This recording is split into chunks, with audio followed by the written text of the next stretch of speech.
Placebo in this picture on XFM 104.9. 8 minutes to go. Let's make it a good 8 minutes, and then we can all chill out. Yeah, enjoy the rest of the weekend. Play the jingle. Chimpanzee that monkey news. Excellent. A particularly aggressive jingle this week. Wow. Yeah, looking forward to this monkey news. Carl. Right. Come on. So, what's her name? What? We've done. Sorry, what?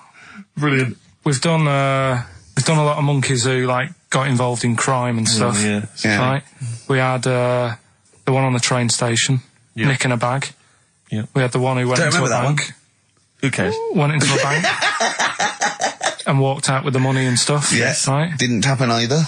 Next. But the thing is, you never sort of found out what happened to them. If they sort of got worse, got more involved into crime this and monkey stuff. news update. That would be amazing. Brilliant. What they found out in India is, Yeah. it's got a prison. It's just for monkeys. You mean wild animals? You mean a zoo? Yeah, a zoo or a kennel or something where it's been gone mental or something. No, it's a prison. Yeah, prison. Is it? Does it have fraud cases? It's got. Mainly sort of animals that are attacked things. Mainly violence, I bet. That's my that and theft. Say it again. Stuff. Theft. Say it again. Theft. Say it again. Robbing. No, let's go back to that word. We're going to keep doing it. We've got 6 minutes. You're going to say the word right before you go to Hastings. Well, do you say it? No, because then you know how to say it. Well, all right, Robin. Caught Robin. Say it again, though. So Who's Robin? Who's Robin? So they've got this prison. Right? This is extraordinary. Say it again. No, you're not going to say it? Oh, go on then. So they got a prison for them, right?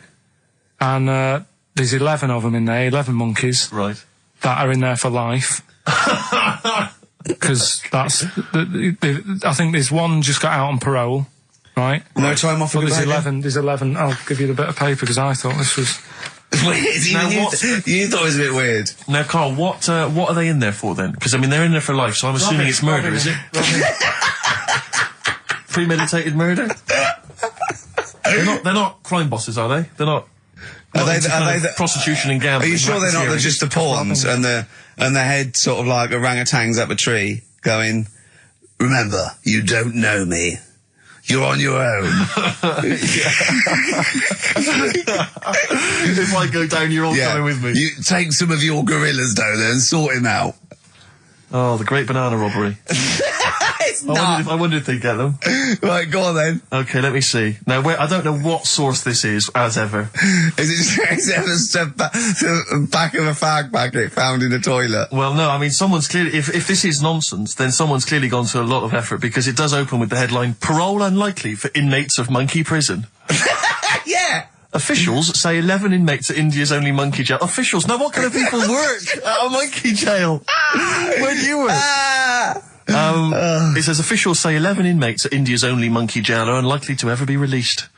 The prison in Patiala houses monkeys apprehended by game wardens in Punjab state for thieving and attacking people.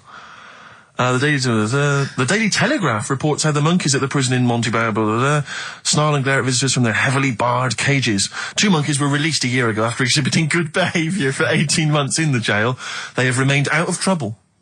Prison can work, that's good. So all 11 monkeys... They were aggressive wild animals that were taken away from the public for their own good. Robin and that.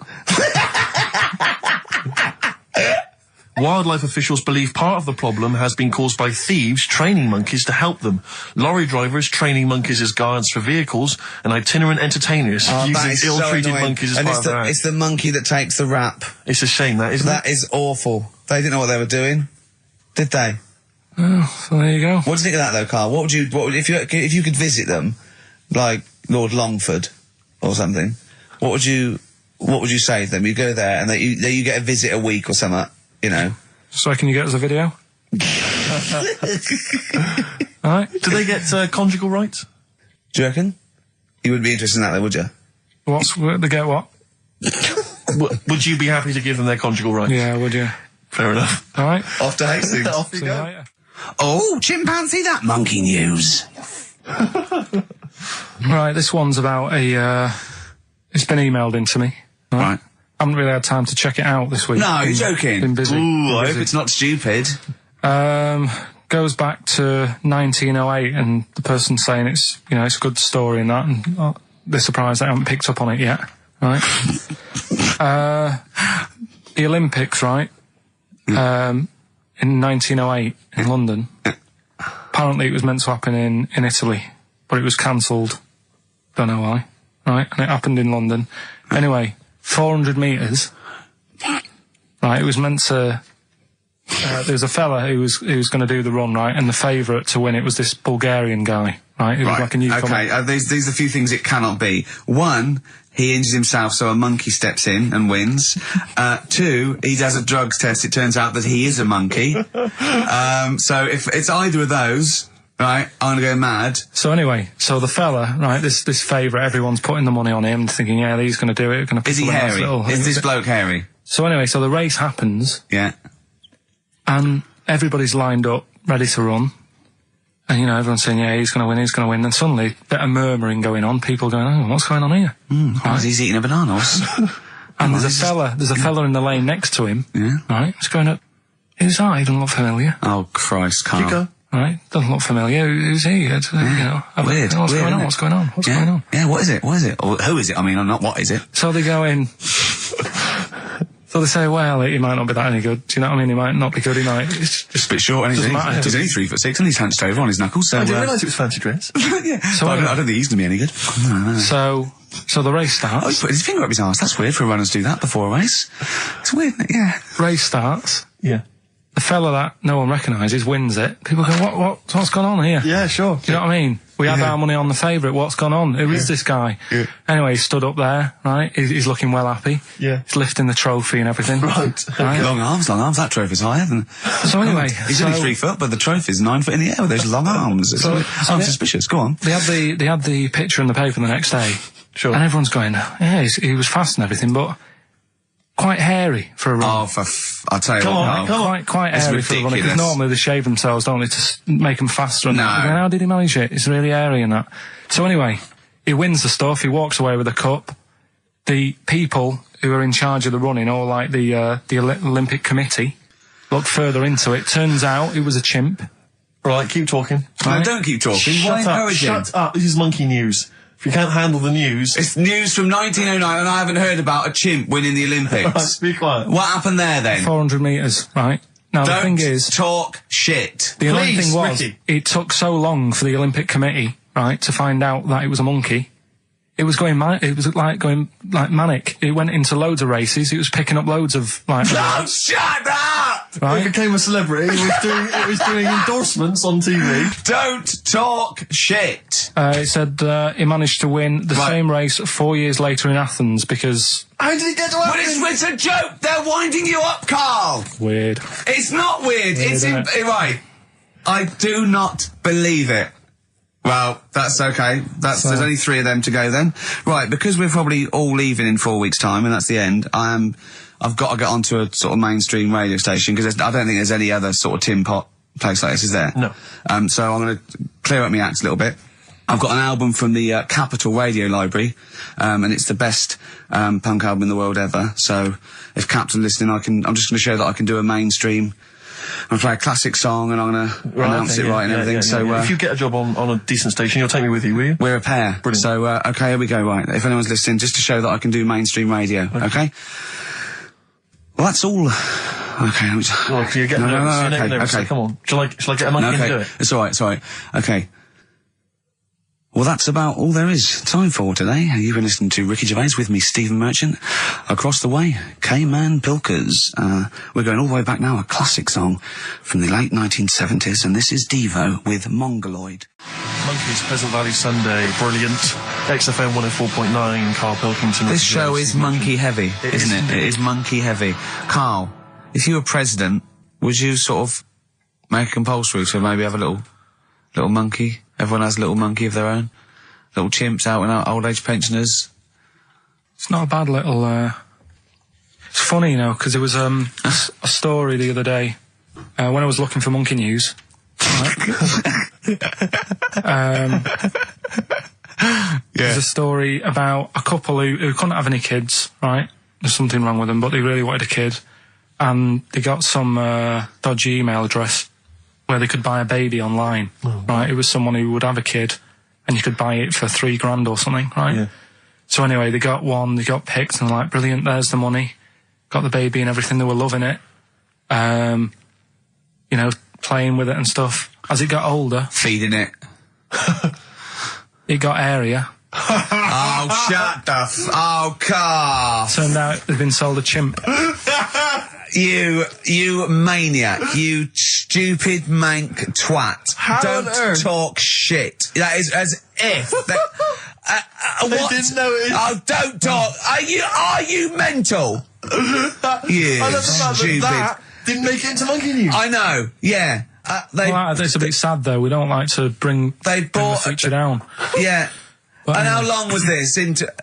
It got hairier. They're born hairy. They're not born like humans then develop hair, because they go, hold on, we better get the chimp stuff kicking in now, because we're in the jungle. School photograph, they were like, hang on a minute. He looks a bit weird. Oh, you are just the rubbish. Mad, innit? Mad, innit? Imagine, oh, God.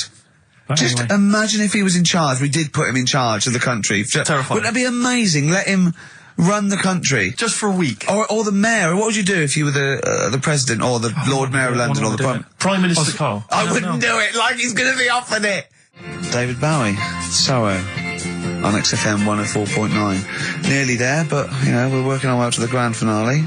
The bit where Karl spouts absolute nonsense from a dodgy source on the internet about a monkey who did something impossible. Let's cue up the jingle. Hang on. All right. Perfect. Oh, chimpanzee that monkey news. Yuff. Right. Let's have a look. This one's from some woman, right? Yeah. And she was taking part in the London to Brighton bike ride, right? Lovely day, weather's good and everything. What year? She's just a couple of months ago. She's done all the training, right? Done all the training and stuff. Got a brand new bike for it. Got a little puncher outfit and stuff, all set for the day, right? It's a nice day. She sets off.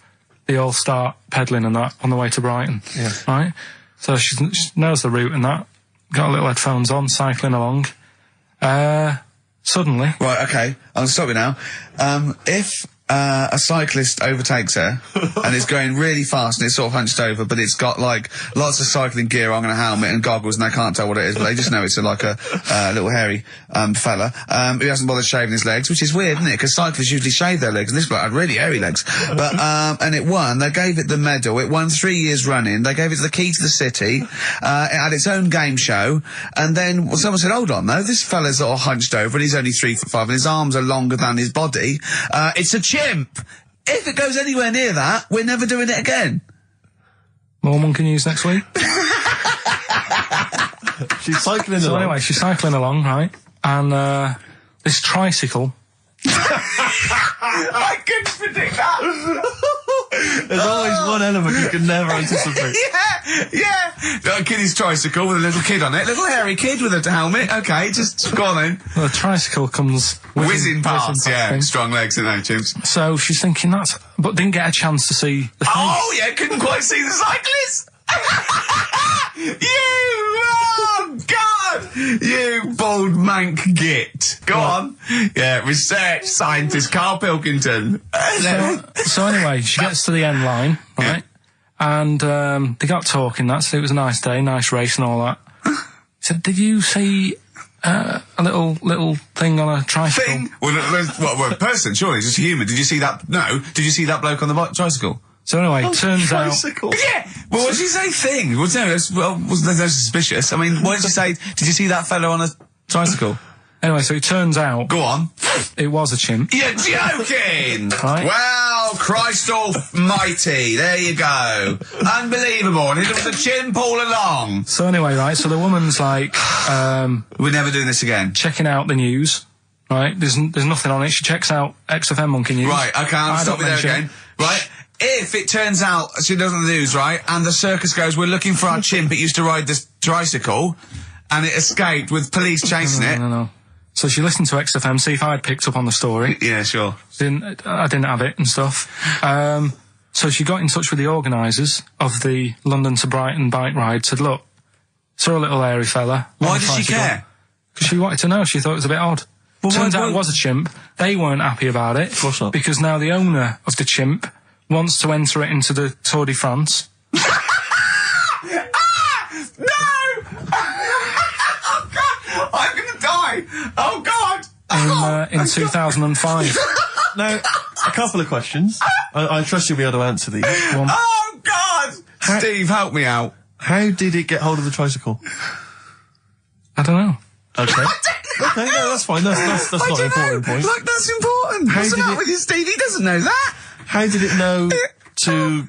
well, firstly, how did it know which way to cycle? But more importantly, how did it know there was a major bike ride on that day? Just following the crowd, No, Steve. no. What's the matter with you? The owner of it had trained it and stuff. No, he hadn't. It had already done the run beforehand, before the big day. No, it hadn't.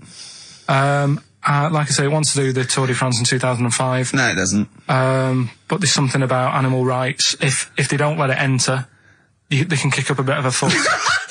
The animal rights is that it's cruel to make a chimp ride a bicycle. Not if it that wants it's to. prejudice that it'll go, is it because I is hairy? You idiot! Right? So, Wow, that is the worst. That is the worst one yet. Absolute twaddle. Absolute rubbish, Karl. Have you got a tricycle? Unbelievable. Oh, chimpanzee that monkey news. Okay, monkey-related news from Karl Pilkington. right. Do you know the monkey that went into space? Yeah. Yep. It happened in 1958. Right. Now you know that. Yeah. Yes. What did he do next? What he did the do monkey do next? Yeah. One appearance on Celebrity Squares and it was like forgotten. Right. Yeah, cut a novelty record. Yeah, just like Rick Waller. I'll tell you what happened. He got back and all that. Got that. Heroes welcome. NASA sort of said, you know, you did a good job. And that's where a lot of people think, you know, it all ended. Sure. Yeah. But NASA were like, well, hang on a minute. We He's spent a lot of trained. time, we've trained him up and stuff. So he's like, you know, he's saying, sure, you know, I've learned a lot, I've still got it all, I've kept it all, I know what to do. So they said, right, we'll use you. So he turned into like a bit of a trainer at NASA. We want to send you out on the top of an organ. yeah. Put on this little bellhop outfit. Could you smoke fags? Yeah. I'll have a go. So they were getting in new monkeys. You know, the main man at NASA was saying, can you teach these the same? He's going, of course I can. Do you know what I mean? I remember it all, I know what's going on, I'll tell them what buttons to press, what to do in emergencies, that sort of thing. It was technically sort of employed by the army. Right, Because that's can I just fit in here? I don't know the story, Karl, and I might embarrass myself here. You've got an army of people out there that will probably send me an equally deranged email from a different website, but I'm pretty sure when they sent the monkey into space, it was to monitor his physiology. He didn't press any buttons or learn to dock or take off. It was just the effects of weightlessness and space on basically a primate. I'm pretty sure he was tied in with electrodes to his head. So, Yeah. well, yeah, I'm pretty sure. Okay, I could be proved. But even if that were the case, and he had learned to press one or two very basic buttons... Definitely not. Definitely But not. even if it were the case, I'm pretty definitely certain they wouldn't have brought him back to train up Neil Armstrong. Right, definitely. Go on. Him then. going, Neil, what are you going to say when you come out there? Yeah, Well, I was thinking of just saying, hello, I'm on the moon. Hello, it's made of cheese. Don't say that. Don't What say about? I've noticed that you got little legs, Yeah. right? But mankind stepped forward. Well, how can I put that? I was just going to say, hello, I'm on the moon, it's great to be here, wish you were here. I've got to think so Hi, better than that. Mum. Yeah, go on. Anyway, basically he got back. They sorted him out with a nice pension. He was happy. Because of, like, the rank that he got, he was like, you know, he had loads of medals and stuff. He said, right, we'll make him a colonel. He got that.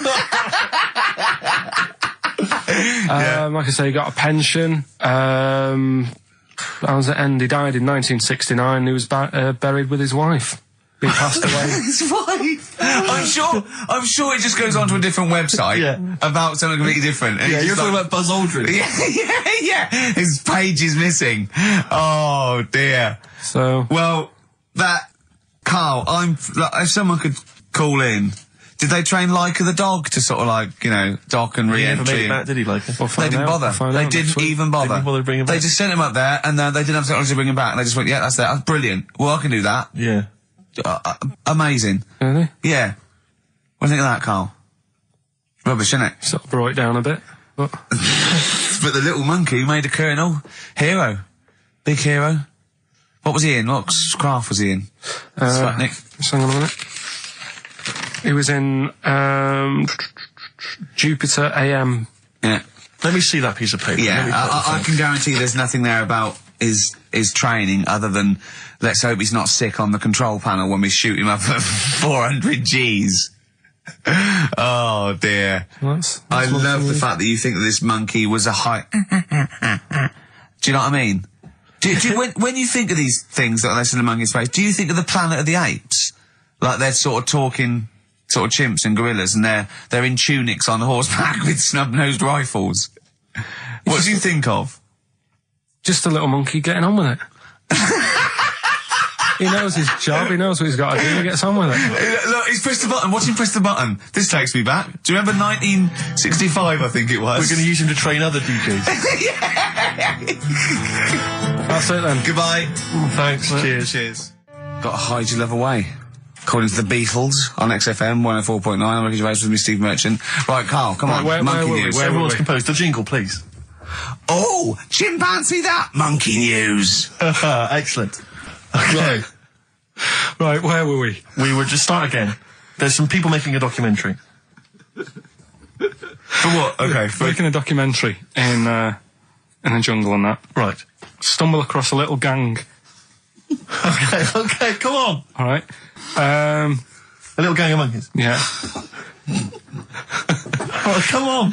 So the camera crew are there filming it. Yes. Everything's going normal. It's all fine. Nothing odd about it. Okay. They're not running a restaurant, they've not got any barbershops, nothing. No. Just regular monkeys going about their business, yeah. So anyway, what normally happens is the monkeys sleep with the partner. They already do what? They don't sort of sleep around and that. Once they find the girlfriend or the boyfriend or whatever, Yeah. they stick with them, right? Okay. But anyway, they were watching this one, right? And it's going around a bit, sleeping around, Oi. and it was getting fatter. They thought, this is a bit odd. Yeah. Right. So, followed it round and, see it having it away. Turns out, little prostitute.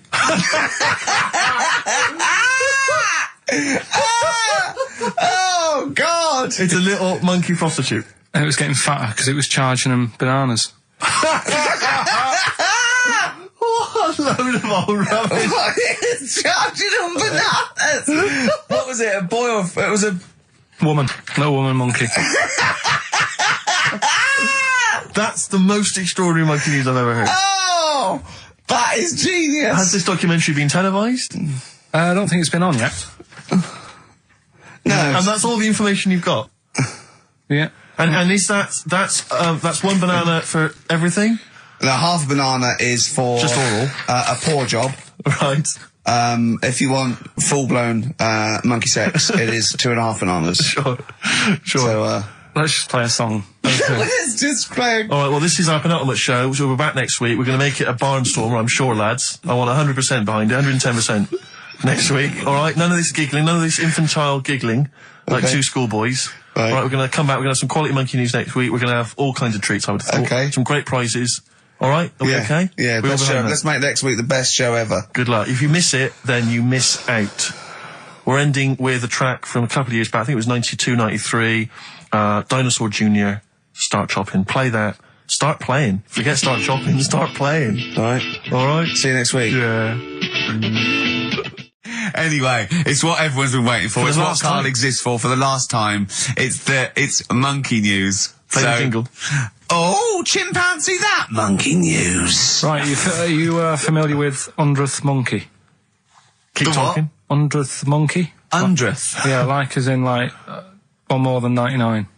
100th. Yeah. The 100th monkey. Yeah, are you familiar with that? No. No. Oh. Anyway, thanks. That was monkey we'll news. leave that Next then. week, Adam and Jet. What do you mean you're going to leave that?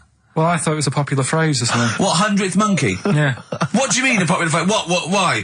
What? Because you're going to do songs of phrase with it next week. We've said it once before, 100th monkey. No, it's just, it says the expression 100th monkey. Well, do it anyway, what's the story? Well, it's from the 1950s, right? And the way they got it because they were following some monkeys about, right? And they started... Who was? Journalists. Oh, yeah, why? Oh, yeah. Just to see what they're up to. Right? Okay, so they're following some monkeys around, yeah. What was it? What, a documentary? Anyway, one of them... Come on! One of them washed some potatoes. Right, okay. Right, let's leave that, right? Let's leave that one. Come on! A monkey washing potatoes? Can we leave that one? No, you cannot. You've got to do it now. They're following a... What is it? Sort of like a family? Is it a family of monkeys or it was just one chimp and it was washing a potato and they thought, that's a bit odd, right? Yeah. And then it turns out that ended up teaching another monkey how to wash a potato. No, they do it. They go down and wash them in the sea because they like the taste of salt. And the weird thing is though, when it got to the 100th monkey, right? Even though it hadn't been taught how to wash a potato, it automatically knew. It knew what to do. What do you mean? What do you mean? It was in them.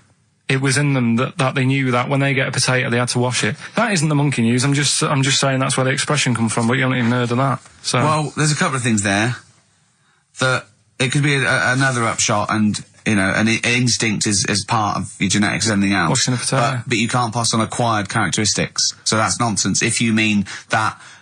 Someone was taught they had a child and it knew it. There's no chemical memory as such. So that wasn't even monkey news. What else you got? Monkey news. Yeah. Right, let's do monkey news. You want to do it now? Yeah. Oh, we might as well have some monkey news. Let's have some monkey news. Do some monkey news. You made enough noise there, Rick? You want to? Sorry, but sometimes I like to move around, lounge and that, and at the mic. Sure. You know what I mean? Yeah. Well, let's have the jingle. We've not heard it for a while. Oh, chimpanzee that monkey news, Right. I haven't read this through properly. I'm just zoomed. Right. What do you mean you haven't read it through properly? Basically, right, it's about problems with chat rooms and that, right? A lot of people, it's like the new way of meeting people and that in it now, chat rooms. You get on there, you can have a chat. If you say someone was having a meeting with someone, they wanted to meet. Right, okay. Please don't preempt it. Right, there is not an animal in the world that can operate and understand. Do you want to know the story? You said that did they get married? It was 3 months later. She realised, there's a lot of bananas gone from my fridge. I want a divorce. This is what annoys me. Bobo. You say that monkeys can do Shakespeare if they're given the time. No. That's not it. Let's not get into the whole Shakespeare and monkeys. It's a philosophical conundrum. Please, let's not get into that debate again. It's about Right, so this one. So this chat room, right? And the thing is, with chat rooms, you have like a big boss who's looking over it and making sure nothing dodgy is going on. Right. Right. So certain keywords come up and who's that? Dr. Zayas. Right. So anyway, they were looking over it, trying to look for dodgy stuff, but they kept coming over like really strange things. Like instead of saying, "Do you want to meet in a restaurant or bar?" Right, it'd be like, "Do you want to meet in a tree?" What tree do you want to meet? Right, okay. Are you shooting off? That's the end, yeah. I'll see you later, seriously, mate. That's I'm just going to listen to the end of it anyway. You're an idiot. You're an idiot if you believe that shit, honestly. No, I'm just telling you what's online. Let's hear the rest of it. You're ill. Okay, well, I don't know the PC term for this, so I really apologise. You're nearly retarded in some aspects. Instead of sort of saying, wear something sexy, they'd say, make sure you bring plenty of bananas. Right, you're talking absolute... Okay. Are you making up the monkey news now because you can't find it anymore? And instead of saying, should we get married, they're saying, how swollen and red is your arse? You stupid fool. That was me. So that's pretty much that. Is there time for monkey news? I think we've got to have monkey news. And then that second track from the Ryan Adams. Let's play the jingle, though, if we can. Oh, chimpanzee that monkey news, Right. Now, it was back in the 1980s. Right. So it is quite topical then. Okay. When did this happen then? 1980s? Yeah. It's about a Colombian F1 sort of, Formula One driver. Yeah. Apparently these races were going on, right? And someone kept winning them. Right, okay, forget it. No, don't do it. It's because it's rubbish.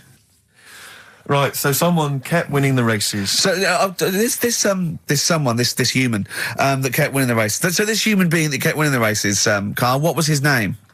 His name it's Jimmy something. Yeah. How tall is he?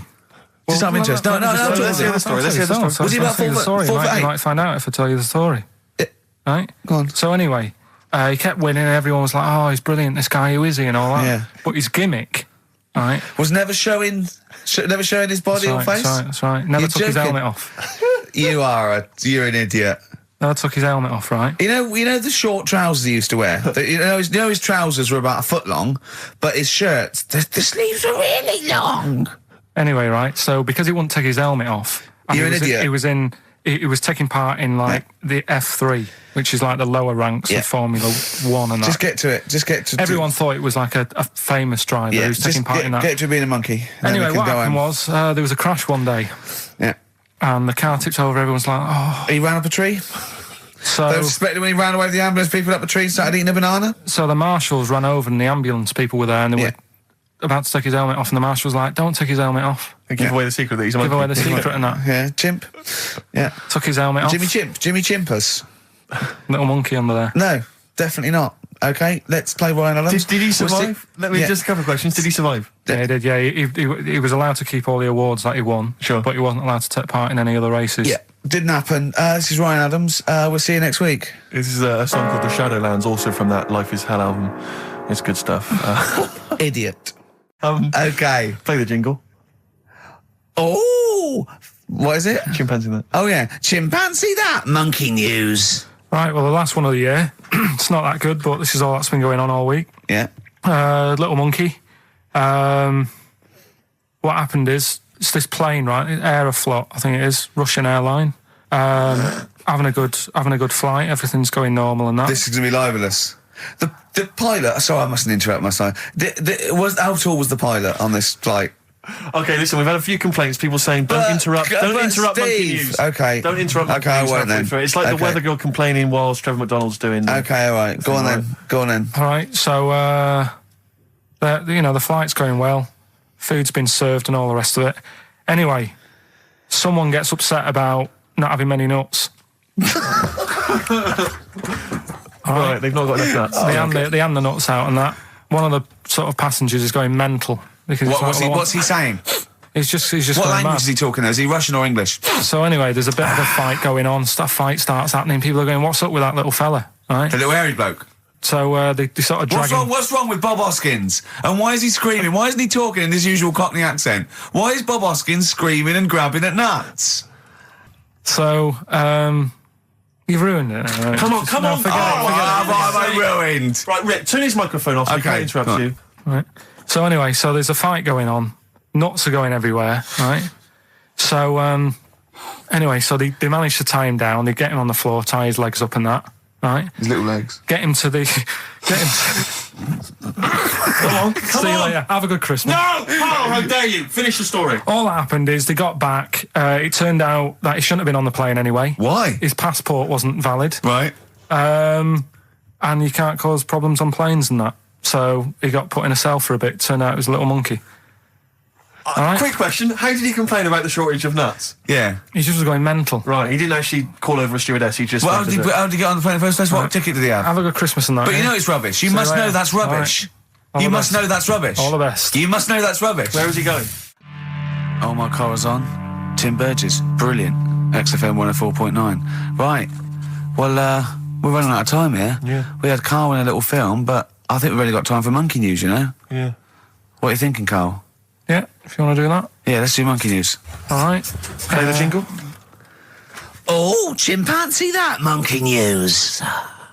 Right, there's this monkey, right? Oh, yeah. I think his name was number 6 or number 7 or something, right? In this lab, right? Yeah. And anyway, it's in there with the rabbits and little mice and stuff like that. And The rabbit smoking. the nurse, right? The nurse, not the nurse, the woman who works in the lab. What would you call her? A nurse? Depends. What depends what her job was. If she was a lab assistant, you call her a lab assistant. All right. I mean, they probably call her by her name. All right, lab assistant, right? Kirsty. So she's... I think it's probably Kirsty. Right, Kirsty Morris. Well, she's in there, right? Yeah. And she don't work with many people and that. She's mainly on her own with, just putting lipstick on rabbits and stuff like that, right? Jim fancies her.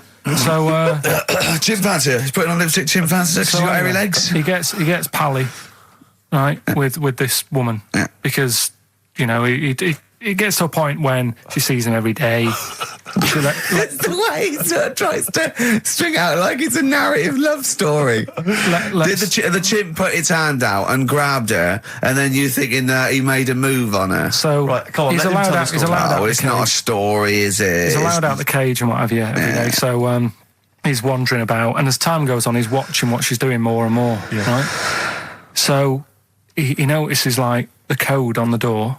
Right. Right. Whatever, 247 or whatever. Yeah. He goes, right, I've clocked that. I've got that. I'll remember that. Right. Yeah. And then he goes, right, there's a lot of lipstick and that knocking about, a lot of makeup. Right, okay. No, there's no way. Finish. No.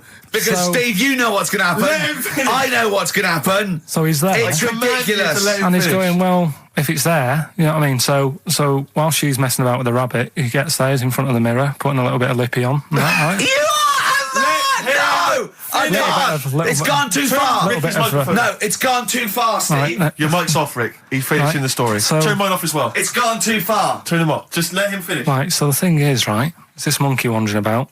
It's got lipstick, it's got mascara on, it's looking pretty good. I didn't mention the mascara! It's looking all right, right? So it knows the code on the door, 247, right? So when she's sort of messing about with the rabbit, right, he goes, right, here's my chance. He's looking good, 247, out the door, through the reception man's there. He's like, all right, Kirsty, right? Don't talk shit! All right, well, this is the final one. Play the jingle. Oh, chimpanzee, that monkey news, Right, well, this monkey news story, right, it's about this fella, a couple of fellas in Texas, sort of running a farm, right?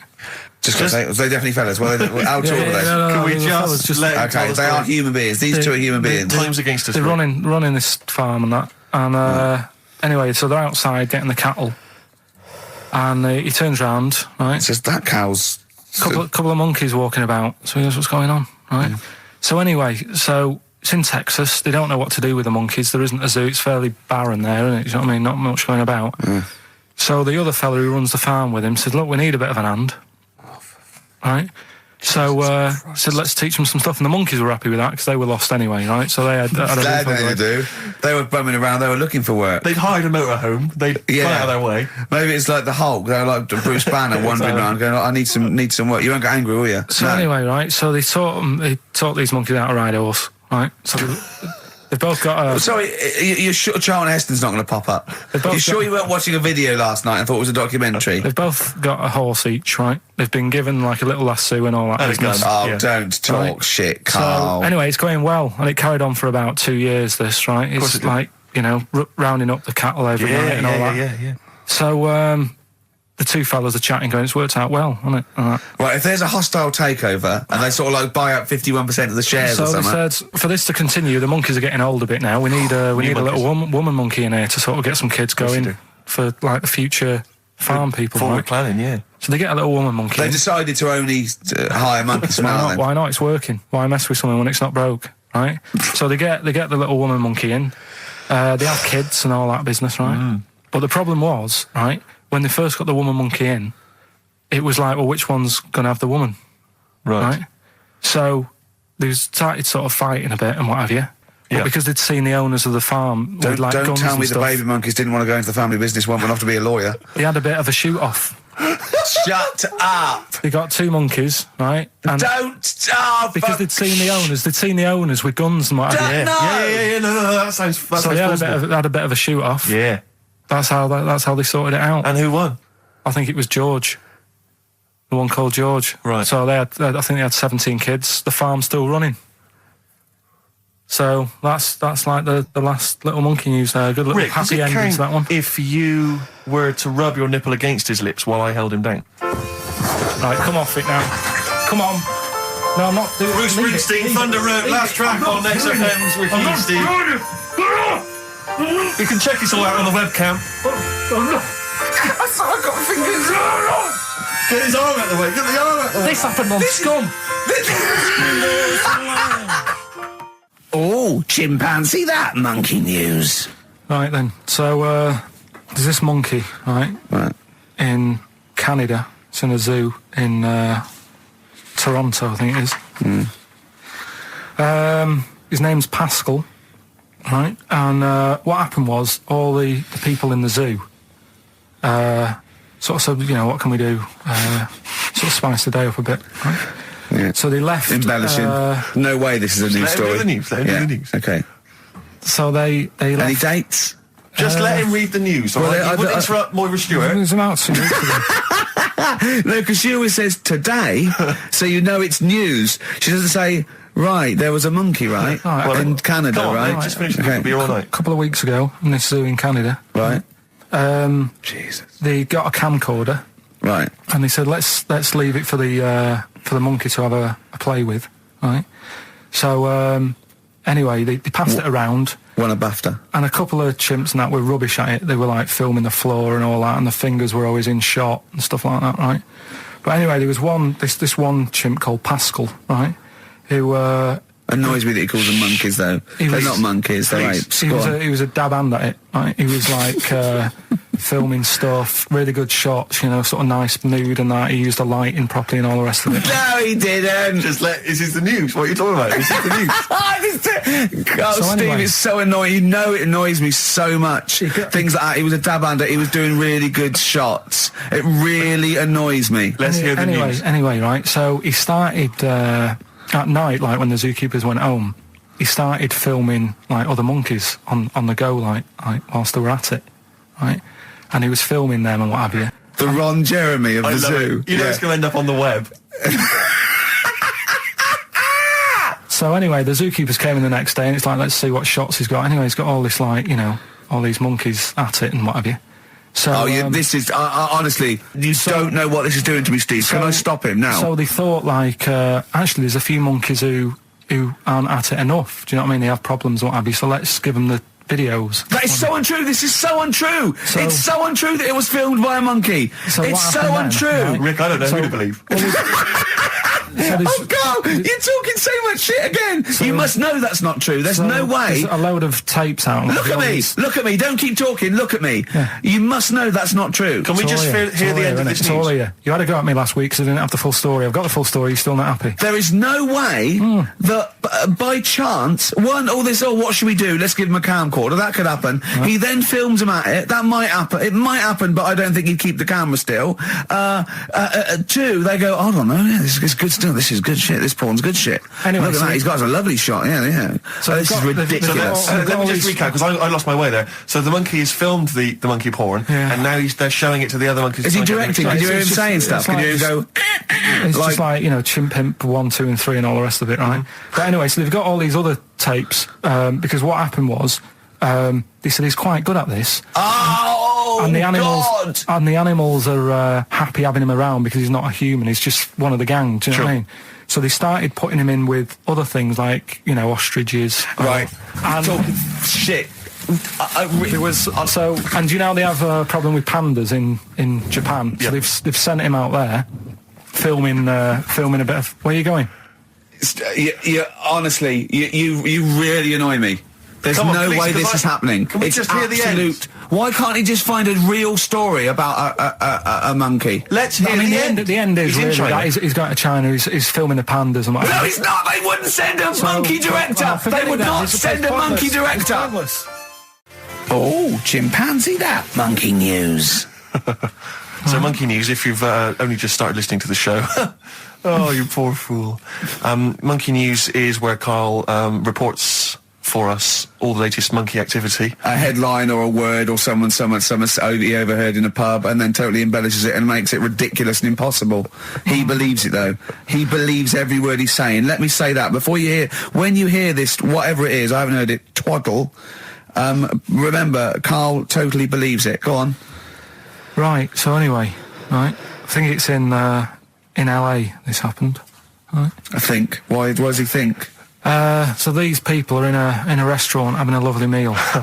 Is one of them short and hairy, but it goes totally covered from top to bottom in a spacesuit, so he didn't know it was a monkey? It's not one of the customers, one of the waiters? So they're having a lovely dinner, probably one of the best sort of dinners they've had, right? Yeah. So the waiter comes over, and it's like, can we just say I had a lovely meal and that? Right, it's the chef. Because it is. Can we see the chef? Yeah. So can we just, see the guy who cooked it? Of course. Yeah. Short fella, hairy. So the waiter said, to be honest, the waiter said, look, he's busy, he's got meals to cook and what have you. He hasn't really got time. He said, only take a minute. He said, no, I prefer it, So this is a restaurant in LA that serves brilliant food. I'll pass your message on and what have you, right? So, so he sends for Monkey POI. So it's a bit odd. Anyway.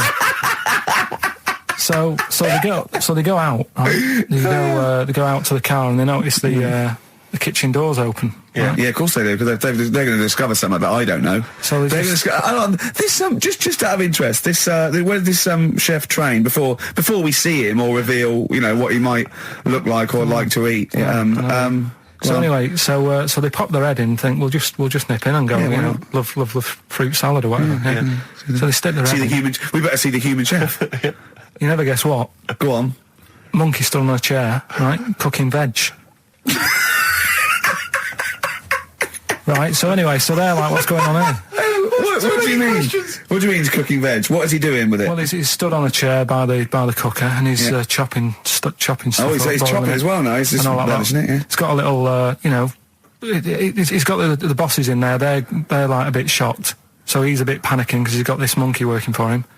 So they say to him, "What's going on here? We didn't know this is what's going on. Why have you got a monkey cooking stuff?" So he said, "Well, incidentally, a monkey, I should point out, who probably doesn't need instructions from its girlfriend." Oh, forget it. This better be a good monkey news, Carl. That's all I can say, because that was drivel. Amy Winehouse. Play the jingle. Oh, chimpanzee, that monkey news. Right. There's this monkey, right? Yeah. And it had been, do you hear about monkeys being badly treated and stuff like that? Yeah. So, anyway, it goes into this home.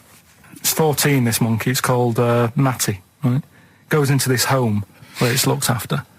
What do you mean, home? Just like just a little monkey home, right? Okay, so zoo. Yeah, kind of, yeah, but they haven't got any other monkeys there, right? What have they got there? They've got just other animals and that, but not that many monkeys. But anyway, because he's there on his own, again, When you say monkey, do you mean a chimpanzee, by the way? Because you usually do. Yeah. I can't believe that journalist thought this was scripted. Amazing. So anyway, yeah. So he gets sort of pally with the people working there and that, and it's smoking fags. It's having a drink at night and all this, right? What do you mean it's having a drink at night? How? It's all here, Steve. I mean, we haven't really got time, but well, don't say it's all here like it's proof. You've got another stupid story that someone has put onto the internet. Someone sitting at home in their bedroom has put onto the internet. So it's having a fag. It's drinking a lovely glass of Bang Rock Station. Yeah, the wine that's perfect for a barbecue. Yeah. Anyway, it's loving life. It's forgetting about its past and everything, right? When this other monkey comes along. Oh no. Trouble's brewing. Go on. Right? That comes in, something said. Right, forget it then. Forget it. XFM. Forget about tomorrow. Wise words unless you're talking about pension plans. That's Feeder on XFM 104.9. Ricky Gervais, Steve Merchant, Claire Sturgis. Competition time. I haven't got the usual competitions of songs of phrase and monkey news and the other Carl nonsense. I'm not. There's no cheapest chimps. There's no cheapest chimps this week. I'm devastated. It's back next week. I don't know. Although let's just do a quick cheapest chimps. Okay. So, chimpanzee that. Cheap as chimps. Do you know how much a chimp is, Steve, to buy? Really, no. 55 grand. Okay, the competition is this. Imagine David Dickinson examining that in a couple of years' time. This is as cheap as chips. Yeah. You can sue him then, because he ripped off your phrase a little bit, didn't he? You've been done here, mate. You have more money than sense. 220 quid. I'll tell you what, have we got monkey news today? We might not get to it, mate. We are running out of time. No, we're doing it. What do you mean, we're doing it? The show isn't complete without it. I'd rather drop adverts and stuff. Well, I'd rather drop adverts. No, we're doing monkey news. Do you want it? Rick, my concern is that if you put monkey news on the subs bench, it's going to be like David Beckham. Yeah. He can have his eye wandering to other radio stations. Yeah. And look what he's doing. Yeah, he might be leaving off to Real Madrid. I might take monkey news off the radio too or something. Yeah. Right?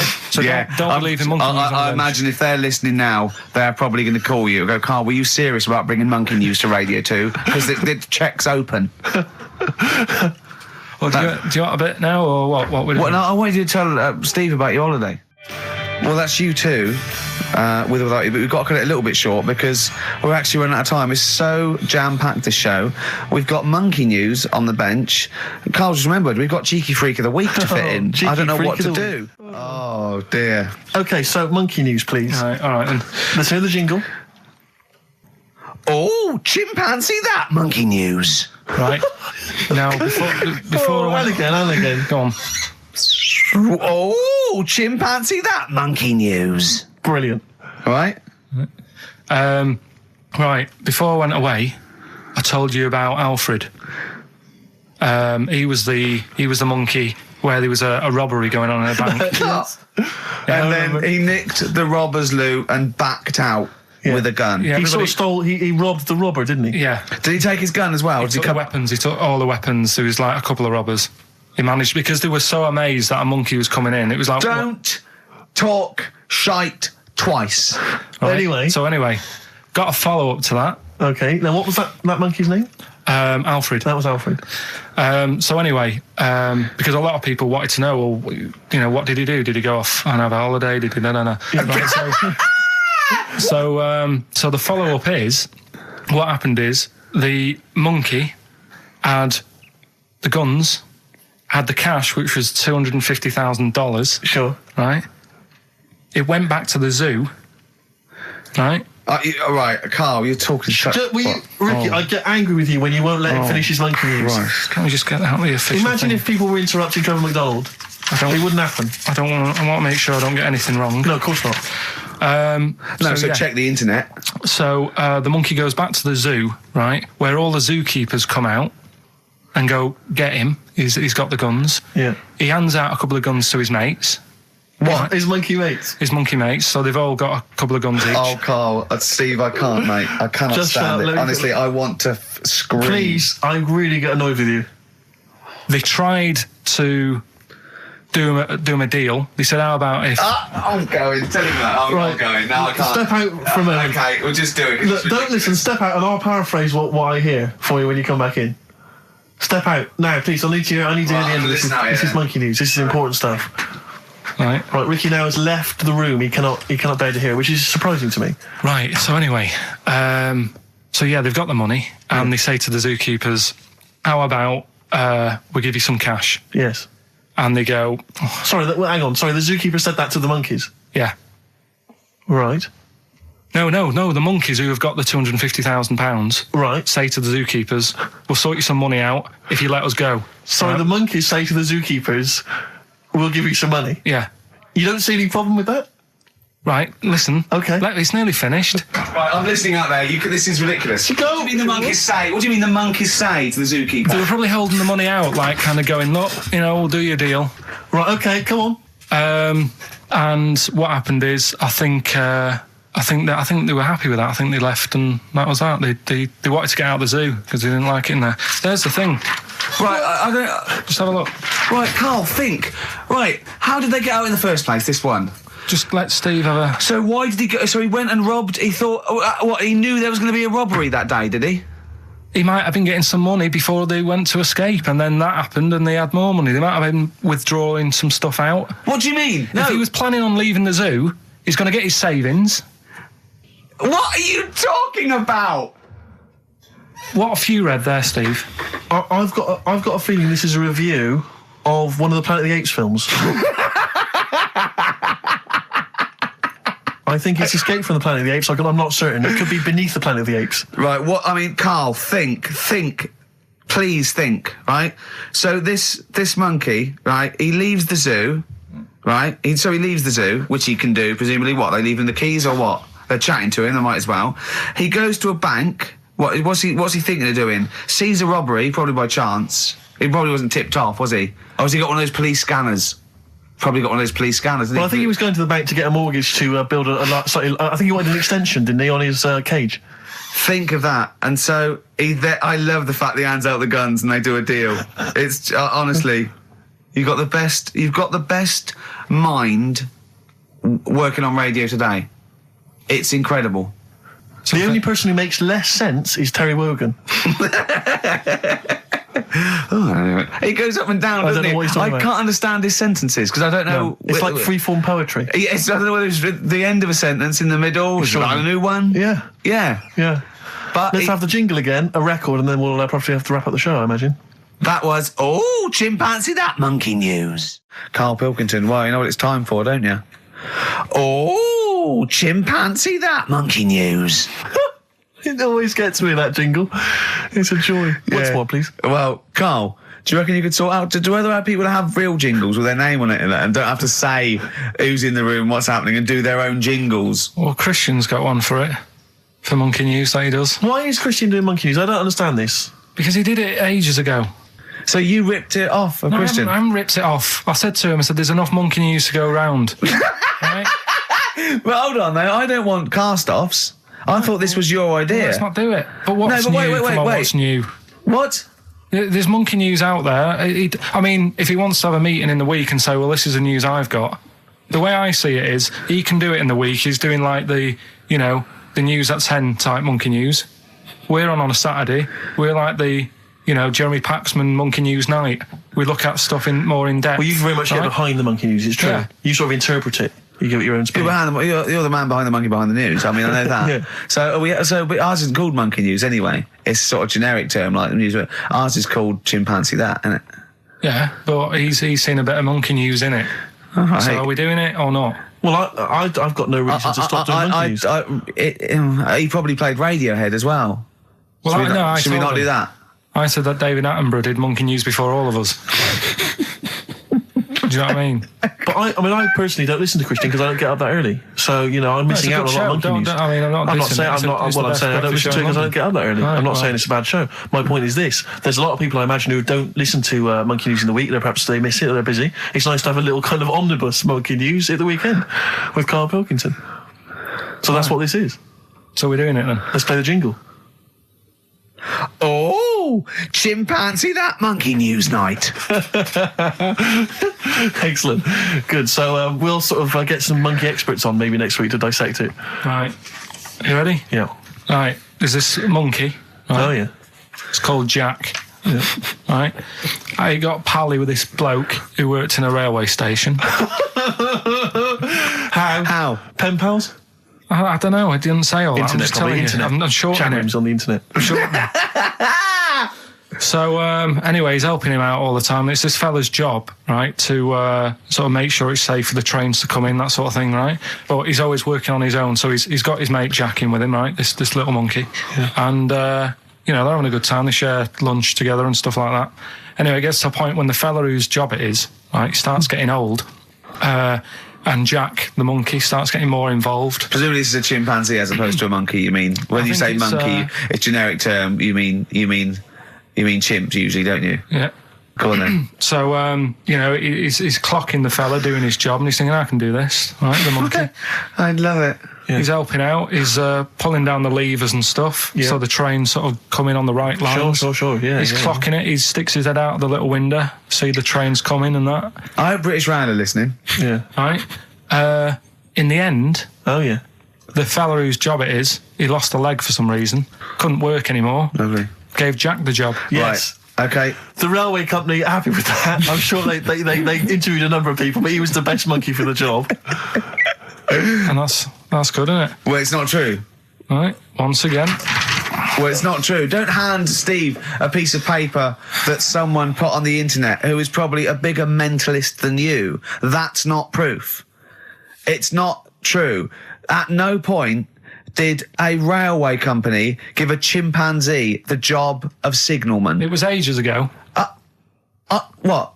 Steve, when was it? It was before trains, probably. Well, it's in the 1880s, according to this piece of paper, which is what you've based your Monkey News on. Now, of course, I think ITN and a lot of the news channels, they tend to get lots of independent confirmation of their news before they give it out as fact. But you've got an email from someone, so let's assume that's real. It says, for this, Jack was officially put on the railway payroll, earning 2 cents per day and have half a bottle of beer on Saturday. That's what we pay you, isn't it? He doesn't even get the beer. Oh, dear, he's not allowed to drink, are you? Someone emailed in actually and said, Carl, some years ago, did you die? And they took your face and transplanted it onto that of a chimpanzee.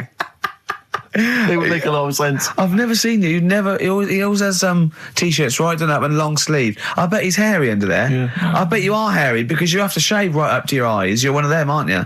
And I can see the growth, and it comes out the top there. Are you really hairy underneath? Pretty hairy. Are you really? Well, what's up with that? You're a humanzee, aren't you? That's why you're fascinated with them, and why your IQ is sort of about 80. I think you might be. You might. I don't mean there was any. I think it was a genetic sort of throwback. Well, you're pretty hairy. Look at your arms. What? Just look, give me that banana and shut up. Play a record. That's mine. I was looking back over some of the shows, right, before I get Carl, and I've just done a little excerpt of, a trailer of what we do, what we're about, and I don't know how the panel could overlook this. Play a bit, Carl, please. Shaking her muff, minge and tits around does not make her a hoe, then what does? These kids at school with big heads. Carl, what are you talking about? Shut! Oh, my name is Holy Fuck. Right, there's this monkey that was on a train station. Right. What if you mean cock to mean penis? It was my Down syndrome son. Oh, chimpanzee, that monkey news. So we've still got monkey news coming up. You're an idiot! You know what I mean? That's, to me, quality broadcasting. Really? No, because it's... Any negative, Carl? He was like this when you came up with Cheap as Chimps. He wanted to drop Rockbusters. What was the other thing he didn't like? That other TV idea I had.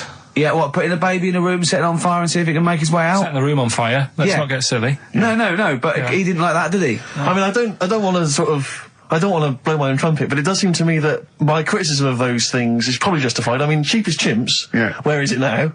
Wow. Donald McIntyre took it. Not really, Carl, not really. It is but a pitiful memory. Right, let's have another tune and then maybe some monkey news. Yeah. Well, actually, now you've sort of mentioned a bit of monkey news, that I've found something in the week, right, that we've talked about in the past, right, that I've got some other monkey stuff, but this is just, forget it. What? Come on! What's the matter with you? Right, do you know that thing we did ages ago? What? When we were out one day and we're talking about monkeys in a room with a PC, and if you leave them in there long enough... Yeah, eventually an infinite amount of monkeys, or one monkey in an infinite amount of time, will eventually type the complete works of Shakespeare. Yeah. Right, we talked about that ages ago. Yeah. I said it wouldn't happen. No, it doesn't make sense. You can't say it wouldn't happen, it doesn't make sense. It's a mathematical conundrum. It doesn't make sense. Go on. Anyway, right, they got a couple of monkeys. Alright, so not an infinite amount then. Okay, so, alright, but never mind. Yeah. Got a couple of monkeys, put it in a room. Yeah. I don't know if it was one PC or they got a job lot or whatever. Not an infinite amount then. And left them in there for a month. Oh, not an infinite amount of time then either. Okay. So 2 monkeys a month. Okay, go on. Yeah, I see the experiment's working so far. About 8 monkeys. Oh, 8 monkeys. Oh, let me just work that out as a fraction of infinity. It's infinity, 8 into infinity. Oh God, a month. And what happened then, Carl? Did they type the complete works of Shakespeare? I'm assuming they No, did. they only did a proportion of it. Okay, they just did Macbeth. What happened then, Carl? Please tell us. They didn't have anything. They didn't come up with anything. You're an idiot, Carl. You really are an idiot. Play a record. That's ridiculous. What did you expect? What did you expect? Yeah, A bit of Keats. And Pastry of the Radio Times by one of them, the cleverest one. No, but what they did say is they didn't even write one word out. No, you don't. No, infinity or nothing. That's the point. There's a big leap between any number you could think of and infinity. In fact, an infinite leap. Do you understand the concept of infinity? Don't rub your eyes. I lost him on Do You? Yeah. Didn't I? Right, play a record. Did they type nothing from like any of the Tarzan books? Nothing. But they must have read them. I mean, that'd be their favourite, surely. I'm stunned. I can't believe they didn't even do like a transcript of Every Which Way But Loose. Yeah. I can't believe it. They must have chosen some really thick monkeys. They didn't type any of Charlton Heston's speeches from Planet of the Apes. I can't believe it. It doesn't make sense. It doesn't make sense. You'd have thought 6 monkeys in a month would have done something. Yeah. At least a script for BJ and the Bear. The irony being, of course, in BJ and the Bear, that it was a monkey, not a bear. Really? No, come on, we should do monkey news now, because I know you want to save it, but I think you should put your best stuff first. You never know what will happen, you know what I mean? Always put your best stuff out there. Let me just get it out of the... Okay, well, while he's getting it, can we have a jingle for monkey news? Yeah. Chimpanzee that monkey news. Tell you what, right, about putting your best stuff first. Yeah. Right. Do you know we were saying the other week about in Chinatown? Not really a town. Well, it's not a town, right? And like the restaurants, they have like those horrible dead ducks and chickens just hanging in the window. Yeah. an octopus and all that just hanging there. Yeah. And that doesn't like make you want to go in, does it? No, sure. This morning, walking through Soho on the way in, walked past this sort of strip joint place. This woman said, "Do you want to come in, sir?" Right, turn round. She must have been about 80. So you're equating her to a hangy bit of octopus. Well, you it's just said, a- are you performing? And a chicken. I'm just saying, again, put your best stuff at the front door. Yeah, good thinking. Right, anyway, bit of monkey news that's been sent in. Right. Gareth in Catford. Right. Good work, Gary. Basically, it's about this monkey Oh, yeah. Oh, yeah. in the jungle. Yeah. It's got a gig at an hairdresser's. What are you talking about? What are you talking about? What are you talking about? It's got itself a nice little job going in an hairdresser's. As what? It gets people sitting down, and what it does before the people have their hair cut, that it sort of sits there, and it goes through people's hair, makes sure it's clean, and people are loving it. Right, backtrack So slightly. it's a pet monkey. It's nothing to do with it getting a gig in an hairdresser's. It's a pet monkey. It's not working at Monkey and Guy. Yeah. No, seriously, it's in there. I think it might have started off as a job, and then... So what does it say? It says junior £15, stylist £35, and monkey £63. So I didn't quite follow. It's in the jungle. It was wandering about. Maybe it did But start it off. looks good. Its hair looks good. Someone thought, hang Yeah, on. but never ever. You see, people make that mistake with hairdressers anyway. I always say, well, if the hairdresser's got a good haircut, go to where he's going. So, Can we just go back to monkey news for a second? so anyway, that's why. Yeah, I didn't quite follow why he's still his salon is in the jungle, or where is it? No, he was doing what he does in the jungle, right? Right. He's walking about. He wanders into the hairdressers. Yeah. Maybe they didn't have him on like as a job straight away. He was just there. He was People training, said, "This is yeah. nice." He's sat there picking the knits and what have you. Carl, I don't know where to start. Then- it's just it's the embellishment. You don't he walks from a jungle to an hairdresser's. I mean, you're an idiot. You really are. I'd love to see you try and get a job in an hairdresser if there was another monkey up for it. You'd never get a job. So he was good at that. People said this is relaxing. Apparently, he had really nice hands, soothing, Yes. right, on people's heads. They said, "Let's put him on the payroll." So Let's put him on the payroll. What do you mean? Yeah, I'll give you that. Okay, this is the news item, is it? Customers are queuing up to have their hair done at a salon in the jungle There you go. by a monkey. Judy, a pig-tailed macaque, has a reputation as the best exterminator of head lice in Concane. There you go. She is so good, some customers fall asleep under her gentle touch. Regular Amporon Chekema said, "Judy's hands are so soft and gentle, I really feel I can relax." But you know that is doing what it does naturally. It's looking for like salt and stuff in the hair Yeah. and nits. It's not on the payroll. It doesn't complain about when it gets deducted at national insurance. It's not part of the union. Yeah. Do you know what I mean? But a good monkey news, you know, backed up with good tabloid journalism. With solid evidence there. So No, I think maybe we should start marking the monkey news, Rick. I don't know what you think. Giving it marks out of 10, maybe. For both interest and validity. well, for interest, I'll give it 7. For Carl believing that there was something to this monkey, thinking it had a job and getting paid. But it was also doing kind of perms 2. and colouring. 2. Yeah. Ridiculous. Again, ridiculous. More monkey news next week. Hopefully let's just hear that jingle again. Oh, chimpanzee that monkey news. The reason why I had to die. Did I bleed the blood of greed? What was my destiny? That's almost as catchy as monkey news. Oh, God! Oh, I've got some monkey news for you. Let's play a record and come back and I've got some great monkey news for you, Carl. That's from the R.E.M. album that people tend to forget about now because it was so kind of poppy and such a massive hit, Out of Time, but there are some good tunes on it. And there's one of them, Near Wild Heaven. Excellent, on XFM 104.9. Karl, Go on. watching a programme yesterday, and it was about these Japanese snow monkeys. And it was all about how animals learn things that aren't instinctive, particularly sort of primates, because they see other people doing it, and they start a culture. And they can pinpoint when when one monkey first went down and got in the hot water springs and stayed there because it was hot, and the others copied them, and now it's part of almost a culture, you know, that won't be handed on because it's not instinctive, but has to be learnt each time.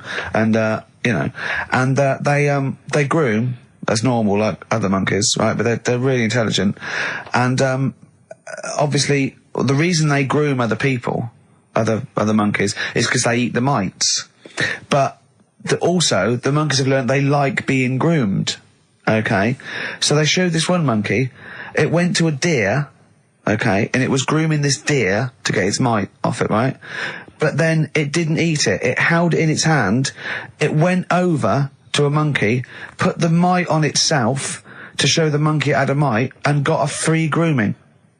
That's extraordinary. That's extraordinary. That is extraordinary. Because it gave up the food, knowing that if you put one there, this monkey would look for mites on it, and it would get a free grooming, and it was like having a little massage. What do you think of that? It's not bad. I've got some better stuff coming up later. On Monkey News, on the official. Yeah, do you see that? Just see what mine though. Mine's true. I mean, that's an interesting and extraordinary. It actually happens. It's social behaviour amongst primates. Actually, so I saw it. It was, you know. Did it rob a bank, Rick, at any time? It didn't rob a bank, and it didn't open a hairdresser's. See, that's what you're letting. That's what you're letting yourself down. It's not quite good enough, is it? My Monkey News. No, I got some. See the difference where I named the species, explained it slightly, told you an interesting fact, as opposed to there's this monkey, right? And look at him looking at you. Yeah, he's not interested, Rick. Can I tell you now? Can I try and describe for people the face that Karl has? I'll tell you what it's like. It's like if you draw some eyes, a nose, and a mouth on a balloon, and then inflate it to about half full. That's what Karl's face looks like. That's what his head looks like. It looks like a face you've drawn on a balloon. Very small, the rest of the head huge. It's just that today I'm a bit tired, right? That's one thing. Why are you a bit tired? I just haven't been sleeping, right? Why not? I don't know. I've got a lot going on in the head. Oh, this would be like The Simpsons. If we could actually look in there, there would be two monkeys grooming now. Well, I noticed someone's emailed here a link for, can you believe you luck, Karl? Monkeys for sale. Now, I don't endorse this in any way, but here you are. Here's a monkey for sale here. Oh, that's terrible. $2,500. It says male, very smart little guy, loves to play and gives kisses, wears diapers and clothes, has been around lots of people and loves them, healthy and loves to eat. Sounds like Ricky. How much is that? Well, it wasn't Karl, because it says loves to be around people. Yeah. There's a gibbon there. A gibbon for... Too pricey, though. It's like that Donald McIntyre programme he did, that Cheapest Chimps programme. He didn't do Cheapest Chimps. He didn't do a programme called Cheapest Chimps. You're saying that, but... Well, he didn't. There's at no point did Donald McIntyre do a programme called... Play a record a minute. Play a record. So let's have official Monkey News. Play the jingle. Oh, chimpanzee that Monkey News. Alright, we've got to be quick. Go on. This is something that was sent in to me ages ago, and I don't know why I haven't done it yet, because it's brilliant. We were talking about monkeys typing. The Shakespeare theory and all that. Well, this is about a little monkey called Marty, right? Basically, it's in some science lab, right? It's in there. It was wandering about out of its cage, right? The lab fella was busy on the phone or something, right? And typical. It's wandering about. It goes up to a PC that's in the corner, a little computer, types down, "My name is Marty." Right? So the fella got off the phone, saw this on the screen with the monkey sat there, says to his mate, "Have you done this?" Right, hold on, Karl. Let him finish. Before you question, always let him finish. I don't know what to do. Time's against us, come on. He said, "Have you done this?" He says, "Done what?" He said, "This on the screen here saying, 'My name's Marty.'" Right? He goes, "What are you talking about?" As he's having an argument with his mate saying, "You're lying, you did it," monkey's sat there typing, "This isn't a practical joke. My name is Marty." Right, and that's the end of the story?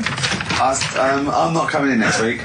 I I think we need a week off. I actually think we need a week off. It's doing a web chat or something.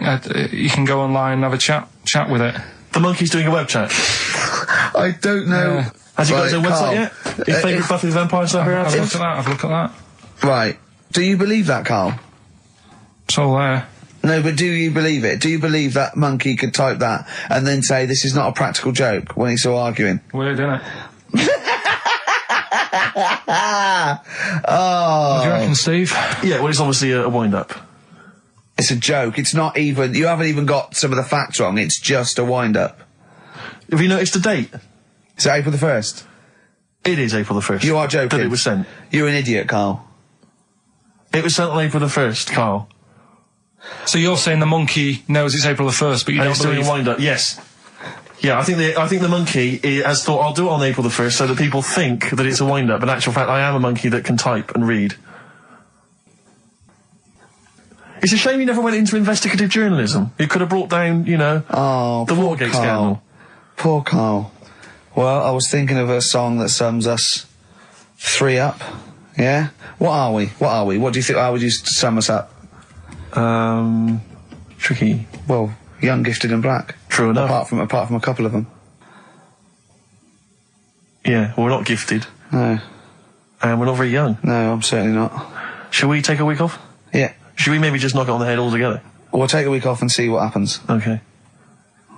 See you next... No, let's not see you next See you in week. a couple of weeks. Yeah.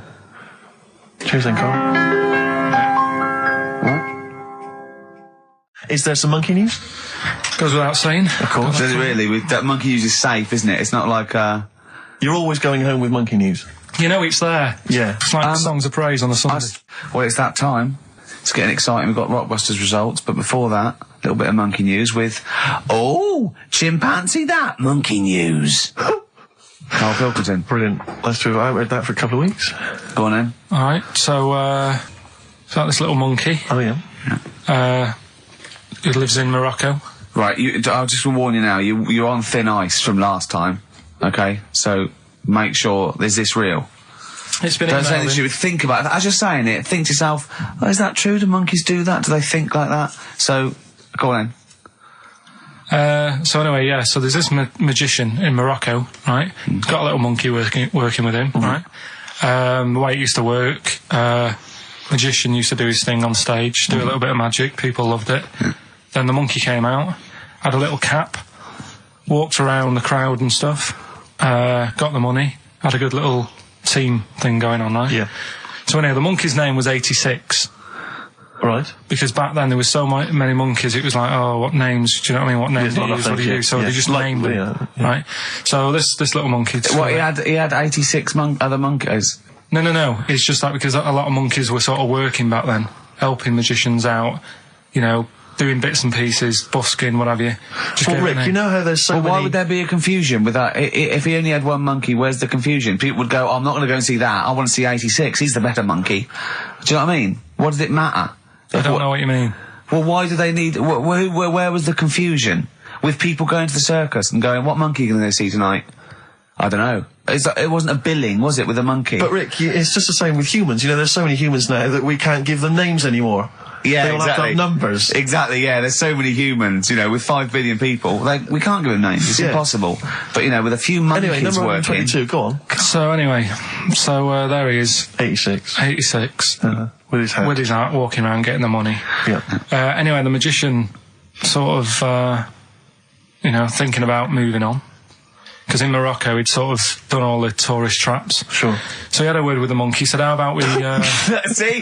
No, let him continue. Think. Let him continue. He didn't have a word with the monkey. Let him continue. So what do you think about going over to Spain? Yes.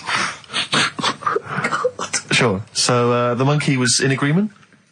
So he said, alright, go on then. Right, so they get in the car, and, the magician knew he'd have a bit of a problem on his hands because you're not meant to take monkeys out of the country. Yeah. Right? So he thought, right, what I'll do, I'll get a car, right? Right. Stick the monkey in a boot, right? Get on the boat and hopefully sort of, stick it in some luggage and what have you. Yeah. We'll be over there, we'll be earning big money, everything's going to be great. So the monkey was like, brilliant. So they get in the car, they're on the way to the boat, and pull over at a petrol station. And just before filling it up, he opens up the boot and he goes, "You all right in there?" And it's like, yeah, it's sound. So he leaves the boot open so it can breathe and get a bit of fresh air whilst it's filling up. Goes in to pay the money. Yep. Pays the money, goes, "I'm just paying for the..." Right, this monkey is not going to drive away in that car, or we're never doing this feature again. Carl, what happens? What's number 86 up to? So, 86. So, That's the ending, isn't it? That's the story. Come on, let Carl finish the story. It better not be. Brilliant. You're going to love it. Right, so he's in the petrol station, and he's going, "Right, I'll pay for pump 4. And the fella says, "What are you talking about, Pump 4, isn't that a monkey? No. Sometimes I use numbers for monkeys, sometimes I use... No, I mean pump 4. Sure. So Yeah, he says, "What are you talking about? There's no car at pump 4. Right. Keep going. Sticks his head out of the door. Yeah. The monkey's giving it some. Went over to Spain on its own. I don't know what to do. Well, hang on, let's just get a couple of the facts right here. Right, what do you mean, couple of the facts, right? There are no facts. So, number 86. Number 86 he drove to Spain. You are, honestly, Carl, you must know. It was an automatic. Right. Carl, you must know that is shit. There is no way a monkey... That's the thing with He his gets feature, stopped at customs. It's mental. How did he get through customs, Carl? Has he got a passport? No, he was sneaking about because he didn't have a passport. So he parked and then snuck through. Do you want the facts? Let me see it. Right, I'll examine this, Rick, and we'll play a record. Play a record, because I can't... That's nearly as bad as the armed robbery. Right, go on. Yep. Play a record. Brilliant, bit of suede. Yeah, stay together. My favourite. One of 86's favourites.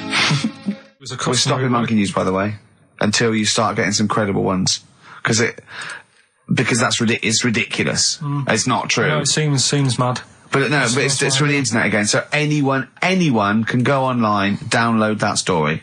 It's insubstantial. It's get ones from journals or where the source is quoted. Okay, or we're not interested. Or we're not. Well, you don't. Okay. So, same with on thin ice. We've pulled this once. We've pulled rock back. We suspended it once, and you came back again. So do you know what I mean? So go on then. Carl, I describe as those little red monkeys that you see on wildlife programs. They're in the trees and they scream when they see a leopard or something. I think so. Shave that. Just shave one of those little red monkeys and put some sort of old sort of Manchester gear on it, maybe. Yeah, you know what I mean? A banana rack and some baggy jeans. I'd like to see how the waiter would react to that. He's got a picture of a monkey, then he's got a picture he's shaved. It's like he's got no hair, then dressed like some kind of Manx scally. There go, he's over there. Yeah, he's over there, Carl's over there. That's what I do. Brilliant. Oh, is there any monkey news this week? It's been a problem. Why? It's not much has been going on this week. What, in the monkey world? In the monkey world. I don't know if they've caught on to the fact that they're getting coverage. They're keeping their behaviour hush-hush. Be a bit careful, but I found something. Why wouldn't you go to the monkey sanctuary down in Cornwall and just go around cuddling as many monkeys as you can? I'm going to tell you something now. Go on. Go in there next week. Are you? Yeah.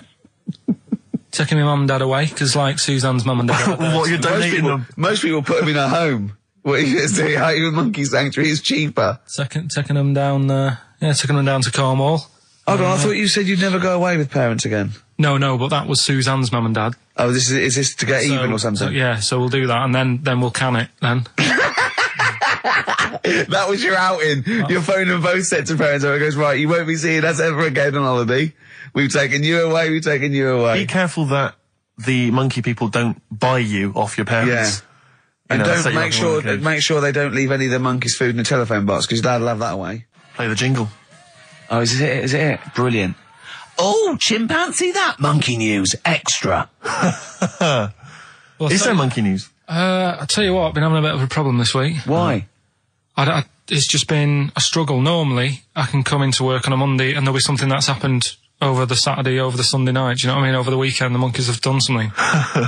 Been very quiet. I thought I'll be alright. Let's see how the week goes on. I don't know if they've caught on to the fact that we're giving this coverage now, or I don't understand. Normally people are emailing me stuff all the time about monkeys. Been very quiet week. Been checking, I was looking in books last night and stuff. Is there any monkey news? I've got some, but just because it's not that good, something else I found out that I thought I'd share with you. Go on.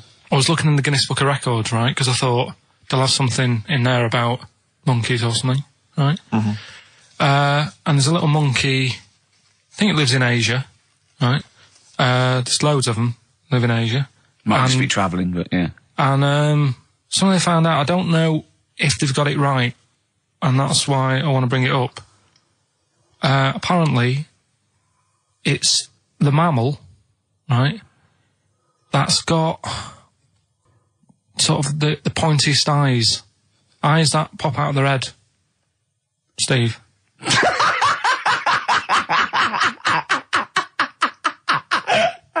Now, the thing is, right, I thought that's interesting. Yeah. Apparently, it's the biggest with the sort of goggle eye type thing. Right, yeah, go on. Apparently, they come out of their head 1.6 centimetres.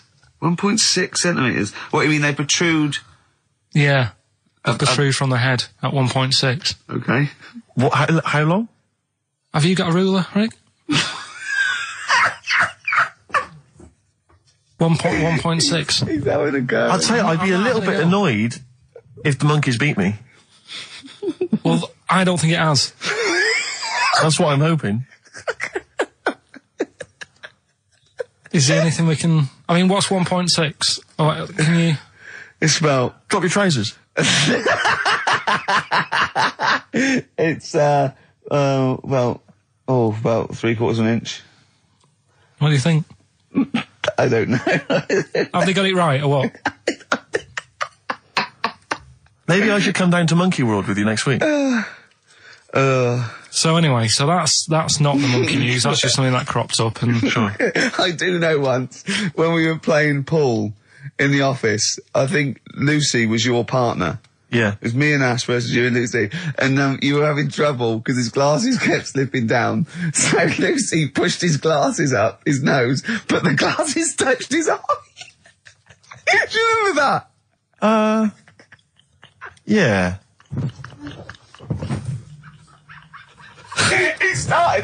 He started it. Well, you're the one who joined in. No, I know, and I feel bad now. Yeah. He makes me nervous when he goes, yeah. It's like, play a record. No, I'm just trying to think about which part of your fat, middle-aged physique I can pick on. The tits would be a good Yeah, start. yeah. Oh, the belly. Sure. Oh, what do you think of that? Oh, that's... What is that? Play a record. Is that monkey news for this week? Have we not got any is other that the monkey monkey news? news? Well, it's just, it hasn't been that good. I mean, the one that I found out here, because we've covered so much in the monkey world, right? The fact that we've done a monkey that was a sort of half man, we've done a monkey that got a decent job in a train station. Can you think of any of the other? Well, that's just some of the great monkey news from the past. That's what I mean. So that's what you got to compete with. So even though this is quite amazing, Just tell us. another monkey's got married. Oh, not another monkey getting married. What do you mean? It's got another one. You know, it was knocking about with some woman monkey for a bit. A woman monkey. They decided to, you know, get married. Yeah. They did. What do you mean they decided to get married? Was it pressure from her parents? They had a good do, and Good do. I love the spread. I love that. Peanut vol-au-vents. Yeah. celebrated in a pub, and then they both went off to the cage that night. That's what I mean. Even though that is quite impressive, But because it's not true. Or it's a joke. It's nothing. It's not. on an Nova website, official sort of news website. 2 monkeys have married in Romania after a whirlwind romance. Well, that's... After a whirlwind romance. God, yeah.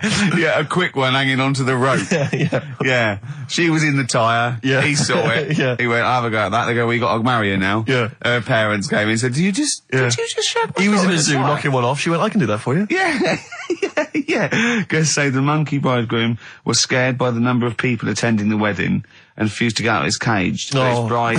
Not bloody Hello Magazine again. No, it wasn't. No, I think it was like last minute nerves. Right, like, right, you know, legit, I'm yeah, single second now. thoughts. It's like, you know, it's the big step. Yeah. But his bride enjoyed every minute of it. She was loving it. Yeah, she sure, looked lovely, by the sure. way. She looked lovely. Yeah. Did she? Oh, good.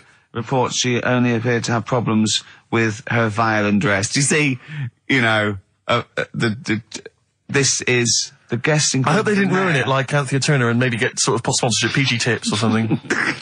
Totally, with strong plum brandy, so they got them drunk as well. So they carried on the celebrations at the pub, and the bride was taken to her new husband's cage at night.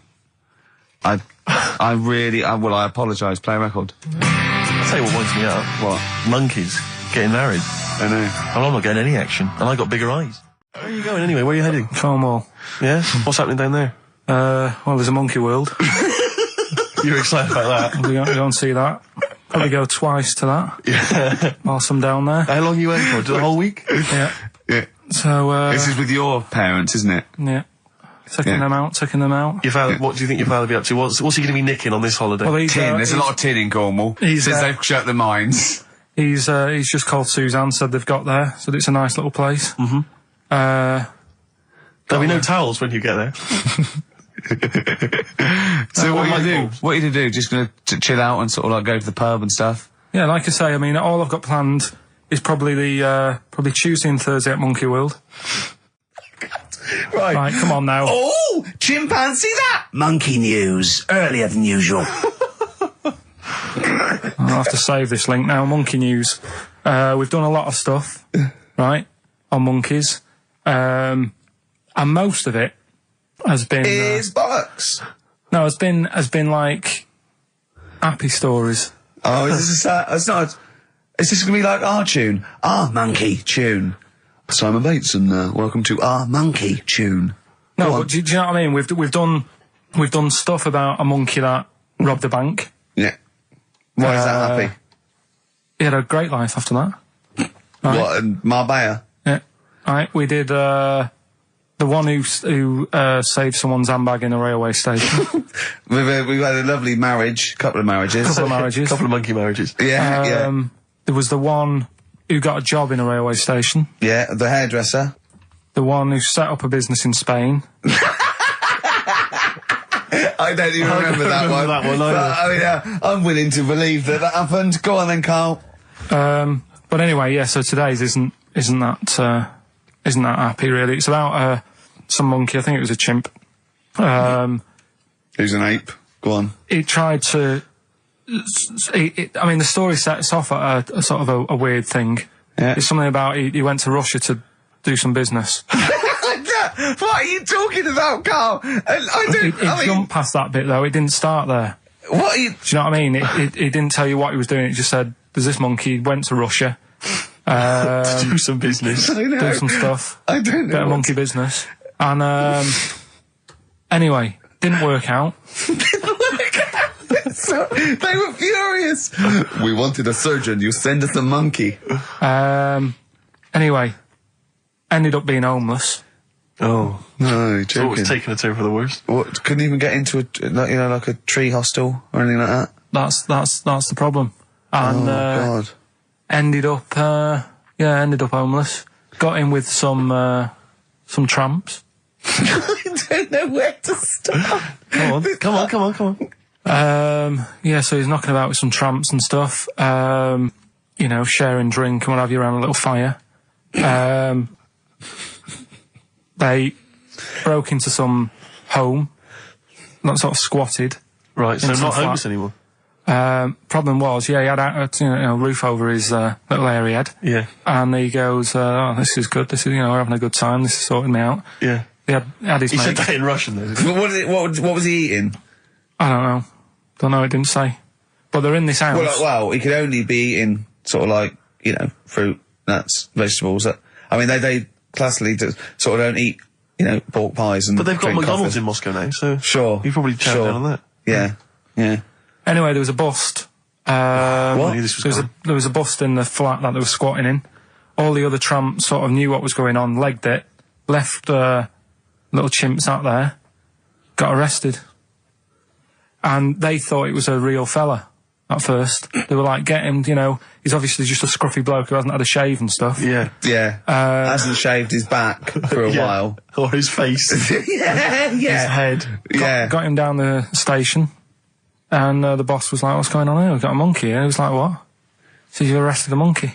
Well, so the arresting officers hadn't noticed all the way to the station that he kept slipping out of the handcuffs and was going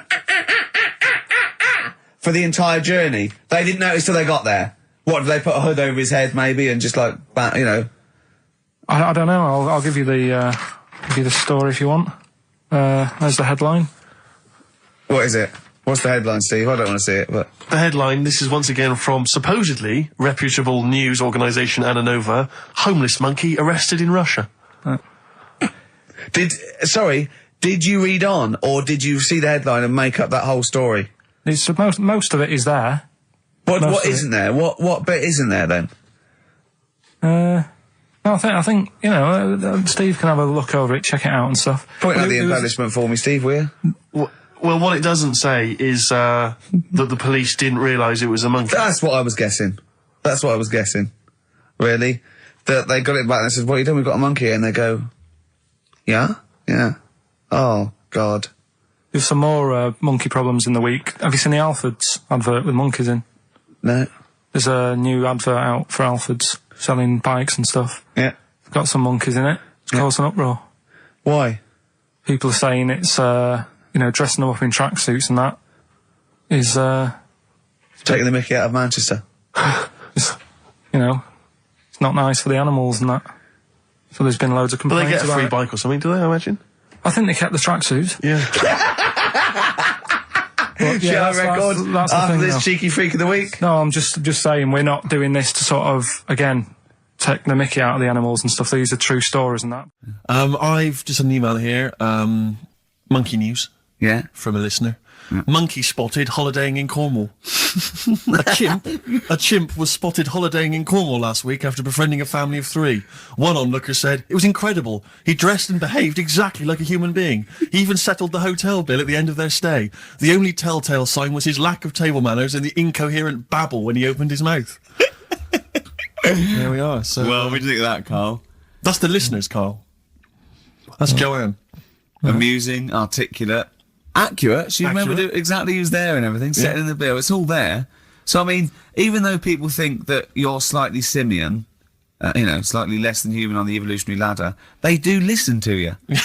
So, I mean, I don't know who's more stupid in the end, you or the listener. Did you get to the monkey sanctuary? Because this was the big thing. You were going into Cornwall, you were going to visit the monkey sanctuary. I've never seen someone more excited. You had 2 days put aside for the monkey sanctuary. How did it go, Monkey World? We were on our way, right? I found like a little, in a little cottage that we had, right? It's like a little folder, you know, with little leaflets in saying if you're into mountains, you want to go here. Yeah. If you're into castles and that. Here's a Little castle monkey world. on the leaflet, right? So I thought I'll be needing that. Took that out, made sure that's safe and that, right? We get in the car, getting ready to go. My dad says, where is it? I look on the back. It's in a place called Low or something like that, right? Yeah. So, we're on our way. Can't believe me luck. It's going to be a great day and all that. Yeah. And then, start looking at the leaflet, right? And, noticed, didn't have any chimps there. Yeah, it's not Monkey World. It wasn't a monkey world. Well, what was it called then? Something like, Monkey Town. yeah, it was just, it had like woolly monkeys in it. That's what They had what? Woolly monkeys. What are woolly monkeys? Those things, Johnny Vegas off the advert. Right. Loads of them. They're dumped now since ITV Digital went under, so they just put them in a cage. I don't They're understand. woolly. They're like they're sort of like little fluffy little baboon type things. Woolly monkeys.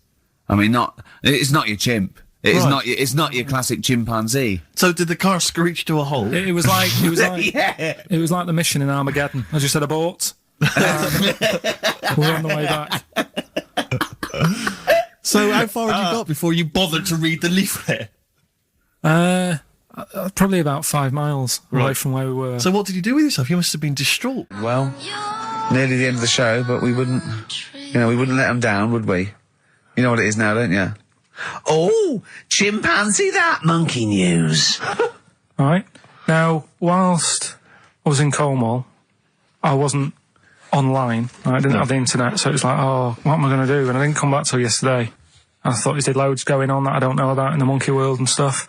I was hoping to get some from the zoo that I was meant to be going to. Of course, that didn't happen. So I said to my dad, do you know anything about monkeys? Or have you got any stories with monkeys? Brilliant. This is what Trevor McDonald does. Turned out... 9:45, he goes, got nothing. Dad, anything happened? You got anything politics? Anything politics, Dad? No. This isn't monkey news, I'm just giving you this free. Yeah, brilliant. Turned out one of his mates used to have a chimp. Right. What do you mean one of his mates used to have a chimp? Well, two of his mates. Oh, sorry, yeah, I was thinking it sounds a bit far-fetched living in Manchester, like. But if there was two of them... He had a chimp, had to thump it in the head. For doing what? Answering back? Oh, God! Tried it on with his wife. Had to thump it in the head for trying it on with his wife! I love it. It's a proper fist fight in a pub in Manchester. Oh. I'd call him up, but he's one of them who, like, swears all the time. Right. Oh. I mean, it'd be good to get him on and just... Let's interview him. Can we not interview him pre-record? We can bleep out the swear. I'd love to hear his story. Do a lot of work, that. Yeah, well, we're not scared of work, are we, No, I mean, Steve? I'll get myself if you can't be bothered. Yeah, I'll so... have a word, I'll sort it out. Yeah, try and sort that out next week. sort that out, yeah. Well, don't tell us the rest of the story then. Let's let him say in his own No, words. but there was another one as well. When you say you can get him on, but he swears a lot, you mean the monkey? I'm assuming he's more coherent than your dad's mate. But there's him, and there's some other fella he knows who had a funny name. I'll have to find out, because you'll love his name. But he was a drag artist. Yeah. And, I think he said my dad went round one day, I don't know why, right? Went around there, knocked on the door, chimp answered. Carl, I don't know what you're doing, mate. I don't know where this place you live, next door there's an horse in the front room. There's chimps running round. Mad. Anyway, Chimpanzee! Is that it? Is that the end of the story? There's a chimp answering the door and that's the end. You sure it wasn't the drag artist before he shaved? no, Sure it wasn't your gran? Because I like the really airy ones that decide they can be female impersonators. Yeah, your gran. Anyway. Go on then. This is the monkey news. So you got that for free. What's this going to be like, Well, Steve? let's have more jingles. Okay. Oh, chimpanzee that, monkey news extra. Okay. Right, another phrase, we've been talking about phrases today. Yeah, we have, Don't touch your granny when she's shaving. Yeah. Don't teach your granny to suck eggs. Yeah. Don't look a horse in the mouth. Yeah. Don't let the chimpanzee do if you're tucking your cock in. Familiar with the phrase monkey business? No, never heard that one before, Carl. That's brilliant. Right, well, it came about, this has been emailed in and I haven't really had a chance to look at it, so I'm just weighing it up now. God. Yeah. This is the biggest shambles on air, isn't it? Really? I'm ashamed of it. I mean, what was Dr. Fox? Dr. Fox must have been really polite. He must have been thinking, I don't know how to put this. He must have wanted to scream and go, you shouldn't be in the radio authority. My parents listen online. I can't look them in the eye. Right, I think I've weighed it up. Long time ago, right? Yeah. In the, olden days, yeah. in Go the Amazon jungle. Yeah. Right? Yeah. Little family of monkeys in there. Mm-hmm. Right? Having a good life. Right? Didn't have any predators in there. Right? So, they were loving it. Yeah. They had a load of food around them. They had loads of banana trees. Yeah. Right? No, I don't think so. No, they did. Sorry. Yeah. Everything's going great. So, they're happy in that. They go to bed. Okay. Wake up in the morning, load of bananas gone. Oh, hang on, interesting. Hold on, wait a minute. So, Either your dad's been around or... This isn't the great Amazon banana robbery, is it? so anyway, turns out it was another load of monkeys from another part of the island, from the rough bit. From the rough bit! I love it! They went into a middle class area. they're the ones with the earrings and the leather jackets. Oh, that is brilliant! From a rough part of the island. So the monkeys thought, well, there's no point getting into a fight with them because they're harder than we are. Yeah. Yeah. Of course, and they carry chains. So I love all This conjecture. They got flip knives and tattoos. Yeah, go on. So basically, they said, let's do some business with the bananas. Let's do some business with the bananas. This is such shit! This is such... What are you talking about? Oh, for Christ's sake! Right, calm down. We haven't got much time left. Oh, God! What do you mean this? Forget it. No, don't forget it. Carl, do not press seriously. that. Switch the record off. Switch the record off. Christ. Switch the record off, Carl. What are you talking about? What do they do? Oh. Let's do business with the bananas. Yeah. So they said, well, rather than them coming robbing them, we'll flog them. So that put a stop to it then. The monkeys came. They didn't have money. They said, give us some bananas. And it says So what, they exchange bananas for bananas? For berries and nuts. So that's where the phrase monkey business No, it's comes from. Little business to set up. Right, there, God. That's the end of that as well. So that's the end. That is a shame. That's the end of Rockbusters and Monkey News. Well done. You've done it in one show. We killed off Monkey News and Rockbusters. Didn't I tell you that there was some sort of petition for Monkey News? Was there? What was the Caused story? a lot of it's loads of emails and that. You saying- mean you've done Monkey News? You mean you want to do Monkey News? No, but seriously, there's uproar, and people were like, "You can't get rid of Monkey News. Yeah. Don't be doing that." Loads Loads of people. Was it monkeys trying to write the complete works of Shakespeare? Did Tony Blair get a whiff of it? And he's coming So down we're like a doing ton of Monkey bricks. News. Oh, chimpanzee, that Monkey News! Excellent. So Monkey News time on XFM. Karl Pilkington, the man in the hot seat. Karl, what have you got for us? Okay, Monkey News this week. We've covered a lot of stuff. We have indeed. Now, do you know, like, there's places where you can go for, like, weekend rests and stuff, Sure. and you relax, you sit in a little spa, you might have a swim and Yeah. stuff. Well, they've got a place done for monkeys. Of course we have. Right, they can go there, they relax, forget about all the stuff they've got going on in their head. They can have a manicure, Right. got nice meals, It's not called a manicure though. It's called a chimpacure. beauty them. treatments. Yeah. Right, they look good and stuff. Yeah, well, look good, feel good, yeah. Now, you might think, well, that's pretty normal. Well, The bit I haven't told you about is actually run by a couple of chimps.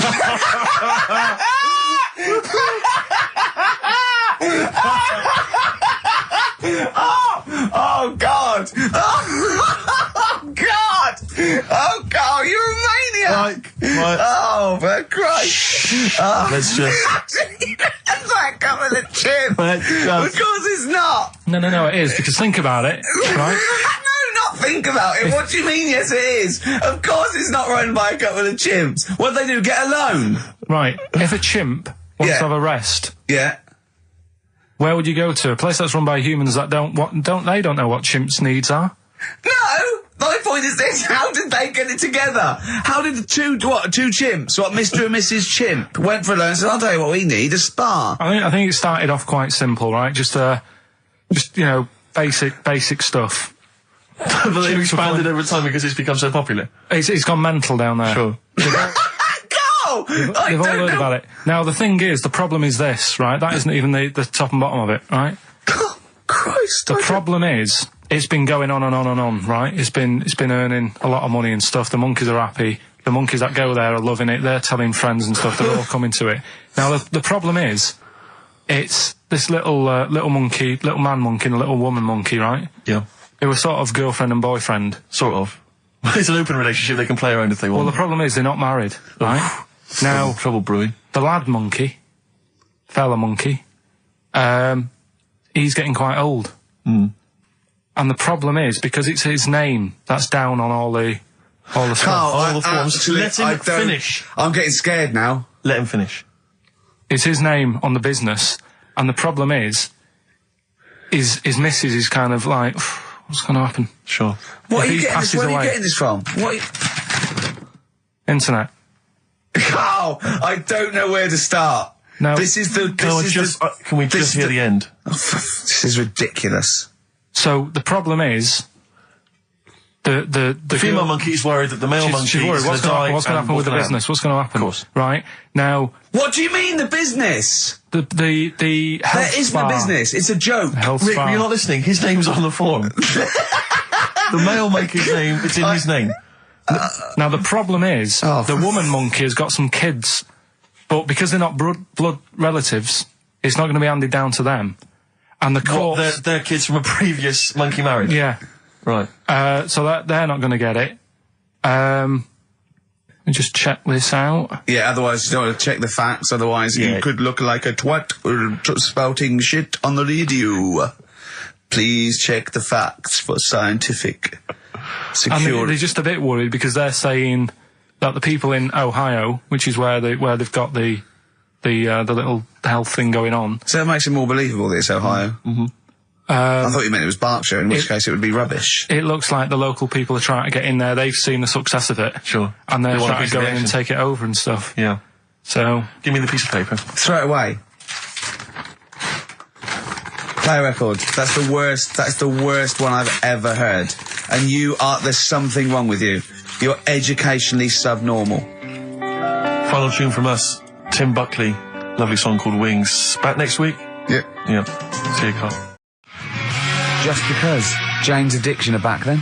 Yeah, excellent. And so are we. Indeed. Alright, I'm Ricky Gervais, with me Steve Merchant and Karl Pilkington pressing the buttons on XFM 104.9. Well, I'm looking forward to today. Because not only have I got, a bit of Bowie, a bit of Springsteen, Mock the Hoople, Pretenders, R.E.M., an Elton John classic, don't laugh, right? But we've taken Dr. Fox's advice and prepared the show, and I've got a big list here of amusing observations. Coming up after the next record, a funny observation about describing your looks. Brilliant. Alright? Before, just to say, Rick, I just had an email. Beach Buggy, your last chance to see them on Thursday, 5th of June, alright? So, don't miss out. The Garage, 9:45. It's your last chance. Beach Buggy. Well, I know that must be some people's favourite record, Steve. Well, it's only one of mine. Thunder Road, Bruce Springsteen. I wouldn't hear a bad word said against the boss. A lot of people dismiss him, as we said in the past, as being some kind of stadium rocker, but you can't listen to a song like that and not be moved. Surely, Carl. it's alright, yeah. Brilliant. A passionate man. Yeah. What? So, Karl. No, it's right. There's certain songs I like. That was alright. It didn't sound anything... If it wasn't Bruce Springsteen, if someone new came out, saying like that, I'd go, yeah, it's alright. Sure. Do you know what I mean? Yeah. You're a regular Simon Cowell, aren't you? I don't know if I like music as much as I used to now. That's what happens when you work in it, isn't it? Because Danny Minogue was on the telly in the Is week. it like when you work in a sweet factory and you don't nick the Mars bars after a couple of months? Yeah. Yeah. Danny Minogue was on the telly in the week, right? Yeah. And she was doing a medley. Yeah. Why do people do them? Well, to try and get all the hits. I know what you mean, yeah. Well, who's that busy that they haven't got time to listen to a full album or... But it was It's like a meal in pill form. Yeah. Well, I like most of Danny Minogue's hits, but I don't like the whole song. Yeah, exactly. So if you want to just like pop the best bits down, 30 seconds, put them all together, yeah. Well, I've got a Stars on 45 record from the 70s. Do you remember those? Yeah. Stars on 45. But it's like you say, this one had it would be a snatch of Stevie Wonder, followed by the MASH theme, followed by Layla, just the intro. It was sort of, it's not music, it's just... Yeah. Well, we do a bit of that, don't we? That's what DJing is, isn't it? It's a bit of everything. But we play the whole song, don't we, often? Mm. Yeah, we're better, aren't we, Karl? Oh. So what do you want to talk about today? Do you want to look at the list? Yeah, well, it's got describe looks. That's our list we've put. So this is a very amusing sort of link about describing your look. I don't know. What's this? I don't remember this. No, I just was thinking like, everyone's got an idea in their head, right? Of what Well, Careful, Karl. Don't open yourself up to criticism. Go on, yeah. Everyone's got like, yeah. Do you know what I mean? Everyone's got an idea of what they look like and stuff. If someone wanted to know what I look like or what Ricky looked like or what you look like, Steve, if that... Yeah. What would you use to describe yourself? Do you know what I mean? Words. not really. I don't understand. What do you mean? Well, like... Someone who doesn't know us, we've got to describe, and what's the game to hopefully get some sort of interpersonal language going, so you know they've got the same image as you. to a certain I'm extent. just thinking if I was to meet Steve in a restaurant, Yeah. right, I'd Nothing untoward going on. We're just hanging out. no, just having a chat, just having a normal night out. Yeah. Who's paying? Because I mean, is it expensive? Go Dutch. I mean, Right. So, I say to you, I'll see you at 8, right, in this restaurant. I'll turn up at the door. It's a bit of a posh place, right? So he's Steve Merchant in. Yeah. And the waiter sort of goes, I don't know. What does he look like? Right? And, Where's he from? Just a little French fella. Oh yeah. And, what does he look like? So the thing I'd pick up on first, tall lad. Tall, yeah. And then he goes, we got lots of tall people in, right? And I go, big eyes? Big eyes. Yeah. And then he'd go, yeah, he's over there. I'll be honest with you. I mean, you can have dinner and you can buy me dinner. I'm not sure you're going to get anywhere with me. If you're slagging me off. No, I'm not slagging you off though. That's what I'm saying. Yeah. I'm just using what comes to mind when. Can I just big eyes. Can I assume that they know?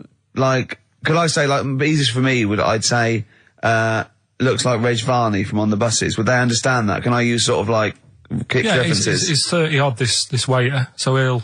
Yeah, so I go, right. oh yes, it's Reg Varney is sitting over there. Yeah. So he went German towards the end.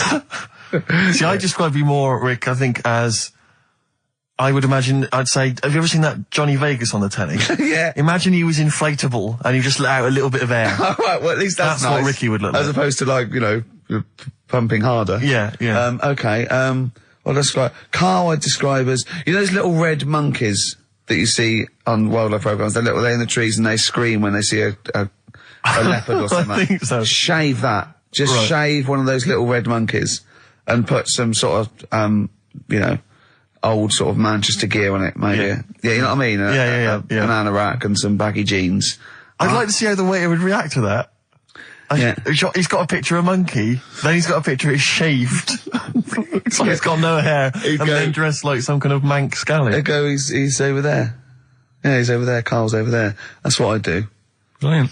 So, now coming up the Verve, after that, an amusing link about gay handkerchiefs. Really? I'm looking forward to this. Lucky Man by The Verve on XFM 104.9. I'm Ricky Gervais, with me Steve Merchant and Karl Pilkington. Karl, what's the problem with gay Yankees? You played Bruce Springsteen last week. Yeah. Right? Yeah. And you said he had got a load of trouble on his hands when he had a hanky in his back pocket. Did I say that on air or? Well, we were just saying that famously on the cover of the Born to Run, Born in the USA album, it's just him, isn't it, with his backside basically, with a red handkerchief. I wasn't looking. Well, I just. I did it for research purposes for this amazing link. Yeah, he had a red handkerchief, I think, in his right hand pocket, and apparently that signifies homosexuality. Apparently, I don't know. Oh, I thought it was which way you take. I don't know. These are those myths, aren't they? Right, yeah, well, exactly. I don't even know if this is... No, well, I read up about it. Okay. Right. Just research. And, it's all sort of, they've got all different coloured hankies. Are they? Right? Yeah. Right. And, it depends what pocket you put it in as well. So you've got, like, the different colours, different pockets. Yeah. And, sorry, how many variations are there? Different pockets is what? Well, you've got, like, your back pocket, your right back pocket. But what do they mean? What do you mean? Well, what do they signify? You can't just tell us they signify something. What do they signify? Well, some stuff that we don't really want to talk about, to be honest. What? Sort of, stuff that gays are into. Wait. What do you mean? Barbara Streisand records? Yeah, Eurovision. No, like, a couple of the things that were there that I know we can mention. He said something about... I love what he thinks he can't mention. I love it. Decency. What is this? 1956? No, but I mean, it isn't just, having it away. Having it away? I love him! Having it away! You get up to some weird stuff. I love the fact he didn't want to offend, but he's offended a lot more people by saying they get up to some weird stuff. Right. In your opinion? Yeah. What do you mean? No, but don't if there is something that I don't know about that it's like you can't say on the radio. Yeah, I'd rather not. But what do you mean weird stuff? Well, one of them, right? If you've got a red hanky, right? Yeah. In your right pocket. Like Bruce? Yeah. That's exactly what Bruce had, yeah. Right, well apparently then, Bruce is an armpit freak. An armpit freak? Yeah. No. Really? No. No. But that's very specific. Carl. Seriously. Well, what? Right, okay. What else is there then? Sorry, is there some kind of homosexual body that sat down and came up with this at some point? Well, you said this is getting crazy. You've got like a blue handkerchief in your top breast pocket. I don't know what that means. You need to sit down. There's some kind of summit. Figure out what it means. Yeah. It's just that you're not free from it either. So if you were to go in like a gay bar, which, you might do if you're straight anyway, because they're, good places, I think. Mm-hmm. Right? You can't actually go in there if you've got a cold, because every coloured hanky represents something. Right. So if I was to go in, had a bit of a sniffle, I could get into all sorts of trouble. Right. What, pull out a Marks and Spencer's white linen hanky, that means you like to be tied up and whipped. Yeah. There was another one, armpit freak with covered. Armpit freak is done. We've covered. An armpit freak? I don't really know what that means. Right, okay, yeah. But there was just one other thing, like a blue and white one, is if you're into sailors. To sailors? Yeah, if you have a little blue and white hanky, that's in your left pocket. Yeah. Right. Blue and white equals sailor. So I wanted to ask you something. Remember, again, we've got to be careful here. When you wouldn't leave the building that was on fire because you were standing proud. Hang on, we need this. Some people now don't know what you're talking about. Carl, you were on holiday. Yeah. On holiday in Tenerife, right? Yeah. You'd had a moment of intimacy with your girlfriend. Yeah. A knock on the door. You had to stop and get up. You peeked around the door. It was a fireman saying, "Get out," but you didn't want to leave because you had a. Yeah. Yeah. It was a little. Yeah. But what I don't understand is you maintained that while looking at a Spanish man dressed as a fireman. Yeah. Is that true? Is that the fact? You maintained. I'm sorry to say you maintained arousal whilst looking at a gentleman dressed as a fireman. No. These are the facts. And they are undisputed, right? Did you maintain? I'm not a machine, though. Do you know what I mean? I can't turn it on, turn it off. Right? But you were talking. I just thought talking to a fireman, you'd have probably lost it. I don't know, but you didn't. No, but the other thing was, I was talking to Suzanne about it again, right? Yeah. She said, "What are you talking about that for?" Right? I said, "Oh, it just cropped up," right? Yeah. And the dilemma was, you see, I wanted to try and make sure that it was a proper fire because that was the last condom we had, right? So it would have ruined the night. So I didn't want to it was like, well, what's going on? Is it, do we need to get out? Yeah. Is it a proper fire? Yeah. And you, and talking to this man in uniform, what did he look like? Was he good looking? Did he look like Ricky Martin, say? Was he good looking? Was he good looking in his uniform? I can't remember. Can't remember. Did he have a moustache? Better play a record, didn't we? Is this bringing it back? What? You look uncomfortable. What? Did you just switch this on with your hand? The Flaming Lips, and that's Fight Test. Lips and test. Lips Test. On M. We were talking there about homosexual people, and I'm sure we'll move on to other topics. But I just mentioned, I was talking to a friend of mine in the week, Rufus, and he overheard, he pieced together sometimes if you overhear a conversation, you can piece together what's going on. Yeah. And it sort of transpired from what you could make out that one gay guy had just realised or just found out that his gay boyfriend had maybe been having an affair and was on the phone and had called this person, the third party. So the other one was crying, wasn't it? The other one was crying in tears. Obviously, they just had a big argument about it. And all he heard on the phone was the guy saying, in very kind of earnest tones, "I'm going to do everything in my power to destroy you." Well, I just like to think what that was. What was he, No more guest list to GAY. To GAY. I am going to, slash your diesel jeans with a pair of scissors. What if they're listening now? I know, it's probably an emotional time for them. Yeah, but they probably don't think we're talking about them. No, not those. It's probably happened quite a lot this week. Well, possibly. I do know quite a lot of gay people, right? But they do jump about when it comes to partners. Right. Carl. No, Lee. Freedom of speech. Yeah. Let the man speak. No, I'm not saying that's a bad thing. It's quite you know, they don't, you know, if they get bored, they move on and that. Which is fair enough, but they do, How have you pieced this together? And they go out late, don't they? Oh, we've covered that, haven't we? We've done that. Yeah. How have you, so Do you know how we covered that? His favourite record is Killing a Georgie. And he went, at the end of the record, he went, see, but how late was it? Yeah. If he'd have been sort of going out at a decent time, that wouldn't have happened. Sure. Do you know what I mean, Steve, though? They're always getting ready to go out about 1:30 in the morning. You're asking for trouble. Yes. Incidentally, I should just point out that, Oh, dear. that we've had an email, I've lost it here now, but anyway, it was one of our listeners saying that we've slightly embarrassed ourselves because, of course, Bruce Springsteen on the cover of Born in the USA doesn't actually have a handkerchief in his back pocket. It's actually a red baseball cap.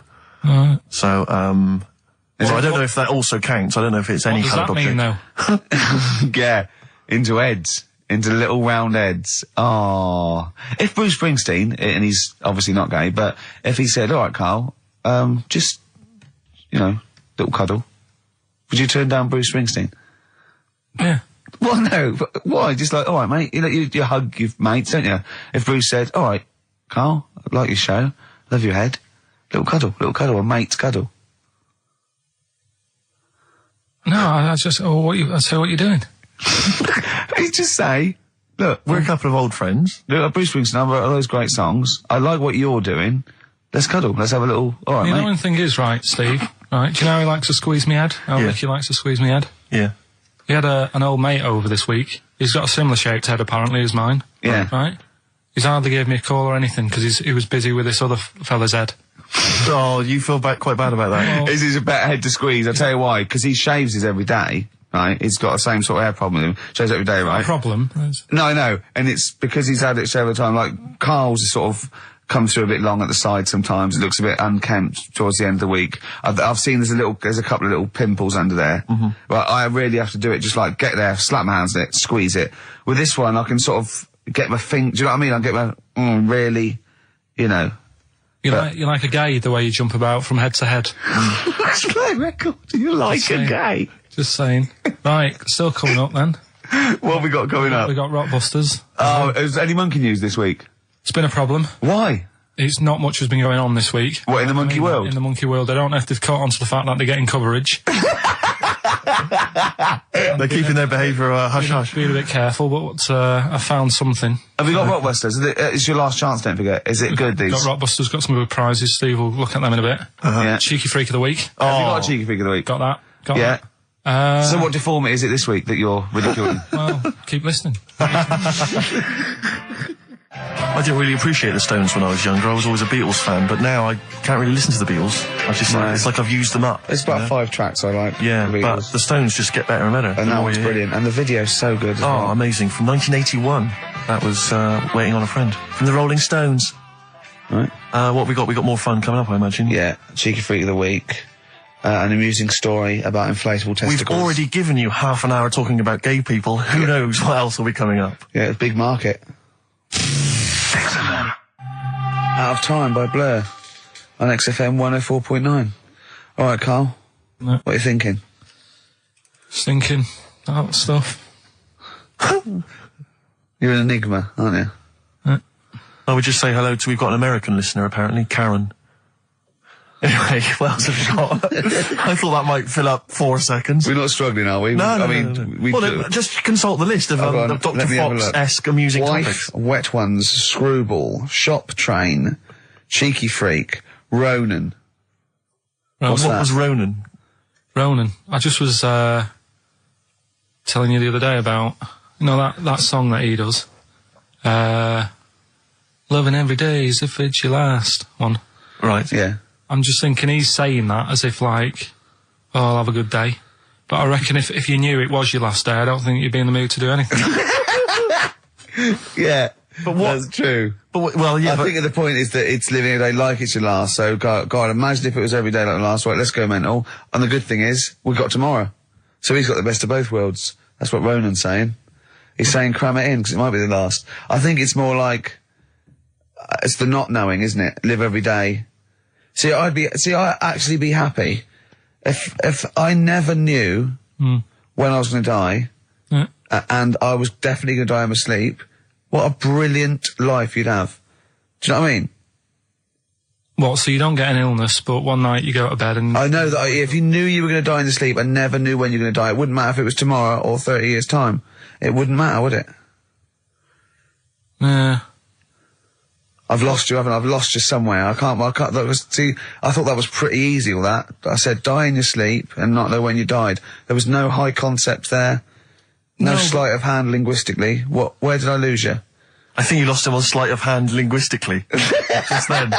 You lost him again. Yeah, I think that's the way I'd want to go. I don't want to know about it. That's why I don't go to the doctors or anything. That's a good approach. And do you know, remember him saying he's going to die of cancer because he doesn't check his balls. He doesn't like the feel. Of course.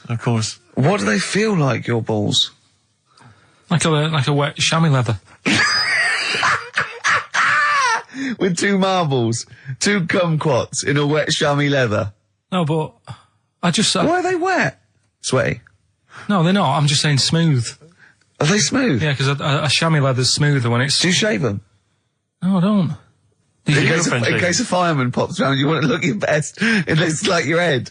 You know, the fireman pops round, there you are, and he goes, oh, nice, smooth. So you never go to the doctors? What even? I don't like it. But if you found some buboes under your arm or something, I'd wait for a bit and I'd say to Suzanne, what do you think of that? just see if it develops into plague. Well, yeah, because you know, don't you? Old bandages round your head. Yeah. And a bell. Yeah. Suzanne, where are you out? Can you get me a bell? Exactly. Brilliant. There was this kid at our school we took the piss out of for basically the rest of his time there, because when he was about 11, someone said, how would you want to die? Right? We do that thing, drown in fire, that. He said, I want to die of old age in my mother's arms. How old was he? About 11. Loser. In my mother's arms? No. What, getting off with her? What does that mean? Die of old age. You know, that's how old she.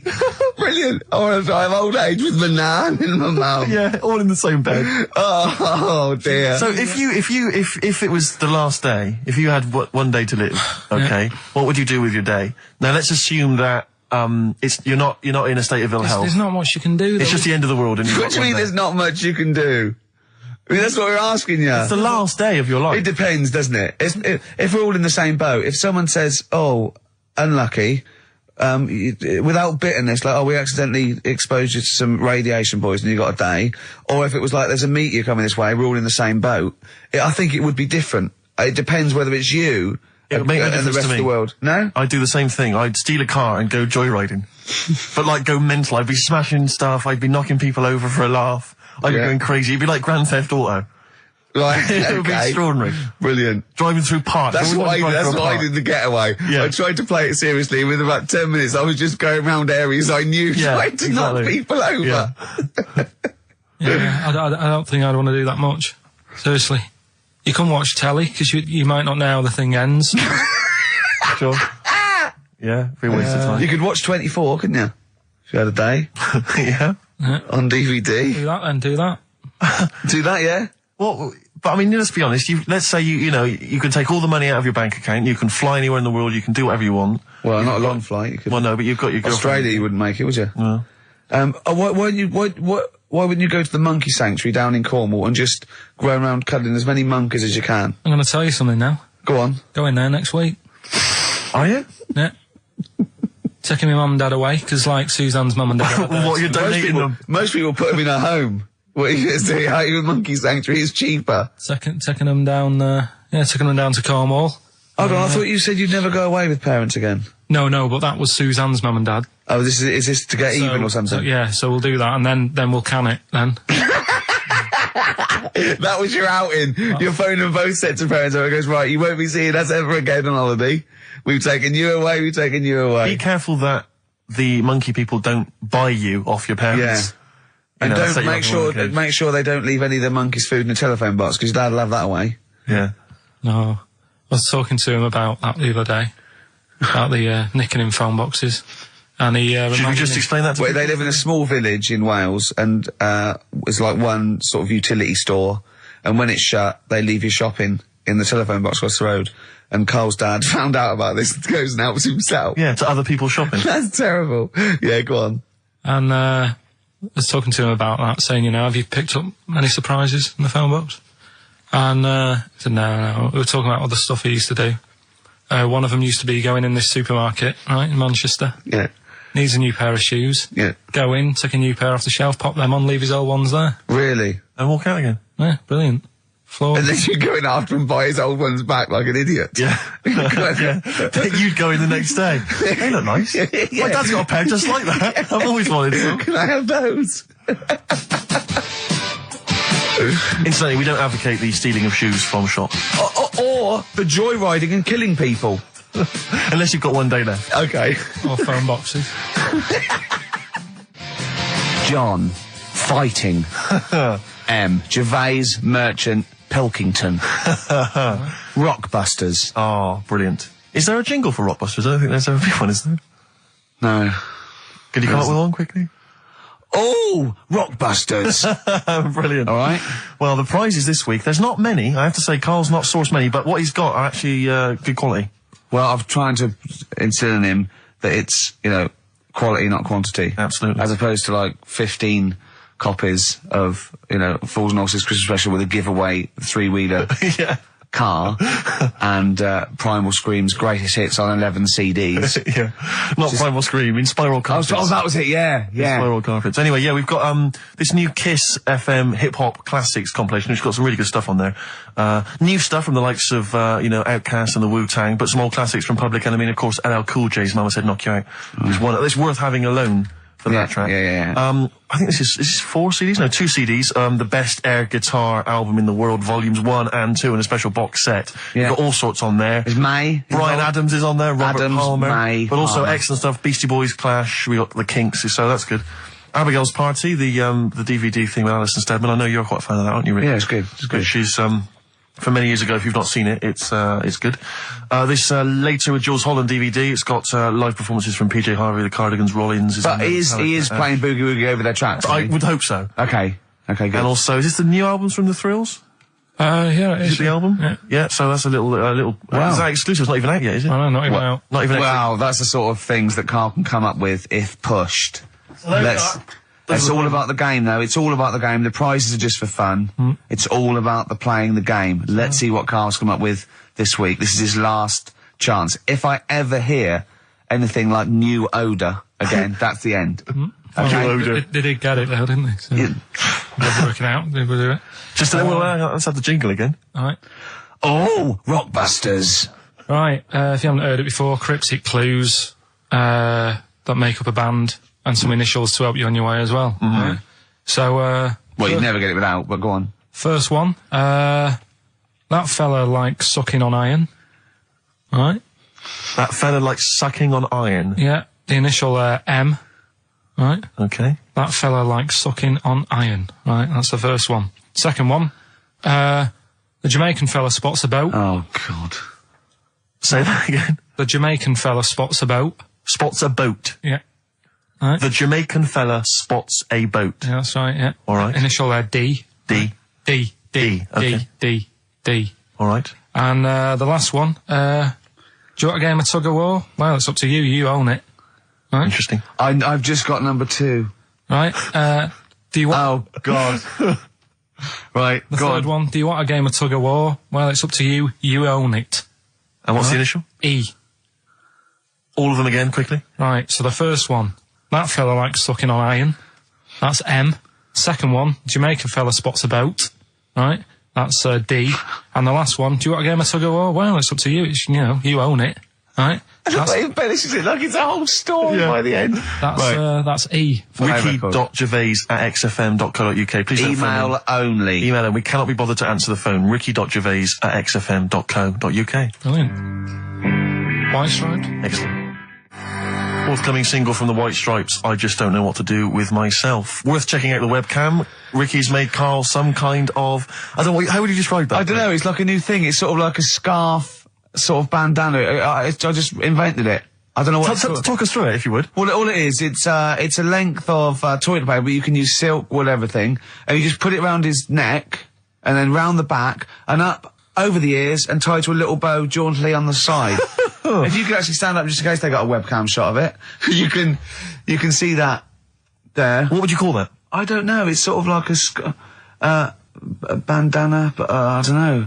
Neckadana, neck chief. A neckadana. Dana chief. A Karl chief. Yeah, I don't know. Well, we'll be marketing those if anyone's listening. Yeah. So, And would you do them in a variety of different colours for gay people? Red Hot Chili Peppers, universally speaking, on XFM 104.9. Well, halfway through, Steve. I'm Ricky Gervais. That was Mr. Merchant I was referring to there as Steve. Familiar. Friends by now, 5 years in the making. Karl Pilkington, I know him a year and a half, but he's a good friend as well. Alright. Alright, XFM, where paths cross. Alright? Oh, so, any interesting things to talk about, guys? Dr. Fox style? Any amusing observations? Have you taken a sideways look at the week's news or anything, Karl? What have you... Tell you what I did here last night. Go on. 5 Live. They do like a review of what's gone on in the week. When we've been busy in the week, I haven't always got time to follow what's going on. In the world, sure. Someone's made a chicken with teeth. What? For what reason? Don't know, because they can. Just because they can. And like So it chooses food. Yeah. they had a few guests saying, well, you know, where will it all end? So you're sure you weren't watching a Wallace and Gromit video? No, seriously, right? They're doing it. They're chicken with teeth. Why would they spend millions researching... What do you mean they've got a chicken with teeth? What do you mean there's a chicken with teeth? Sounds mad, doesn't it? What are you talking about, Karl? That's what they've done. Do you know, like... Why? I don't know. They're just messing with science and that, and that's what the people were saying. Why are you doing that? Do you know what I mean? Where will it start? What's the next thing? They did the sheep. They did the cloning. Right? The rat with an ear on its back. Did that. Can hear a cat coming, can't it? What else were they talking about? They were talking about that sheep again, that cloning one. Yeah. Dolly the sheep. Do you think it's that clever? They do all look the same anyway. What's it got to do with its cleverness? Being cloned. Being cloned, is it, do you think that's a good thing? He doesn't think it's that impressive because they look the same anyway. Right. They could have just put any sheep in there and go, look, they're the same. Yeah. Brilliant. So there was a programme, people were talking What about are you talking about, a chicken with teeth? It was the latest news. It was like all about the war and that, and I was like, yeah. And then it's a chicken with teeth. I said, hang on. Your ears perked up. Yeah, you didn't hear anything about the war, did you? That was like, they might have been speaking French, or just like whistles. And now, story about a chicken with teeth. Yeah. You stop washing up, maybe someone can let us know, you know. Oh, God, don't open the floodgates. No, but I'm just saying I don't know the full thing. They just, Of course you don't. Surprise. They just touched on it. Yeah. Anyway, other stuff I did do proper research on in the week. Go on. Having testicles done. Having your testicles done. Yeah. What does that mean?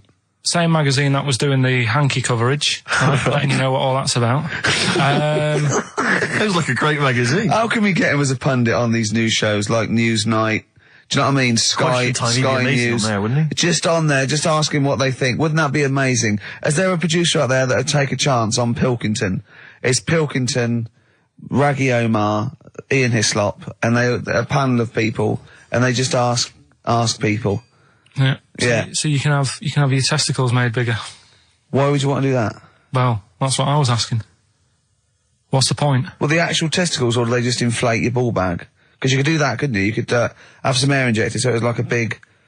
so they'd look bigger, but they'd rattle around inside, wouldn't they? Make a little noise, wouldn't it, when you're... like manacas. Like some kind of instrument. Yeah.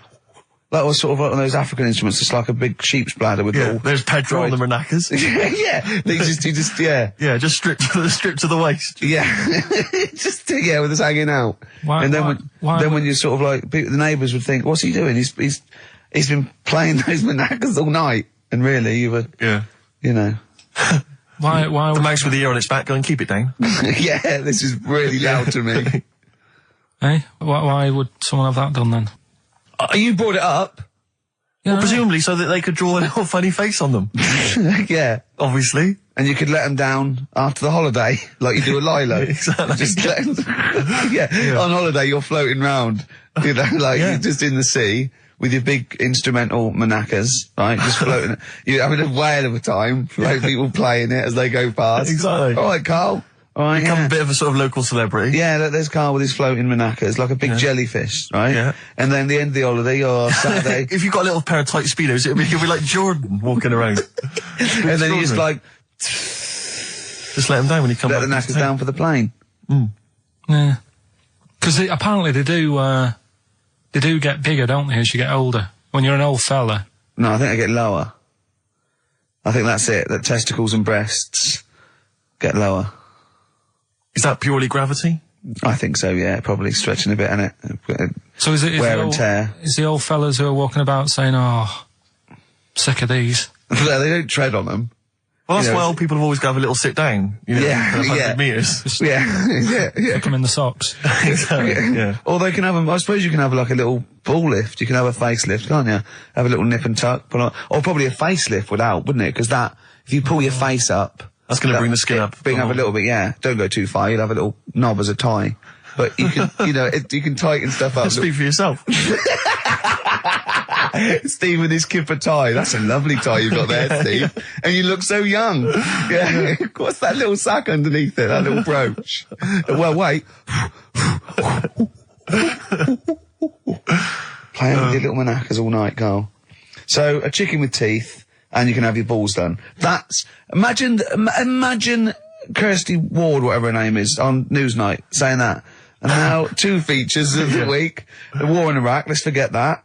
Who wants their knackers done? And look at this chicken. Careful, it bites. I think we should send this link to Dr. Fox and see if he thinks it's an improvement on what he heard during the Play a sonas. record. Play a record. Yeah, get this link, send it to Dr. Fox. He'd love it. All right. Alright? Plus, he'd be able to offer some kind of medical explanation. Yeah, exactly. Teenage Fan Club. Brilliant. One of Kurt Cobain's favourite bands, apparently, Teenage Fan Club, and that was the song Radio. He loved them. We've just had an email here. It says apparently they created the chicken with the teeth in order to prove that DNA can be reverse stimulated. The theory being that if you can revert chickens to a state in which it has teeth, I don't know if it ever had teeth, you can alter someone's DNA to stop them going bald, Karl. Did they mean that because birds came from reptiles that had teeth, outcrops, and then changed into a beak or whatever, that they revert, I don't understand, they revert DNA? I mean, there's not quite enough science here for me to be able to answer it in detail. Well, not for us maybe, but I think Karl's probably grasped it. What do you think that means, Karl? Yeah. What does he say? Okay, moving on. Ah, dear. Oh. Life's too short. What else is Have there? you got a monkey news coming up soon? Like I say, it's been a struggle. We'll do that. We'll do Cheeky Freak of the Week. Do you want to? Oh, definitely. Should we do Cheeky Freak of the Week? Cheeky Freak of the I Week? can't wait. I'll always do these. I'd start off with these. All right, well, let's have the jingle for Cheeky Freak of the Week. Oh, no. Do you remember it? No. I remember it. Oh, Cheeky Freak of the Week. Brilliant. Something like that? I want some more though, because that was slightly half-high. Cheeky Freak of the Week. Excellent. Right. This we're going back again. Yeah, 17th century? Well, it was 1829, right? Oh, I'm impressed. Now the problem is with Cheeky Freak of the Week. Not so much the week, is it, if you're going back to 1829? Well, Not even of the century. You haven't even done Cheeky Freak of the century. there's What's the problem with Cheeky Freak of the Week? just because. Other than the sort of moral implications. Yeah. Yeah. Well, last week it was a fella with 2 heads. Yeah. We've done Siamese twins. It's Siamese twins again. Oh, it's No, it was twins Siamese again. twins. It wasn't a fellow with 2 heads last week. It was Siamese twins. Conjoined twins, sorry. They're 2 different people. This is what I'm telling you. But this is the problem. They're going to crop up quite a lot just because they've got double a chance. All right. Oh, please don't write in and complain. He knows not what he does. You understand, don't you? Karl will actually feature one day in this section. Yeah. So, right, go on, Well, Karl. we're going back to 1829. Yeah. All the way back there to It's a 1829. retro conjoined twin link. A couple of guys set up a business. They were called Chang and Ang. Oh, they're the first. That's why they were called Siamese twins, because they wasn't that what it was based on? Those 2, Chang and Ang. Was it? The original, yeah. That's why they're called Siamese twins, because I think they were Siamese. So these are the first ones. Well, not the first ones, but they're the ones that got to fame, I think, and why people started calling them. People started calling them conjoined twins, Siamese twins. I think I'm right there. Anyway, Good. Well, the they sort of set up business, sort of going around the US. Well, both of them. And Europe, yeah. Yeah.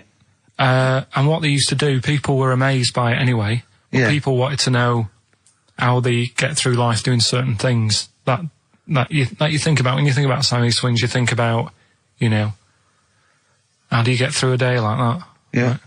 Right? And the thing that cropped up the most with people was how they take a bath.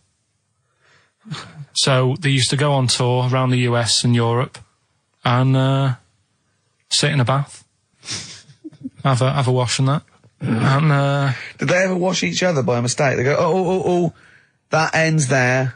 That ends there. Like those things in supermarkets. They put one of those down. We go, oh. What do you mean? Put that there. What do you mean? You know the things on the conveyor belt, the little dividers. Yeah. They wind me up, those dividers. Sorry, I was a complete tangent, but for some reason, it's my own psychosis, but I get so annoyed if I'm in a supermarket, I've got my shopping, I'm just about to get served, and you can always see there are certain people who stand behind you getting edgy, itchy, worried that I'm not going to put the divider down to separate my shopping from theirs. It's like they're terrified that I'm somehow going to deliberately pay for their shopping. Sneak in their onion. Yeah. Oh, I didn't get an onion, I'll have that. And it's just, but what annoys me is it's not so much that, obviously it's a practical thing, it's the fact that they get a little bit edgy. You can actually see, certainly kind of, dare I say it, certain breed of woman and a certain breed of fella will just get a little bit itchy, a little bit edgy, and they just look at you, can just see them sweating, especially if they can't reach. I just lean over and do it myself. Well, I know, but the thing is that it's like they almost feel that they ought to wait for me to do it, as though somehow it's my obligation. And it just for some reason, I know it's ludicrous, but it really annoys me, and I actually deliberately don't put the divider down just to see them sweat. I like the way that they're actually quite well made. There's some that are brass with like a felt bottom. Yeah. Like you really care. Like a twig would do, wouldn't it? Exactly. You know what I mean? But I just leave a slight gap. And then when it gets to when the woman's putting it through the till or the guy, I just say, that's my stuff. Do you ever look at other people shopping and go, oh, I should have got that? Often. Oh, yeah. That's annoying. I'll tell you what it is, it's the same thing, and again, it's my psychosis. When people, if you're on a bus or a train, and we're pulling into the stop, but there's a good, kind of 35 seconds before we're actually going to come to a halt, they leap up, and they're straight by the door. Yeah.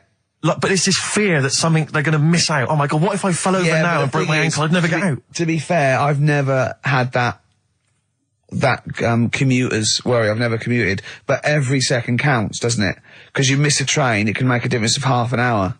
So that's why commuters literally run to get their connections. But the thing is that with a bus, there's often there'll be people who are sat right next to the exit will get up and stand up for a while, waiting to get out. It just, again, I'm not saying it's not, it makes perfect sense to them. It's my psychosis. They're going to be mowed down in the streets. They will just be a few of the people. You're going to be in a lovely Chrysler. Exactly. Yeah. Well, I will be going straight through a branch of Waitrose. Yeah. Taking people out in the So we do not condone going through Waitrose in a Chrysler. In a car. Now, as Changanang, they're in the bath, they're washing their own bits, they've got one of those dividers, right? They go, well, that's definitely yours. I marked mine. That's definitely mine. What? Don't wash that, Chang. I wouldn't hang. I wouldn't wash that. Right? So what are they doing? They're in the bath. Carry on with the story. That's about it, really. I mean, that's the fact that people... So, two little Oriental fellas joined in the hip, had a bath. No. That's your story. No, they didn't have a bath. They they must have done some sort of research, right? Who? Changanang, right? And they said, well, what do people want to see? Isn't that basically Roller's song? But it's an idea that people have queued up. They've paid their money. They're in a tent. They're, well, I hear they're going to have a bath. They're going to have a bath. Two Siamese people have a bath. How would they possibly do it? Well, I've heard they get into a bath. But that's I don't know they what's wanted exciting. to see them nude and where the join was. No. More than how do you get in the bath? I don't know. They just that's what they picked. They said what would be good to see. What do you want to see them do? Having a bath. How'd you get into trousers? Was there Exactly. This is all part of it, isn't it? That's why they picked having a bath. This is all part of it. Well, they want you to get dressed afterwards. Yeah. Who was the best out of Changanang? Who was your favourite? They both look the same, to be honest. There's a surprise. One was a short ginger woman. Oh dear. Is there anything what would be better than having a bath for you when you'd seen them? What would sort of make you go, I wonder? One of them pulling and the other one going home alone. Yeah. I go, look, she's definitely up for it. I'm taking her home and go, what am I going to do? Can I watch? Definitely not. Definitely not. Look, you go to bed. I want to wine and dine her. But if he's got back to their place and they're going at hammer and tongs, but only saying one of them. No, hammer and tongs were their cousins. Right. They lived miles away. Yeah. If one of them gets knackered, can the other one take over? God, I think we play a record. That annoys me. What? That sort of being at it all night. What do you mean? Let's put a song and I'll come back What to do you mean? No, Come on. seriously, because Okay. R.E.M., yeah. Well, after R.E.M., Night Swimming, being at it all night, and why it annoys Karl. Night Swimming by R.E.M. Well, before we played that track, you remember Karl was on the, teetering, on the cusp of telling us why he's annoyed at going all night. I assume you mean... Relations. Yeah. What do you mean? What annoys you about that? What? Sexual relations all night. The concept? Or people keep you up? Is it your next door neighbours or something? No, just that thing of people who say, oh, was that it all night last night? Who says that to you? You know, lads who think they're, they think they're a bit of a lad and think that means it's good. What, like Sting in his tantric sex? Sting. Yeah. Well, to be fair, it goes for 8 hours, but only 3 minutes of that is going for it. The other sort of, 7 and a bit is sort of laying next to each other, isn't it? Right. Or sometimes in a different room. Yeah. Yeah. Is that why it's called Sting? Hey? Well, if you're at it all night, bet it. It's gonna sting. Yeah. So what's your problem with this notion of going at it all night? It's just that thing of, get it done right the first time.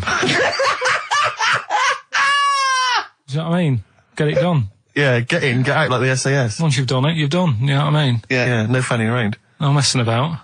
So, it's just that, isn't it? It's like, do it right the first time. Once you've washed up, right, you put the pots away, you don't dirty them again. What a lovely analogy. That's one of the great Is that what you metaphors. say to Suzanne? Come on, love. Once you've washed up. I've already washed up. You don't dirty the pots again. Go. What a romantic Ding dong. song. Hello, is there a fire? Oh. Hello. Did he have a moustache, the fireman? Oh. Radiohead, they're there on XFM 104.9. I'm Ricky Gervais, Steve Merchant, Karl Pilkington with the answers to Rockbusters, the biggest quiz on radio, probably. Mm-hmm. Do you want to remind us the quiz? No, you mean the crappiest quiz on radio? Yeah. Right.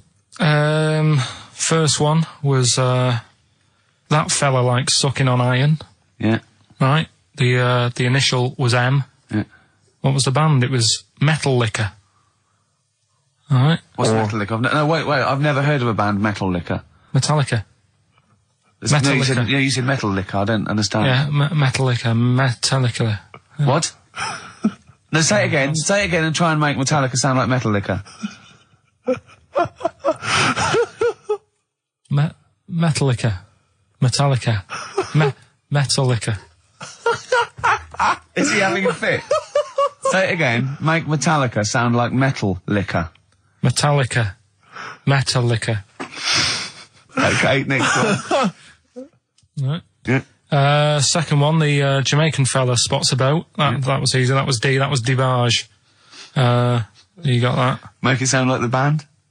Debage. Make it sound like a Jamaican fella saying, spotting a boat. Debage. Right. So you got that one.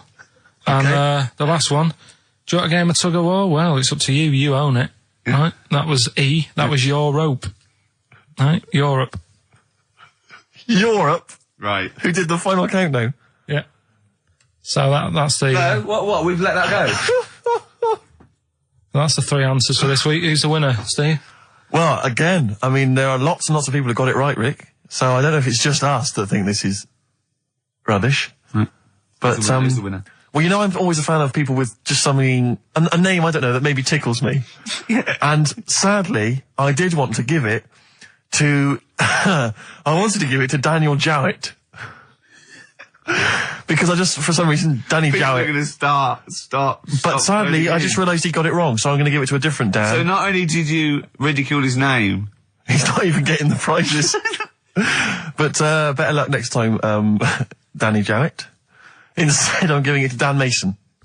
of Ilford. So he got them right and he wins those prizes. All right, well. Okay. More of that next week? I mean, what do we think? We'll do it next week then. Yeah. Again. Okay. What are you doing now? Got a record or what's that? Hoople. But I'm not the Hoople. Oh, it's a Hoople. Yeah. The Hoopsters. Monkey news? Next. Right. Not the Hoople. Roll Away the Stone. Classic little ditty. On XFM 104.9. Right? Play the jingle. Oh, is it? Is it? Brilliant. Oh, chimpanzee that monkey news extra. Well, Is there monkey news? I tell you what, I've been having a bit of a problem this week. Why? It's just been a struggle. Normally, I can come into work on a Monday and there'll be something that's happened over the Saturday, over the Sunday night. Do you know what I mean? Over the weekend, the monkeys have done something. Been very quiet. I thought I'll be all right. Let's see how the week goes on. I don't know if they've caught on to the fact that we're giving this coverage now, or I don't understand. Normally, people are emailing me stuff all the time about monkeys. Been very quiet week. Been checking. I was looking in books last night and stuff. Is there any monkey news? I've got some, but just because it's not that good, something else I found out that I thought I'd share with you. Go on. I was looking in the Guinness Book of Records, right, because I thought they'll have something in there about monkeys or something, right? Mm-hmm. And there's a little monkey, I think it lives in Asia, right? There's loads of them live in Asia. Might just be travelling, but yeah. And something I found out, I don't know if they've got it right, and that's why I want to bring it up. Apparently, it's the mammal, right, that's got sort of the pointiest eyes that pop out of their head. Steve.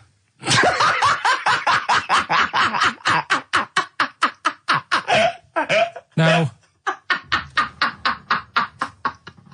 the thing is, right, I thought that's interesting. Yeah. Apparently it's the biggest with the sort of goggle eye type thing. Right, yeah, go on. Apparently they come out of their head 1.6 centimetres. 1.6 centimetres? What, you mean they protrude? Yeah. They protrude from the head at 1.6. Okay. What? How long? Have you got a ruler, Rick? 1.6. He's having a go. I'd say I'd be a little bit annoyed if the monkeys beat me. Well, I don't think it has. That's what I'm hoping. Is there anything we can... I mean, what's 1.6? Oh, can you... It's about... Drop your trousers. It's, about 3/4 of an inch. What do you think? I don't know. Have they got it right, or what? Maybe I should come down to Monkey World with you next week. So anyway, that's not the monkey news, that's just something that cropped up and... Sure. I do know once, when we were playing pool in the office, I think Lucy was your partner. Yeah. It was me and Ash versus you and Lucy. And you were having trouble because his glasses kept slipping down. So Lucy pushed his glasses up his nose, but the glasses touched his eye. Do you remember that? Yeah.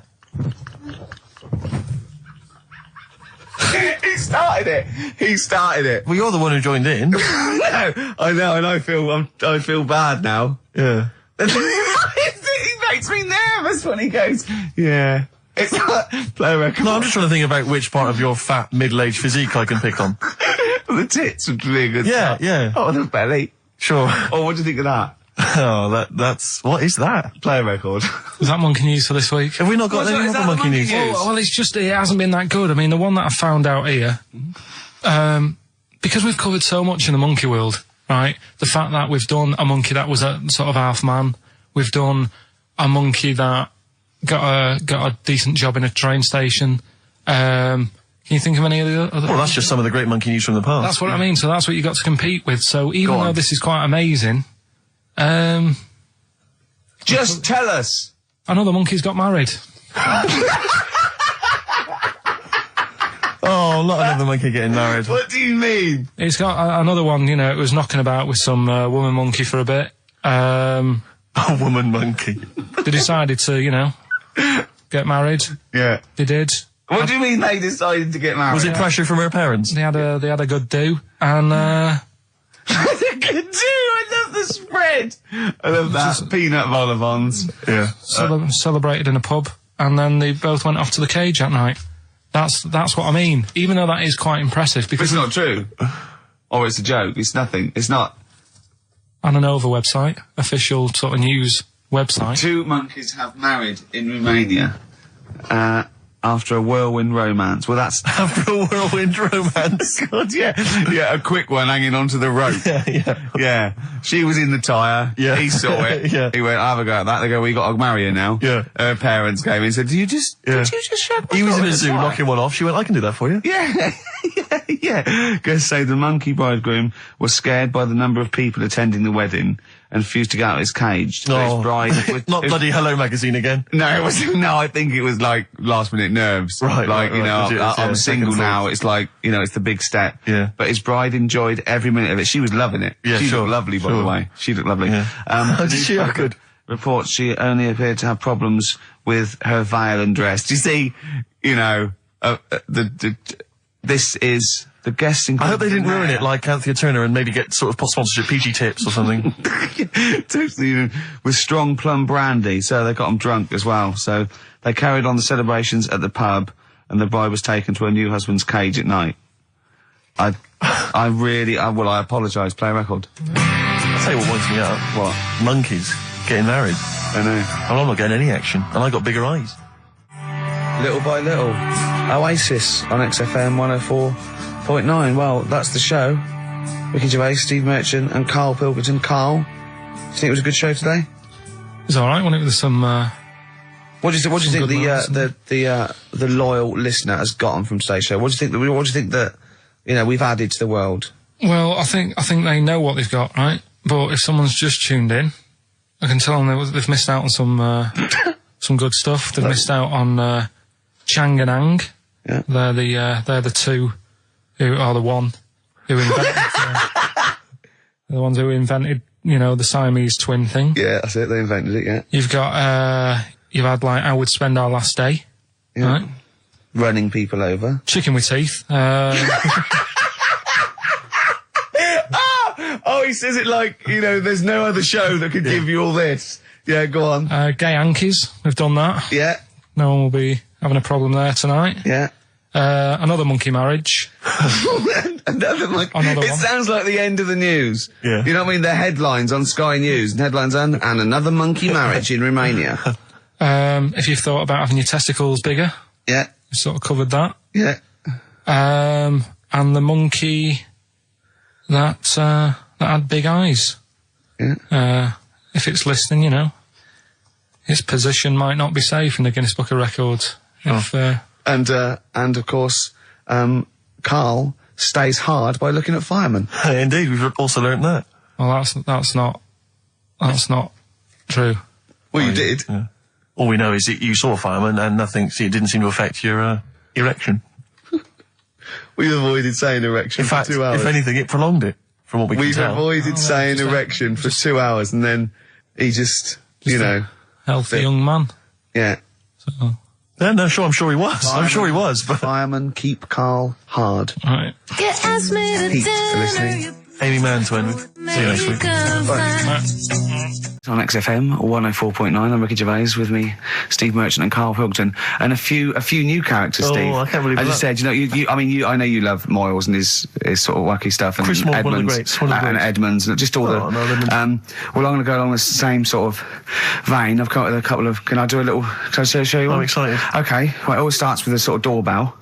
So it goes, ding dong. I go, oh no, hold on, Steve, hold on, Karl. Who's that at the door? Yeah. Hello. Oh, hello. Oh, look, it's Camp David, the right queer gay. Oh, hello. Hello, you look all gay today. Is that because it's nice weather? Oh, no, that's not what it means. Oh, have you got a girlfriend, Camp David, the right queer gay? No, but I've got a boyfriend. Oh, bye. Right. Oh. Ding dong. Oh, it's another one. Hang on. Another comment. Hello. Oh, look. It's Holy Fuck, the little funny Chinese fella. Wait, that's his name, Carl. That's his name, Carl. Carl. Hello, Holy Fuck. Harold. Right? Yeah, that's fine. Mr. Fuck, you can call me Holy if you want. No, I'd prefer to call you Fuck. Yeah. Right? You're right. Nothing wrong with this so far. No. Have you got a girlfriend, Mr. Fuck? Achoo. Oh, you haven't got that SARS, have you? Yeah. No, that's my girlfriend's name. See? Yeah. That's lovely. Oh, just before you go, Mr. Fuck, I've got two things here. I've got a nice Trilby hat that you could wear, or I've got a little lampshade. Right. Which one do you want to put on your head and walk around? I presume the Trilby. No, but it's not. No. Yeah. Lampshade. Lampshade, of course. Bye. See you later. Yeah.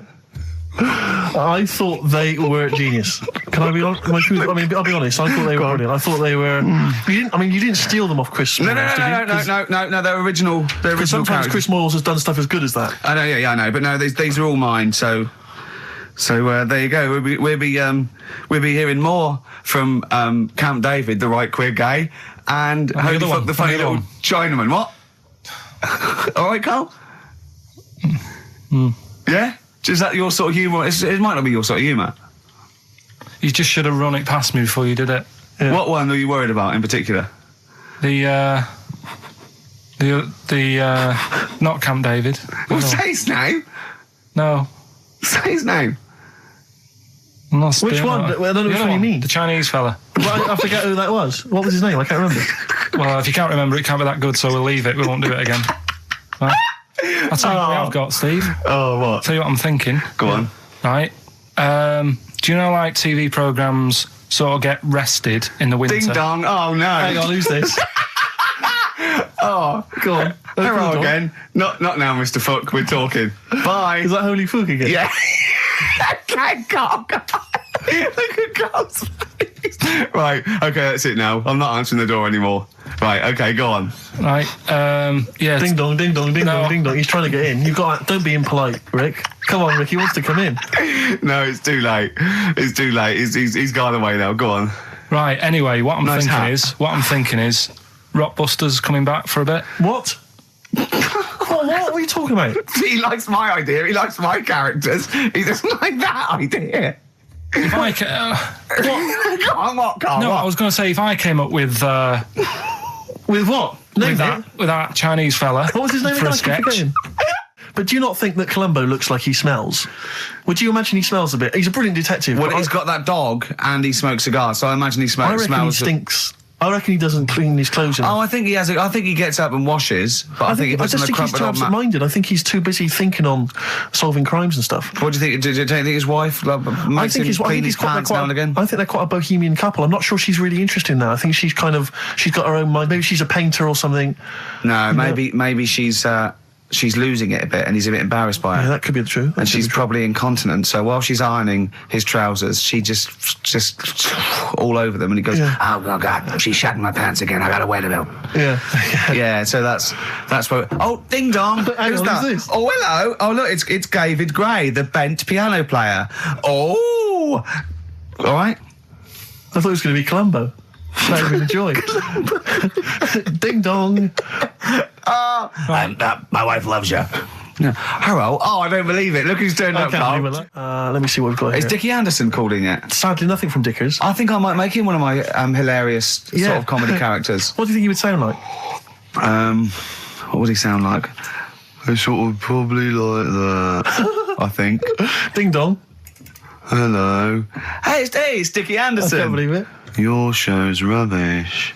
Something like that? I mean, I think you should work on them perhaps before you're saying there's not a lot of substance these guys? I'm just saying that, once the novelty of the doorbell has worn off... I don't think you understand comedy on radio, Steve. I'm not sure I do, but... To be honest. Listen to Noel Evans, listen to Moyles. You'll see you don't need to riff with it. It's just, you just do the doorbell and just say they're here. Right. That's all you need to do. Sure. So, that's the main thing. Well, so we've had a couple I'm of thinking responses. of some more characters as well.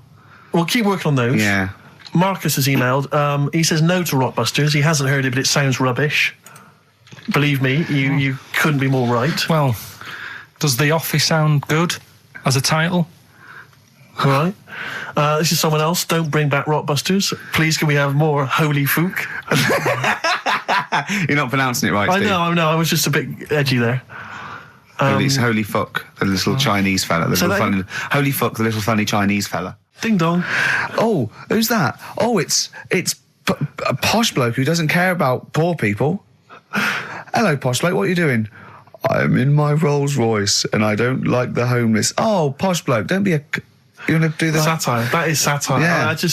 There's nothing like So it's political as well. I'm getting in but there's so political many. Don't things. even begin to show off. I mean, I was showing that subtext. some foreigners are funny. I got in the fact that, like, if you notice that Chinese people wear different hats to us. Yes. So that's political in a sense. Yeah. So, if I'd have done a character called Tourette's Boy, friend of the little Chinaman, and it went, ding dong, oh look, it's Tourette's Boy, friend of, holy fuck, holy fuck, you'd have been annoyed.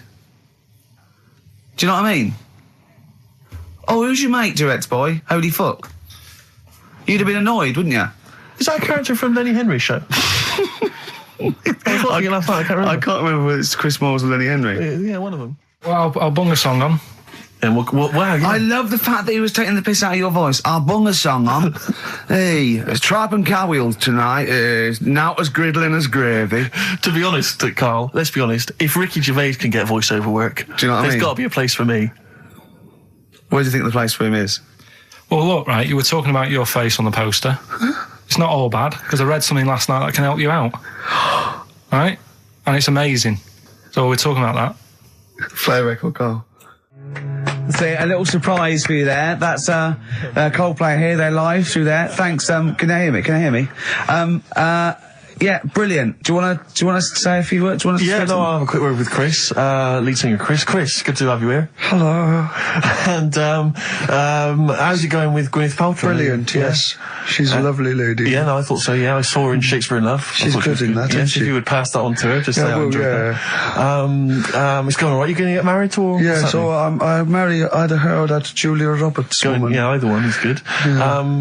I know you're on holiday at the moment in Hawaii. I read in the paper today. No, You're actually here. I'm actually here. Okay. Got to go now. Got to go. All right, just a couple of quick. See you later, Chris. Yes, see you, Ricky.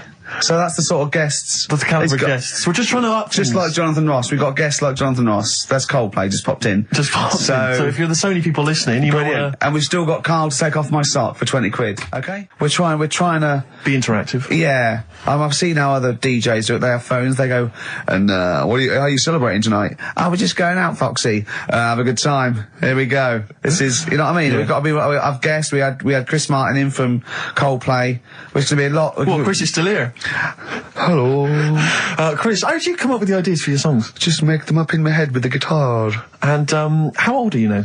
28. Thanks very much. No, more from Chris Martin later, I imagine. Cheers. But we've also had an email. Cheers.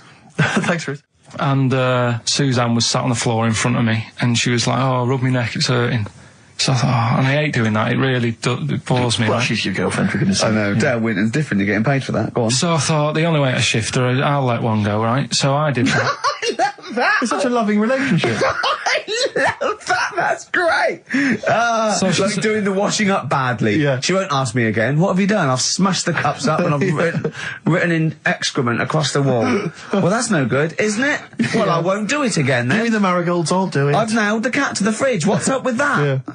Go on. But yeah, so I did that, and it worked. She sort of got up and said, "Oh," and my dad said, "What do you do that for?" What was he thinking? So I said, "Oh, I hate rubbing her neck. Does me head in."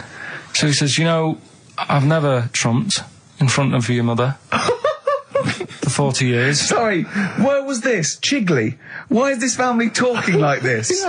Young Carl, I've never trumped in front of your mother in the 35 years.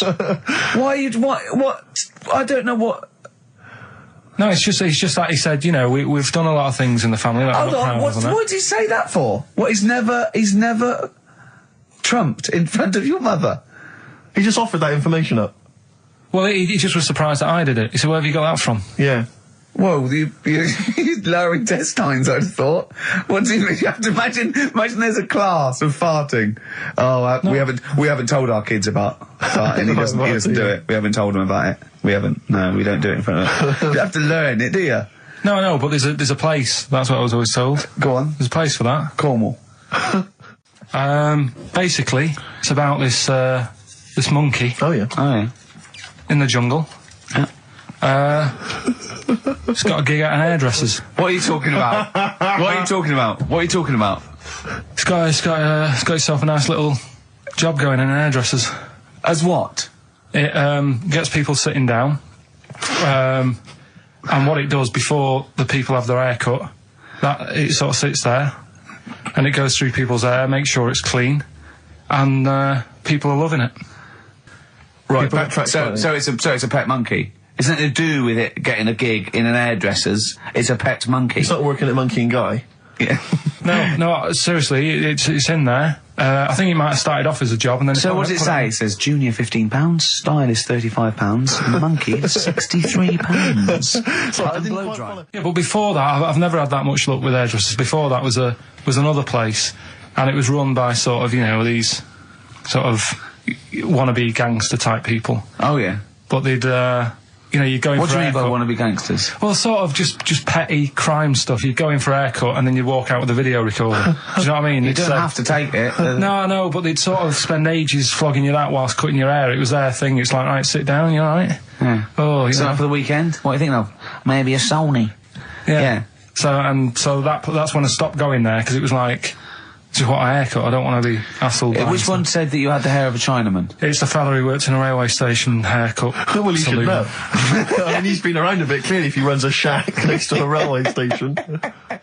Oh, It's dear. like, the two of you are just, you are like children. You're infants. Your mentality is ludicrous. And you're embarrassing us in front of our special guests. Oh, yeah. I can't believe it. Now, of course, last week we've some had, tattoo here. we've had a number of letters, Rick. I'm just reading them now. Saying, Okay. last week, loved your interview with Chris Martin from Coldplay. Yeah. Genius. Another one here. Great insight into the man who wrote Yellow and Clocks. Yeah. Fascinating. Yeah. Steve Merchant's interview with Chris Martin was amazing. He showed his own TV show. Yeah, Just yeah. some of the letters we've received, Rick. Yeah. So this week, we're very lucky to have with us Russian pop act Tattoo. Round of applause for them. Hello. Lovely to have them here. Tattoo. Now then, of course, there's been much controversy that your kind of lesbian shtick is just something to try and whip up some press attention. Yeah. Is that We are proper lesbians. We love fanny more than cock. Okay, brilliant. And Tattoo, lovely to have you here. Thanks for coming. Yeah. Now then, you've got some live gigs, I understand, planned. Yeah. Duh. Okay. I can't help but notice that you sound, dare I say it, Tattoo, you don't sound so much Russian as German. We cannot do the accent properly. Okay.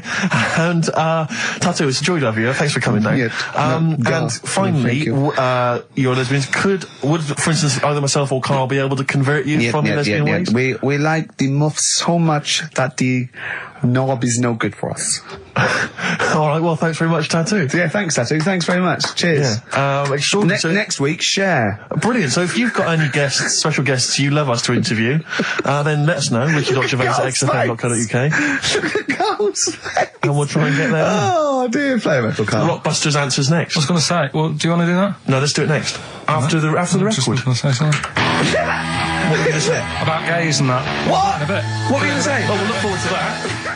I say to you, I'll see you at 8, right, in Yeah. this restaurant. I'll turn up at the door. It's a bit of a posh place, right?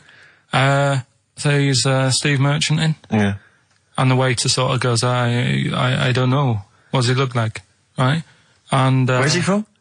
just a little French fella. Oh, yeah. Oh, yeah. And what does he look like? So I had the thing I'd pick up on first, tall lad. Tall, yeah. And then he goes, oh, we got lots of tall people in, right? And I go, oh, big eyes? Big eyes. Yeah. And then he'd go, yeah, he's over there. I'll be honest with you. I mean, you can have dinner and you can buy me dinner. I'm not sure you're going to get anywhere with me. If you're slagging me off. No, I'm not slagging you off, though. That's what I'm saying. Yeah. I'm just using what comes to mind when I think of you. Can I just... Tall and big eyes. Can I assume that they know, like... Could I say, like, easiest for me would, I'd say, looks like Reg Varney from On the Buses. Would they understand that? Can I use sort of, like, kick Yeah, references? he's 30-odd, this waiter, so he'll... Yeah, So I go, right. oh yes, it's Reg Varney is sitting over there. Yeah. So he that's went right. German towards the end. What do you mean? What annoys you about that? What? Sexual relations all The night. concept? Or people keep you up? Is it your next door neighbours or something? No, just that thing of people who say, oh, was that it all night last night? Who says that to you? lads who think they're, they think they're a bit of a lad and think that means it's good. Well, like Sting in his tantric sex. Sting. Yeah. Well, to be fair, it goes for 8 hours, but only 3 minutes of that is going for it. The other sort of, 7 and a bit is sort of laying next to each other, isn't it? Right. Or sometimes in a different room. Yeah. Yeah. Is that why it's called Sting? Hey? Well, if you're at it all night, bet it. It's gonna sting. So what's your problem with this notion of going at it all night? It's just that thing of, get it done right the first time. Do you know what I mean? Get it done. Yeah, get in, get out like the SAS. Once you've done it, you've done. You know what I mean? Yeah, no fanning around. No messing about. So, it's just that, isn't it? It's like, do it right the first time. Once you've washed up, right, you put the pots away, you don't dirty them again. What a lovely analogy. That's one of the great Is that what you metaphors. say to Suzanne? Come on, love. Once you've washed up. I've already washed up. You don't dirty the pots again. Go. What a romantic Ding dong. song. Hello, is there a fire? Oh. Hello. Did he have a moustache, the fireman? Oh. Yeah, do the jingle. We've come up with a new one, haven't we? The freak, say chic. Cheeky freak of the week. Right, well, couple of bits. I don't know which one to use as the main feature for this week. It's that good, is it? Well, there's been another one born. Little kid. Who on? 4 eyes. Insult. Just a guy who wears glasses. Come on. 4 eyes, 2 noses, 2 mouths. That's weird, isn't it? This bloke, did he also have 2 heads, 2 bodies? Sort of born sort of slightly separately? He wasn't stood next to a mirror. No, it's weird, that, isn't it? That's all you've got. Is it? I love that. That's weird. I went to the doctor said that.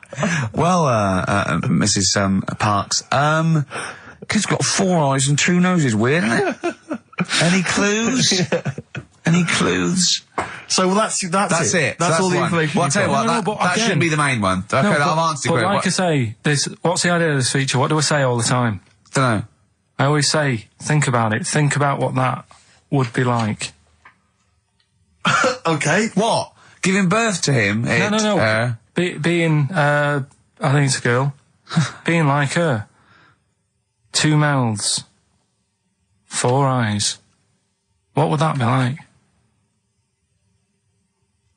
Mad, innit? I don't know what this feature is. I don't know what do I. Yeah. So if just you says think don't smoke she's cigarettes. cool, If you think she's if you cool- think all this is cool, then you probably won't want to smoke cigarettes. If Exactly. you want to be cool, Yeah, then like don't. Isabella or whatever her Except name the is. thing with that is that people watching that, the youth watching that will go, well, Bill at my school, he smokes and he's cool. Exactly. Yeah. Well, this is the problem with it. Yeah. It's not that the impulse is wrong. The message is fine. It's just this thing I can't imagine those things ever working with young people, No. with youths. It's like when what was it? What it will do is that you'll get a lot of 13 and 14-year-olds sneaking out and getting a tattoo. Exactly. So the parents be going, I'd rather she smoked. Exactly. She might give that up Yeah, I know, sometimes. That's she's for got life. She's got a spider's web on her face now for the rest of her life. Yeah, exactly. Yeah. But it's like you remember that thing when they tried to get young people to vote. Do you remember that? Was it Rock the Vote? Was it called Rock the Vote? Was it God. people like Billy Bragg and, Yeah. and people kind of? Yeah. I don't know who that appeals to. I don't know. Some youth is kind of smashing up a bus shelter, Yeah. throwing bricks at old He people. goes, and "Oh, then, wait a Billy- minute, what's that, Billy Bragg? Pretty brag, yeah. I just can't. I don't believe it ever. I think it was Mick Hucknall was another one. What's that, Mick? Oh dear. Well, I remember the ones where you just if you were going to go off with a stranger, your cat went, well, don't. Yeah. Ask mummy first. Yeah. And I remember I was trying to jump in cars left, right, and centre, but my cat, when I was like 5 or 6, would go. And I go, good point. Yeah. You're right. He could be a nutter. But I seem to remember the Charlie's. The Charlie Says. It was Charlie Says, wasn't it? Yeah. Charlie Says. Charlie Says. I always find them really unnerving. He lived in that really eerie kind of world where you never really saw cartoon. anyone. Yeah, but it was Yeah. it was very eerie. It wasn't a very kind of comforting No, but world. they hadn't spent a lot of money on the cartoon. They know. But I always got the sense with him that he was probably really quite lonely. But I like the fact is that, And that he had a cat, Mummy and the was cat so could talk. pleased. But by the time I came out, they'd gone off and I missed the picnic. But so Mummy was so pleased that I'd asked her. She gave me an apple. No, I think and she said- Charlie got something he liked. He gets a fish, Yeah. right?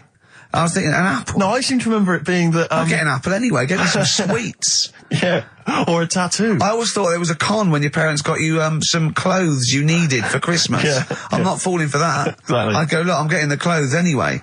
I want battling tops. But the Charlie says, I seem to remember when they asked him to go off for the picnic, by the time he'd asked Mum, because she was on the phone, I don't know who she was chatting to in the middle of the day, the kids had gone, and I seem to remember one of her clients. Exactly. I seem to remember that he said, don't worry, it was fine, because Mum took him and Charlie on a picnic. Not as good. Who'd rather go with your mates, or with your mum on a picnic? And your cat. Yeah. I mean, I don't think they were friends. There's Scotch egg sinks of fish. Well, I had to bring it for Charlie. Don't bring raw fish in the picnic basket. I think they weren't friends of his. They were just local kids who go, let's go and ask that weirdo with the cat if he wants to come down the park. Let's go and ask the weirdo who thinks the cat can talk, and then run away when he goes to ask his mum. When he goes off to ask his mum, they're just going, ask your mum, ask your mum. Yeah. Hello, hiya. All right, we're the local lads, the cool local lads. We smoke, we got tattoos. Do you want to come and play with some puppies in the disused mine? Ask your mum first. Quick, run. Exactly. So look, he's talking to the cat. Look, he's talking to the cat. They were just round the corner spying on him. They were just laughing. There was no picnic. If you don't like London, you know what to do. Well, I'm trying to get out of here, aren't I? We just bought a new flat. That's not the best way. Buy a flat in Manchester, live there. Doesn't matter. I can always rent it out and make a little bit of money. Why don't you sell the flat in London and buy a street in Manchester? Pilkington Avenue. You could literally have the king of that street. People could come to you like Solomon with their problems. Yeah. Well, he's come up from London. He's got London ways. Tell you what, Steve. Go on. Look what I did find out in the week. Yeah. World record, right? Person with the longest trump. With the longest what? Wind fart. Right. 2 minutes 42 is the world record. Okay. Right. Well, I'm immediately thinking about a relative of yours who I'm sure did longer than that. Who still lives in Manchester. Auntie Nora. Now, Auntie Nora did it for reportedly 5 minutes, wasn't it? Starfighter for 5 minutes. But unfortunately, she was the only person in the room. Whereas I think, which one's alive, Ross or Norris McWhirter? I don't know, actually. He has to be there. Yeah, I think he actually has to He'd be have present. to be there. Would you want to be there? Well, he'd have sort of equipment, looking at his watch, going, finish? You go, yeah. He goes, well, that was 4 minutes. Did she go from like a size 10 to a size 6? Did she show some old dresses? Like a hovercraft. Exactly. In a big dress. Yeah. Just slightly off. Yeah. So, it has to be invigilated. But again, how was the Guinness Book of World Records one invigilated? I mean, who was supervising that? He said, I can fart for 2 minutes. They went, well, we've got to see this. Went round. And, he just probably let it rip. It's probably circular breathing. He's probably sort of sucking in air and swallowing it as he's going. And it's a continuous one, isn't it? The reason I did this was to get that kitchen, right? Now, brilliant. As we speak now, right? Builder's in the flat.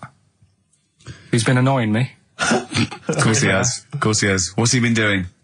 When he turned up on Monday, right? Yeah. Wanders in, and the first thing he says to me is, said, the pub across the road, is it any good? I said, well, it doesn't matter, does it? You're working on the kitchen. Think of saying that to a builder. Probably making conversation. Probably meant, do they do a toasted sandwich? Because I've got a half-hour lunch break, not an hour, like Karl Pilkington. So I'll probably then get a nice, cheese and tomato sandwich. Is that genuinely what you said to him? Yeah. So Suzanne had to go at me saying, why have you said that? He hasn't even started on it yet. I cannot believe that. You're unbelievable, Karl. And you say it's us that are rude, crass, I wasn't being thoughtless. rude. I just was letting him know. Do you know what I mean? I know what He they're up knows to. what he was there for. He had it down on his little docket. Do the kitchen this week. He didn't come there and go, what did I come out for? Was it to go to the pub for a week? Why am I wearing these overalls? Yeah. Who's the little bald mate twat insulting me? Let me just check. Let me call the head office. I wasn't having a go, though. I mean, they should have finished it yesterday, and they're there now, right, on their own. And what annoyed me is they turned up late today. Hold on, Karl, I've just realised something. They're probably listening to the radio. This, I assume, tuned to XFM, isn't it, in your kitchen? Yeah, but they don't know it's me, do they? Do you know what I mean? No. They'd go, he's got a whiny mank voice as well. So's the bloke who owns this place. And the bloke who owns this place, when I said, what's that pub like across the road, said, well, you won't be bothering that. He's working late. No, he won't be able to put two and two together, will he? The penny's dropped, doesn't it? You've suddenly realised. Look at his face! Yeah. He's suddenly realised they might know it's him. And they could be listening, and they're going to clean you out, mate. Oh, if you are the builder working in, where is it? I won't say the address, but it's... Central London, isn't it? Yeah. Go mental. Have whatever you want. Opposite that pub that you like, He'll probably be in there now, so he won't be listening. Oh, insulting a British workman. He should have been in today. Mental. He should have been at 8 this morning, which annoyed me anyway. Mental. Why? I really don't understand why they've got to start so early, right? Yeah. But he said he'll be there for 8, turned up at 9:30, right? Wanders in, and what annoys me is, he could have left all this downstairs. He had a paper under his arm, one of those crossword books, and a pot noodle. Now, I'm not being funny, but most of them take up quite a bit of time. A crossword book, he's not happy with just the one that's in the paper. If you're listening, if you are the builder that's listening now, doing Carl's flat, what about pissing in the laundry basket? Longview and further on XFM 104.9. Ricky Gervais, Steve Merchant, Karl Pilkington. Yeah. The Holy Trinity. Yeah, going well at the moment. Not bad. You were just talking about foreigners. Love them. And I'll tell you something, I've been meaning to ask you this for a while, because I know you're a very well-informed man. Yeah, political and sort of liberal and that. Yeah. How does Chinese work? Well, the language. I can't figure it out. No one knows. I can't figure it out. No one knows. It's not like any other language. No, it's not. It's not. You know. Either spoken or written down. Well, it's not written down, it's... Well, when it's written down, it basically looks like kind of little children's drawings of those little paper houses that Chinese people live in. Well, that's what it is. And it's loads of them, hundreds of them, from what I can make out. I mean, even French have a go. It's not even the French right words, but they've got some of the right letters. And they're going, oh, hello, how are you? And it's sort of, they're trying to do the words, but there's just something wrong. I think it's like a speech impediment, I think. Exactly. Yeah, Germans are similar. Yeah, Germans are going, how are you? And they're trying to do the words. They're just English, but it's just Chinese, no effort. It's just... I mean, can you imagine what we just played? Or in fact, can you imagine the last 50 minutes on Radio 1, on The Breakfast Show? Well, we could pre-record it though, so I wouldn't have to get up early. Sure. That's not your point, is it? That's not really No, your point is the quality of what we're doing, not how early it is. Sure. Get it. What would you provide though, Ricky, do you think, if you went to Radio 1? What sort of, because I mean, obviously... Wank, oops. I can do all that. Because obviously our time at XFM is going to basically... I'd be the furry shreddy. Right. Yeah, so I'd get that. Would you have some wacky catchphrases? I think I would. You'd bring back Holy Fook, presumably. Holy fuck, yeah. Oh, ding dong. Oh, hello, it's my little Chinese neighbour. Hello, what's your name? My name is Holy Fuck. Hello. Look at Carl, he's just going, oh, I don't know, you didn't even do the Chinese accent, that's all. Well, that'd be racist. Okay, sure. I mean, yeah, sure. it's just his name's Holy Fuck, and there's nothing wrong or funny about that. So yeah, you'd have that. You'd have crazy comedy characters. You'd probably have some wacky quizzes. Yeah. Oh, look, it's Dirty Old Queer. Hello. No, I'm not. He's a new character to me. I'm quite excited. He sounds very modern and contemporary. Yeah. A new spin. Yeah. On an old idea. Yeah. Just tell us a little bit more. Oh wow.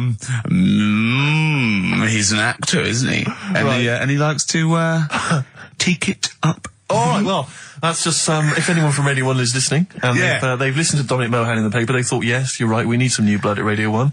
Ricky Gervais has got a myriad of comedy characters. Yeah. Whack, oops. I can do sound effects. You can do sound effects. So you can probably do funny voices like Chris Moyles, couldn't you? Yeah. Wow. Not as good, but I can. What about comedy songs like Moyles? Again, not as good, but I mean... Do you remember when Moyles rather hilariously changed the words of This Is My Moment by Martin McCutcheon to This Is My Motor? We listened to it though, didn't we? Unbelievable. I remember when he was doing a competition, this was pathetic, wasn't it? We were listening to Radio 1 once on our house, right? And I don't know why, we just wanted to... I think it was research, wasn't it, for The Office? Yeah. And he was doing this... he had to phone in with... We were listening to idiots. And no, I'm not saying that. And he was doing this competition, you had to call in with some songs that are golf related, and people were phoning up going, drive the cars. He was going, drive the cars, good. And I was on that phone, I must have wasted about 40 quid, and I wanted to get through and go, hello, Chris, it's not Milesy, yeah. Derek here, I got one. Oh, go on then, Derek, what is it? Something like Spandau Ballet with golfy golf cart and that. And I just wanted to and I waited. I thought the joke's on us. Yeah. I waited that phone bill just to say something stupid. Yeah. Oh, dear. Oh. This show's better than this. Yeah, anyway, if you've got any hilarious golf-related song titles that you'd like to email in. What's the number? Oh, I'd like them email in. ricky.gervais@xfm.co.uk. What would a song title be if perhaps we were doing something about, I don't know, air travel?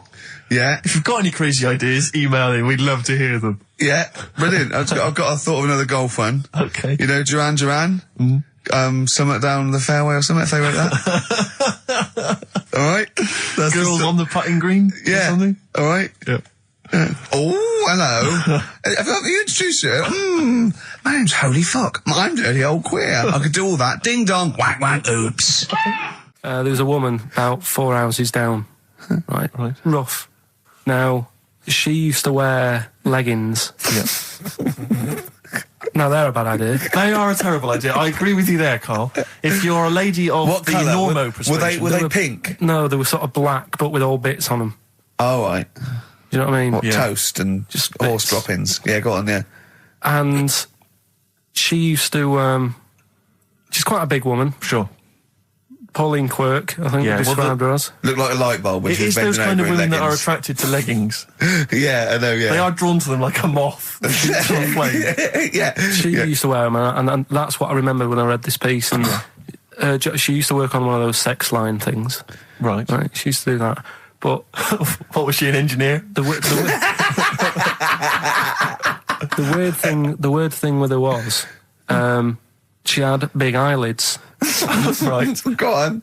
that were too big, and this is what I was thinking. What right? do you mean she had big eyelids? How big do eyelids have to be for you to go, they're big eyelids? What was she shoplifting with them? Would she come out of Dixon's with, like, radio stored in them? What do you mean she had No, big eyelids? it was another one of them popular things round our way. Do you know? Like, What do you mean popular things? few They people go, oh, I'll tell you what, they're all the rage. Can I get some big eyelids, please? No. It was just like one of them things that people suffered with. Just big eyelids. They could hardly open their eyes. What do you mean? What do you mean? That's one of them popular things round where I grew up. People had big eyelids, they could hardly open their eyes. What does that mean? What sort of freak town were you born in? You had webbed feet people with big heads, you got women with big eyelids. What does big eyelids mean? Are you confusing her with the horse?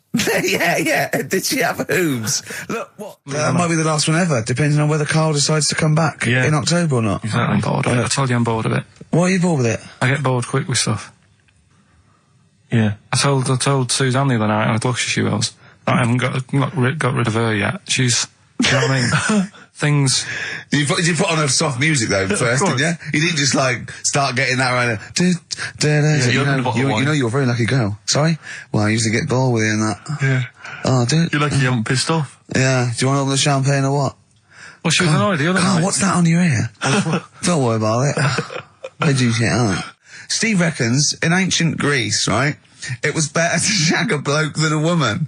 And I went, well, yeah. I mean, that's about the male being sort of a first-class citizen. Yeah. Much better, wasn't it? An aspiration the to point sleep with a was, Carl, beautiful man than a beautiful woman. Women were lower class citizens, Yeah. so therefore men were seen as higher class. So to have sexual relations with a man there was no shame in that. No. In fact, it was looked upon. And I as said, well, you know, ancient Rome. I said, even Nero, he'd sit in his big jacuzzi and he used to get, you know, pretty boy men to go into the water and just nibble at his testicles while he was having a wash. He didn't do that. He did. No. Yeah. And he's not a gay fella. No, well, no. I mean, you know, I don't know about Nero, but I mean, it wasn't a case of a big delineation between what was heterosexual and what was gay. It was just, you know, whatever you. So what did this fella do then? This one who's having his. Well, he having his was little testicles? pretty much top boy, Nero, for a while, He was in charge. and you know, and you did what you're told. If Caesar or. But why were people going round there? Why didn't they go? Oh. No, they weren't dropping in. It wasn't like the door was opening. I'm just going to see what Nero's doing. It's not like when I pop in here to see you. Normally what would happen is he'd say, come back to my place, I got a book for you. Yeah. You pop in, But he'd come out in his pants, You'd Elton John would be on. You'd have probably been like a delivery boy or a stable boy or something, you know, and you'd have popped round there and you'd have gone, there, right, Nero, there's the tablets of stone you wanted. And they go, Pilkington, why you are here? Pop under, I don't know why he's French. What is that? I don't know why he's French. Just pop under the water and nibble at my testicles and you'd have done it. Because he was Nero. I wouldn't. You would have. There's no way I would have done. Well, you would What have. have I done? I've dropped a pizza off. Yeah, you why pop am I round to there? Nero's place with the pizza. Right. Pizza. Right, I'd say I've done my job. Right? Yeah. That's not the sort of tip I wanted. No, he'd have said, get the little baldy chap to nibble at my testicles, and you'd remember what? I wouldn't have done it. No, Well, you I haven't put my head on the done it. You wall haven't here. done it, right. No, I wouldn't have done it, Can I just say this, Steve? Not only would you be nibbling his testicles, you'd have been going mad. You'd have been noshing him just for extra. You'd have been doing everything he wanted. You'd have been going, he'd have gone, I didn't ask you to do that. You'd have been going mental. They'd have been chewing, slurping, smacking, poking. You'd have chopped, you'd have gnawed his packet off. You'd think you were eating Walker's crisps. There'd be bubbles, there'd be oh, it'd be horrible. Yeah, why should you do it? And then someone else gets a nice new watch and there's world peace. Exactly. You're walking round, it's nice and peaceful, you know what time it is. He's swanning round, he's got a lovely new watch and there's no threat of him being bombed. Exactly. I'm quite happy the way I am, really. I don't really want Are that you much. really? But you're on a 4. Yeah, You're on a happy scale of 4. Yeah, you're on a 4. Surely you want to get to 10. Surely the point of life is to be on 10. Yeah, but what's a 10? Do you know what I mean? No. What's a 10? Contentment, absolute contentment, joy Bliss. in your heart, Yeah. inwardly and outwardly. Not walking around with a little round mank head with your mouth open going, what's the point of that? I've done it once. Is that why you've still got all the condoms? Because I've done it once. What's the point of that? Alright, we're gonna get over some air gel. Come on. 10. Just one thing that would make you happy. That would cheer you up if you were feeling low. Tuesdays off as well? I'll have the MD just, resign straight away, shall I? I honestly don't know what would make me happy just like that. Because I am happy. I know you say I'm fed up and that. Do you know But- what? Do you but I know? am He fed- said I'm alright. he wouldn't want to be too rich. He said because if I was too rich, then Suzanne would say, "Let's go around the world." He said he wants to be rich enough so they're happy in that they got their bathroom and everything, but they still can't afford any more holidays a year. Think of that wish. Think of that capping your wishes. Yeah. Do you know what I mean? Putting a ceiling on your ambition. I love it. It's genius. Look at his face. Play a record. You're an It's idiot. like if you'd won that ticket round Charlie's Chocolate Factory and he'd said, actually, Carl, I want you to take over the factory. It was a test. You'd have said, I just wanted to look around the chocolate factory. Yeah. I'm happy to go back and live. No, he'd have said, poor. I'll work it, but I'm not working Mondays. Exactly. Play a record. Imagine giving a chocolate factory to a kid. I know. Idiot. Give it to the fat one at least. He'd Yeah. enjoyed it more. It's, Carl's got a theory that Chinese people don't age well. This man was a Chinaman, right? And he was 120 or something. Yeah.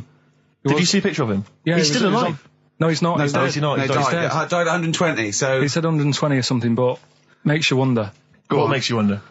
Well, because they don't age well, I think he's using that. What, He's probably about 37.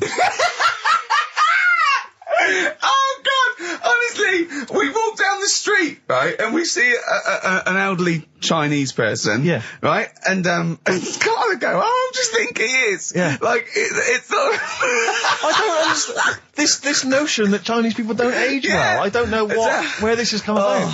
No, I mean, I'm not having a go. No, right? of course not. I never want anyone to think I'm like having a go at them. But they are really good looking and they're healthy and that. Till they're about... I've never seen one, right? Can you scared now. can you tell me if you've seen a Chinese person No. who's about 30? What? It's either 20 or 50. There's no middle ground. This is what I came back for. This is 2 hours of absolute drivel from sorry. the brain of Karl Pilkington. Let me just check something. So the Chinese gentleman who died recently was 130. Your theory is sure. Your theory is that he's maybe in his late 30s, early 40s. Yeah. This is an elaborate conspiracy on his part, because obviously whenever they talk about the oldest people in the world, it is always a Chinese person. Yeah, invariably. they do, yeah. I mean, they seem to win that Again. every year. Go on. So your theory is that in those small backwater villages in China... Ross McWhirter comes to a little Yeah, village. they go, the and Guinness he guy's go- on the he way. goes, well, until recently, the oldest person in the world, how old are you? And they're so embarrassed, because they think they look about 120, they go, 120, they go, really? They go, yeah, can I have his birth certificate? No. In fact, I think this Chinese bloke it wasn't verified with the conspiracy because he didn't have his papers. Didn't have his papers, no. So... Is this the same one or a different I fella think it trying might it be on? the same guy, I'm not sure. Trying it on. So there's a huge conspiracy amongst these Chinese villages that every when time... you get to about 50, say you're 70, because no one will believe us. Well, if you can confirm or deny that, then please email in ricky.gervais@xfm.u. This is the Racist Show on XFM 104.9. Call in if you're anything less than a little mank. The Jamaican fella would love to live there, Go on, but it's a little bit pricey, go on. right? That What was the initial? DS. Deer Streets. Right? What? It's a Deer Street to live on. Deer Streets, oh yeah, I haven't heard of them. They're a band. That's Dire Straits. No, it's not Dire Straits! It's not Dire I'll Straits! say- Deer Streets! The Jamaican fella. Go would on, love then, to live go on, there. make it sound like that. Like Deer Streets. Deer Streets. Do Dire it again, no, Straits. it's still not, keep going. I haven't got it yet, go on. Deer Streets. Deer Streets. They got that one as well, so... All right, well, let's hear the one they Can didn't I get. do an impression of a Jamaican fella saying Dire Straits? Right. Dire Straits. The first It's not one the same! did a little pirate radio show from the... got kicked out because they found out, and apparently I put the station at risk because all the stuff could have been taken off us. But from Little Acorn, 16 years later, he's on a show with less listeners. Yes. Brilliant. Can you imagine if you've gone into hospital, you're already pretty depressed, there's the fear of these bugs, super bugs in the hospital. Yeah. Maybe you've got some quite serious illness, you know, Yeah. you don't know if you're going to make it. His voice is what you hear to cheer you up. All right, weird, isn't it? I saw a programme about a parasite the other night. Yeah. Apparently, they get in through your eye and eat their way up through your genitals. Yeah. Anyway, You here's think you've got it Radiohead. bad? Yeah, exactly. Play a record, Carl. Stone Roses, yeah? Oh, Fool's Gold. Classic. All he saw was the name of the band that this email was promoting. So all he saw, all Carl saw, and you can imagine how excited he was all he saw was Half Man, Half Biscuit.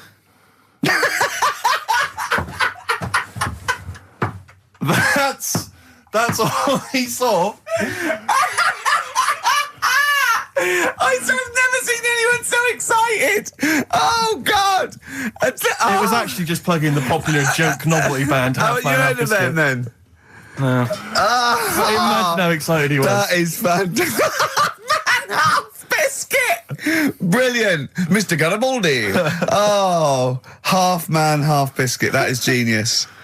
Oh, amazing. I just saw it, and when you closed it again... Yeah, but the thing is, if he hadn't have told you that, and he'd have erased it, next week you'd be saying about what they've done in scientists, they've cloned a man with a biscuit. He's got currants for eyes. Never go swimming. What? Never Okay. go swimming. Bong. Dwarf to live in a glass box. Dwarf to live in a glass box. Yeah, it's meant to be art or something. It's not though, is it? What? Meant to be art? Why is... Yeah, well, whose idea is this? Is it art, or is someone hired a dwarf to live in their box? It's just a box, and he can even leave when he wants, apparently. He can, like, go, I'm hungry, I'm going for a walk, and he puts a little note. If it's Damien Hirst, he might end up in 4 bits. So just be careful. But to me, that's like that thing when I said to you about the woman in the jar. What woman in the jar? The woman in the jar, they go, oh, come and see the woman in a jar. And Yeah, it's then a it big turns jar. out it's a big jar. So Yeah, it's it's a like, big well, jar. put me Yeah. in there as well then. Exactly. It's not yeah. special. Yeah. And that's the same with him. It's a big box, he's a small fella. What's good about that? What do you want to do, though? To compress matter? But hang on, it's not a world record-breaking attempt. It's supposed to be art. No, what's hard about that? Well, I'd like to What's try and hot justify about it. that? Oh, can we do a show for BBC Three? Karl Pilkington going around, what's art about that? Yeah. That is brilliant. What's art about that? I'd love that. Would you? I'd love that. Me and Steve are going to do a thing called Is Art Rubbish, where we'd go round and we'd chat about it. Yeah. But we can hand that over to you if you want to do that. If anyone from BBC Three is listening, Karl Pilkington, what's art about that? All right? Weird, isn't it? And what would you go around like Sensation and things like that and Saatchi and going... Darley and that. You put a sheep in formaldehyde, what's art about that? Our butcher does it. All right. Weird, isn't it? I mean, I think we beat the second language by about double. What language? I think in English we have got about, I think Russian second, but I think we got twice as many words. So there are obviously things that we say that cannot really be translated. Yeah. And so, ours is just great for obviously poetry and... It makes sense when you think about things like blancmange. Blancmange That would is be like good, yeah. wobbly pudding. I know. In English. But I think if there are, I don't know how many there are, someone know, so there's about 100,000 possibilities, right? I think we probably know, as educated people like us, Steve, we probably have about 20,000. Sure. Right? I really don't think we need that other 80,000. No. I can't, I'm not walking around going, I don't know what they're talking about. Exactly. I'm really, what did he say? What is that? I mean, that happens possibly once or twice a year when I go, what does that mean? Yeah, yeah. Do you know what I mean? Carl, You look bored, mate. We had a real I conversation think there. he switched off when I said forsooth. Bruce Forsooth, you know him.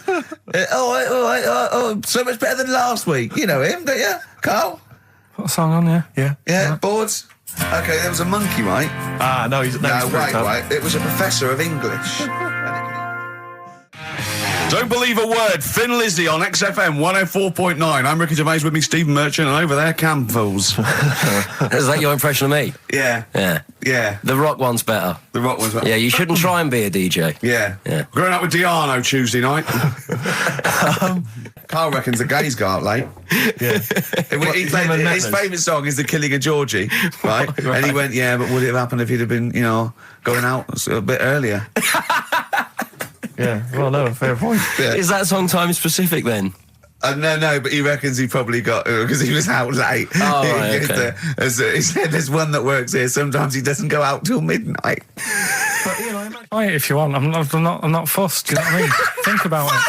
Fast is making an appearance! Fast wasn't there before! Do the clue again. Do the clue again. Initials SC for that one. Do the clue again. I don't want to do it again. You haven't finished it yet? I have, that's it. No, do the clue again. I can't do it again. Do the clue again. Buy it if you want, I'm not fussed, right? Shop around, come back. It's up to you. I'm not pushing you into anything. It's all up to you, wasn't there? SC for that one, right? And the final one, that's good. I can play 10-pin bowling again. Okay, and what's the clue? Christ. That's O for that one. Oh. All right, so they're the Okay, three now I things. assume that I'm not going to bother to look, but I assume there's a jiffy bag of taps Yeah. which people can win. All right, well, great, good luck. Ricky.gervais@xfm.co.uk is the email Play a address. record. Thorns. No, buy it if you want. I'm not fussing. Come back, have a look around. I'm open Wednesdays, by the way. Shut up, for. See you later. Knob body has been that lucky before. Brilliant, all right. Okay.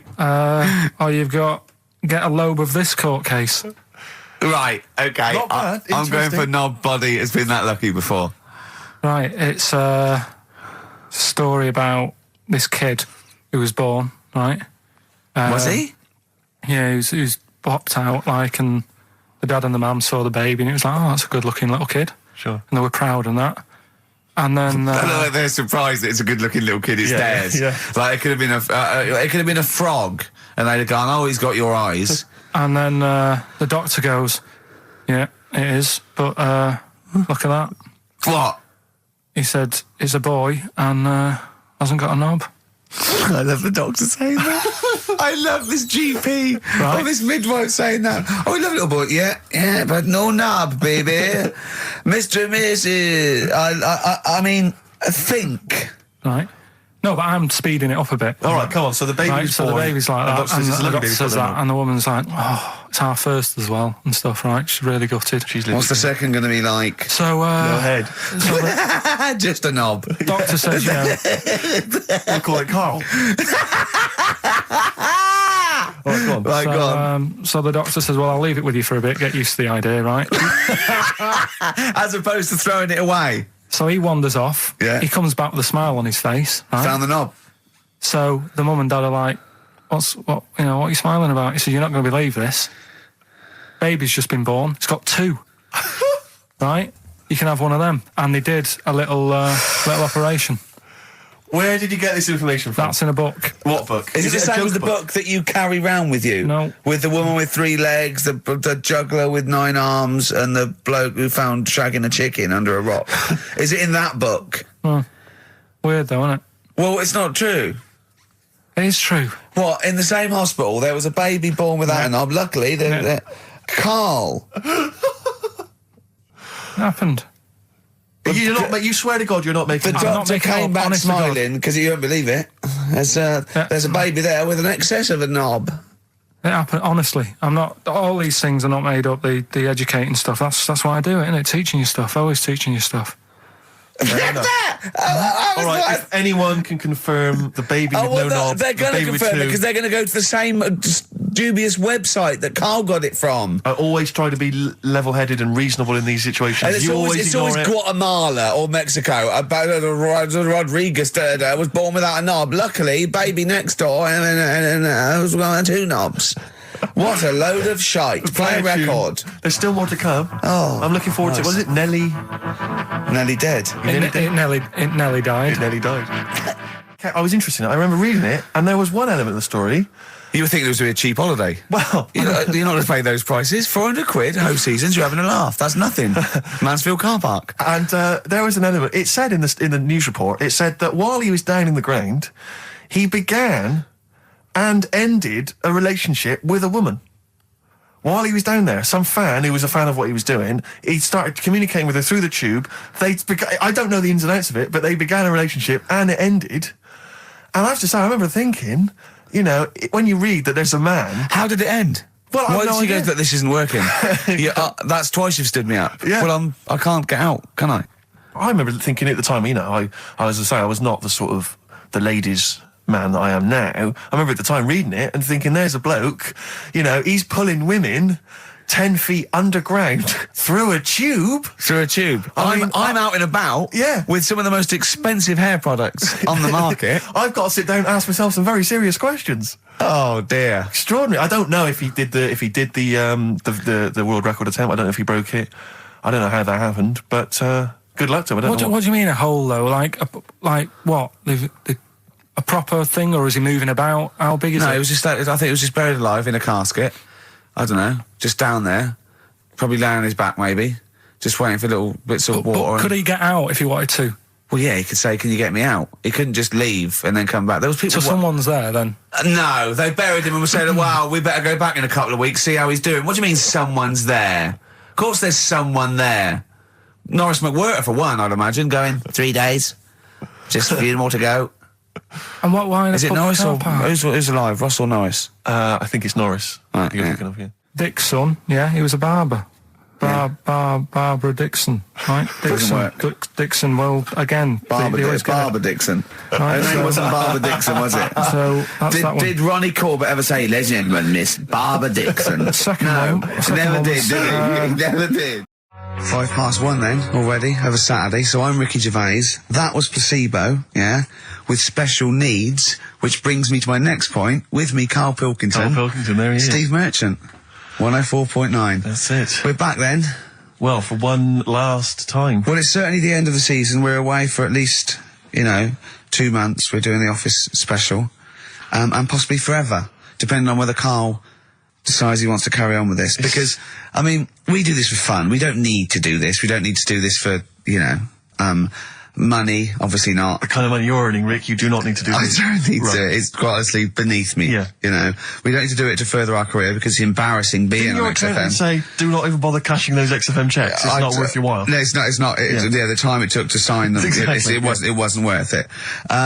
So we do this basically to ridicule Karl on a large sort of platform. I say large platform. Yeah. Yeah, XFM. No other radio station will have It's us. roughly the same as standing up in McDonald's. I and imagine ridiculing so. But of a lunchtime though. Yeah, yeah. Or so- when it's just the cleaning staff mopping up. Yeah. So, and if Karl doesn't come back, he's breaking up the three-way partnership. He's very much forever. Sting, isn't he? Yeah. Like, what, 1986, 87? Exactly. He's going to go off and sort of make some quite poor, sort of jazz-inflected white man soul. Yeah. And leaving us to go about our business. Play pizza places. Exactly, yeah. Yeah, well, I'm going to go into sort of maybe writing say, Dad, soundtracks. why can't I be in the CIA? Yeah. You don't know anything about it. You're a drummer. Yeah, yeah. So we'll have to see. I mean, do you think anyone cares? I wouldn't have thought so. Because I think if someone was interested in having some good chat and some great laughs, they'd spend more time with their friends. Yeah. Or listen to another radio Or station. listen to a decent radio John show. I Ross think or something like that. Yeah. they listen to XFM for some music to have on in the background that's loud enough Yeah. so they can hear it while they're hoovering. Yeah. I don't think our fans hoover. Well, true. I think true. you've got to have... Or shoot up, whatever. I think you've got to have a house yeah, to yeah. hoover. I'll tell you what they do want, though. Some great music. They do indeed. They'll be saying, since you've been gone. See that? That's the sort of link I can do quality. if we stay If you together. could cut out all the other drivel you speak, you'd be great on Magic. Oh, yeah. You've got a... Come on. I know, you've got a rainbow something, haven't Rainbow. you? You got a rainbow something. Oh, it's Rainbow. Well, I mean, for a last show, that song had everything. It's got 2 guitar solos. Yes. It's got a key change. It's got Bad Grammar, Since You've Been Gone by Rainbow, and that's for Camfield, the Prince of Rock. Yeah. He's going to be the king when Vance, you know, just hands over his crown. Yeah. And you've still got that on XFM, so, you know, don't worry about us going, oh, you weren't? Oh, okay then. No one cares. No one cares. This is our last show. Let's make it a good one. Let me give out the email address because I imagine there's going to be a flood of emails Saying, demanding we please, stay. Carl, keep the team together. Yes, it's Jono.Coleman. Coleman's not a team. He's just a big lad. Yeah. Right, come on. What do you mean, come on, I've got nothing. Ricky.Gervais. Oh, Ricky.Gervais at XFM. Or Karl.Pilkington, because you can do it throughout the week, you can do it throughout the 2 months. And what's the phone number for XFM? 0207, is it 766 6000? And then just ask people through the car and leave a message on his voicemail. Yeah. So email him a lot. 0207 766 6000, I think, and just ask for Karl Pilkington. Yeah. Little Karl Pilkington, little baldy mank twit. And say, please stay. Yeah. Please stay. Carl, say something then. How are It's you, your mate? last show. Say hello. What are your feelings, Carl, so far? I mean, are you cheerful? Are you upset? Not at all. No? Can't wait for 3 o'clock. So it was interesting how Ricky was saying he only does it for the fun. I haven't even got that bit. Yeah. I am paid peanuts to work Saturdays, which wrecks me weekend. Pay peanuts, you get monkeys. I have no fun. Yeah. Right? You having and, a laugh. And what people You forget love is- this. You love this. You love me coming in and having a little chat beforehand and after. Yeah, but that's the funny thing, and listeners just think, why does he get so moody about it, having Ricky annoying him just on a Saturday? Yeah. It's not just of a Saturday. Why? It's in the week as well. How do I annoy you? How do I annoy you? Daily How annoyance. do I annoy you, Carl? So you can't, if you be specific. See? The first thing that springs to mind, when I'm trying to work with Steve before saying, come on, let's, find some interesting stuff to talk about, I think you were playing the accordion in the air. Was it the accordion? Oh, it doesn't really matter. They get the idea. Although I can't play the accordion, so it wasn't very good, was it? Where did you find an accordion? I was one out there, right? And then Next to the drum kit he started playing with. and then I had a loudspeaker, and I put the accordion for the loudspeaker. Then it loud, those loudspeakers. They're amazing. My question is this, Carl. Do you honestly think that's going to stop just because we're not on air anymore? He's not going to see you on a Saturday, so he's just going to come in even more often. Yeah, I can just drop He in. won't bother me as much, though. I think he will. And he'll have his fob taken off him, so he won't be able to just wander in. Of course I won't. So What? they They're won't. not. Do you think they're going to? Of course they're going to let Ricky Gervais walk in anytime they want. Yeah, I might come in, I might do a few trailers, might hang out, with Andrew, going, hey Andrew, how's it going? He'd go, yeah, we're having a bit of trouble, what do you think? I say, lose that off the playlist, put that one on, sack them. Yeah. Let's have a little bit of feeder. Yeah, that's all we want. Yeah. Feeder. Forget about tomorrow. At least we're here today, Steve. Oh, The 3 of us for an hour and a half more. The last time ever, possibly. It's up to little baldy head manky. Well- Karl Pilkington. a number of emails, Rick. This is from Matthew Davis. I think he very much captures the mood of the email public. His email is just simply titled, "Go, in the name of God, go." It says, why wait till 3? Why not leave immediately and stop subjecting us to this abject Well, misery? Carl did once when he had to get a train. Of course. lest we So forget. that's never happened on radio before. But who knows? I mean, stay tuned. We might shoot off at 20 to 2. Or we might get better. We might get better. We might get better because we've done a bit of planning because I got Carl round last night Really? to do some planning of the show, didn't I? And so we've Yeah, got... I thought you were going to be there, Steve. No, I wasn't talking about it. Yeah, well, I called him up and said, why, what we're doing? He said, well, you can come round and, have a chat, maybe get some ideas and that for tomorrow. So I said, is Steve there? Yeah, Steve will be coming, yeah. So, go round. It's close, next to his flat. The pub couldn't be closer. Yeah. Alright? Yeah. Unless there was sort of spirits and that in the lift, they couldn't have got closer. Yeah. Alright? I turn up, you're not there. No. He's lied. Yeah. Yeah. Right, Well, I so- knew you wouldn't come out if it was just like you thought I was going to muck around. I had to pretend it was work to get you out. So, you weren't there, Steve. No. Anyway, so he says, oh, come in the flat, got an interesting book that you'll like. Okay. So I think, well, that's kind of work, he's trying and that. Yeah. So I go in thinking we're going to get some good ideas and that from this book. Couldn't find the book. He looked for about 40 seconds, said, I don't know where it is. I don't know. Come on, let's come in here, let's have a wrestle. Right? So I'm sat in the lounge, right? Sat there just chatting to his girlfriend and that, just chatting. He comes wandering out. in his underpants. Yeah. Well, it was comfortable, yeah. I don't know if you were comfortable because we were sort of pulled up But yeah. right between the crack. Right. Looked like, okay, probably like a gay sumo wrestler. Yeah. And I did a little dance for you, didn't I? Because there was MTV on and I was doing a little dance. Dancing to Elton John's new one. Yeah. And what did you say? What did you say when I was doing a little dance for you and my pants pulled up? Like, right? Do you remember what you said? You went, I poured him a drink, he was in my home, I'm entertaining him, he goes, "Are you sure you're not a bender?" Is that any way to treat a host? I think it was the right outrageous. time to ask. But we did do some work, didn't we? Because you got confused and you said, he's, you know, oh God, it's like a child or a cat when it's confused. He went, "Steve reckons in ancient Greece, right, it was better to shag a bloke than a woman." And I went, "Well, yeah. I mean, that's about the male being sort of a first-class citizen. Yeah. Much better, wasn't it? An aspiration the to point sleep with a was, Karl, beautiful man than a beautiful woman." Women were lower class citizens, Yeah. so therefore men were seen as higher class. So to have sexual relations with a man there was no shame in that. No. In fact, it was looked upon. And I as a said, good thing. "Well, you know, ancient Rome." I said, Nero, he'd sit in his big jacuzzi and he used to get, you know, pretty boy men to go into the water and just nibble at his testicles while he was having a wash. He didn't do that. He did. No. Yeah. And he's not a gay fella. No, well, no. I mean, you know, I don't know about Nero, but I mean, it wasn't a case of a big delineation between what was heterosexual and what was gay.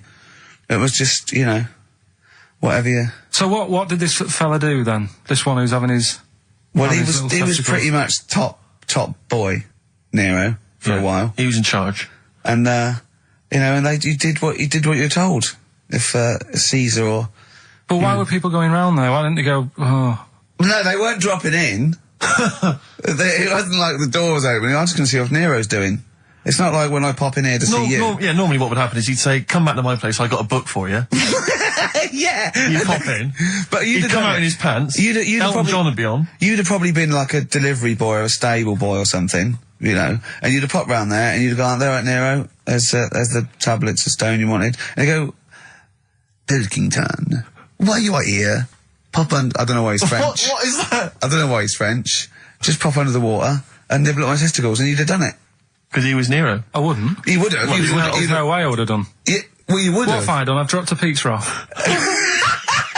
Yeah, you why pop am I round to there? Nero's place with the pizza. Right. Right, I'd say I've done my job. Right? Yeah. That's not the sort of tip I wanted.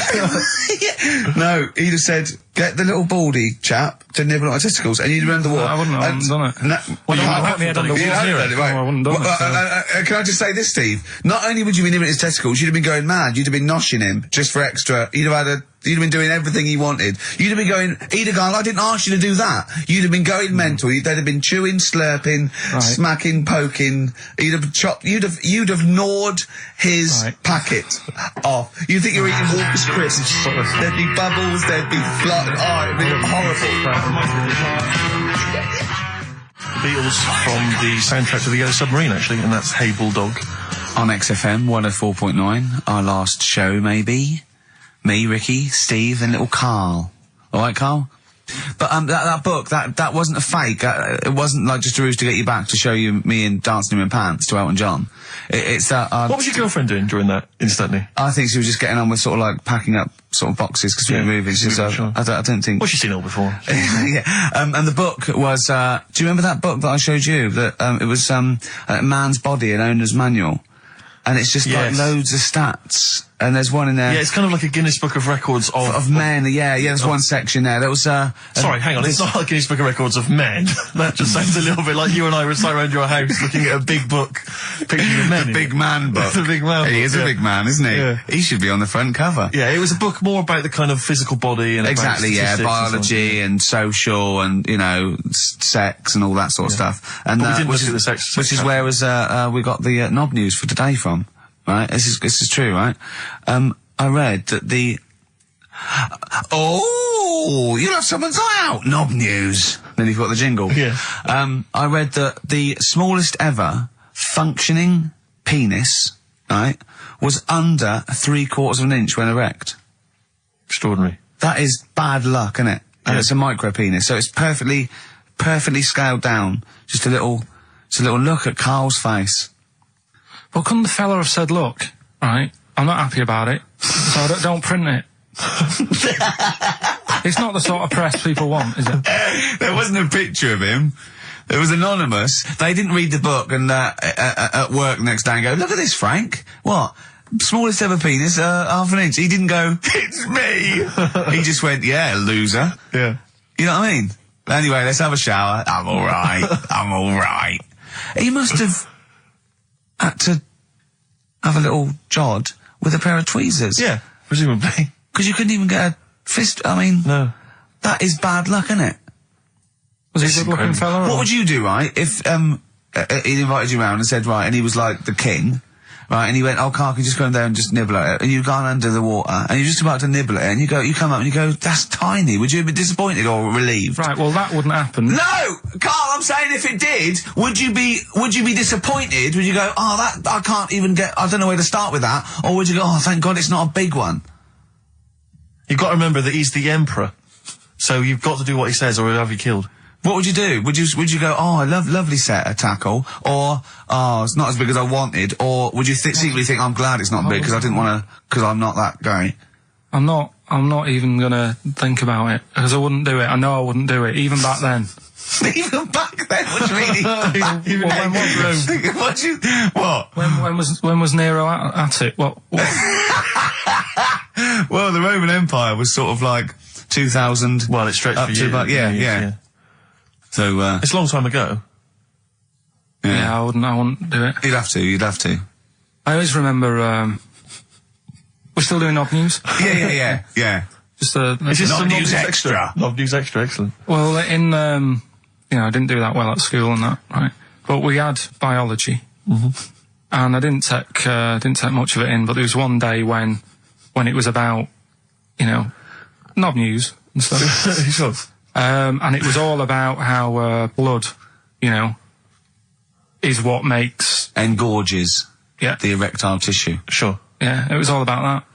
And there's this girl in our class called Paula, right? We were sat there watching it, and she fainted. You just heard her go, oh! And she hit the floor, right? Because we were all sat on top of the desk watching this. Right, I wasn't that interested in that. No. I wasn't looking at it and that. But Paula, right, she fell over. And the funny thing was, right... What was it, a video? Yeah, a video of, like, this blood doing the business to this fella's member, right? And she fell over, like, and everyone's like, oh, what's up with her? And the teacher was trying to, like, wake her up and give her water and that.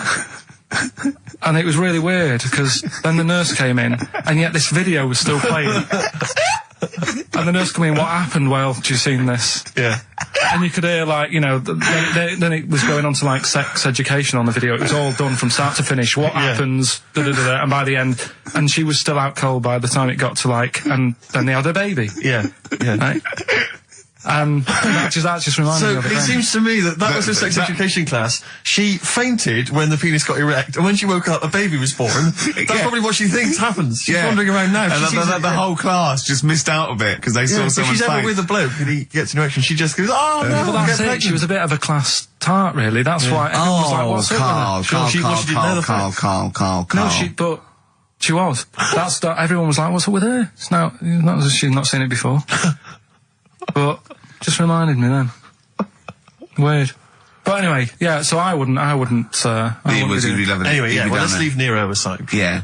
The other thing in this, should we play a record and come back? There's another interesting fact. There is some extraordinary facts in that. Yeah, well, more facts. We're running over. It won't be knob news. There'll be all different types of news. Libertines, don't look back into the sun.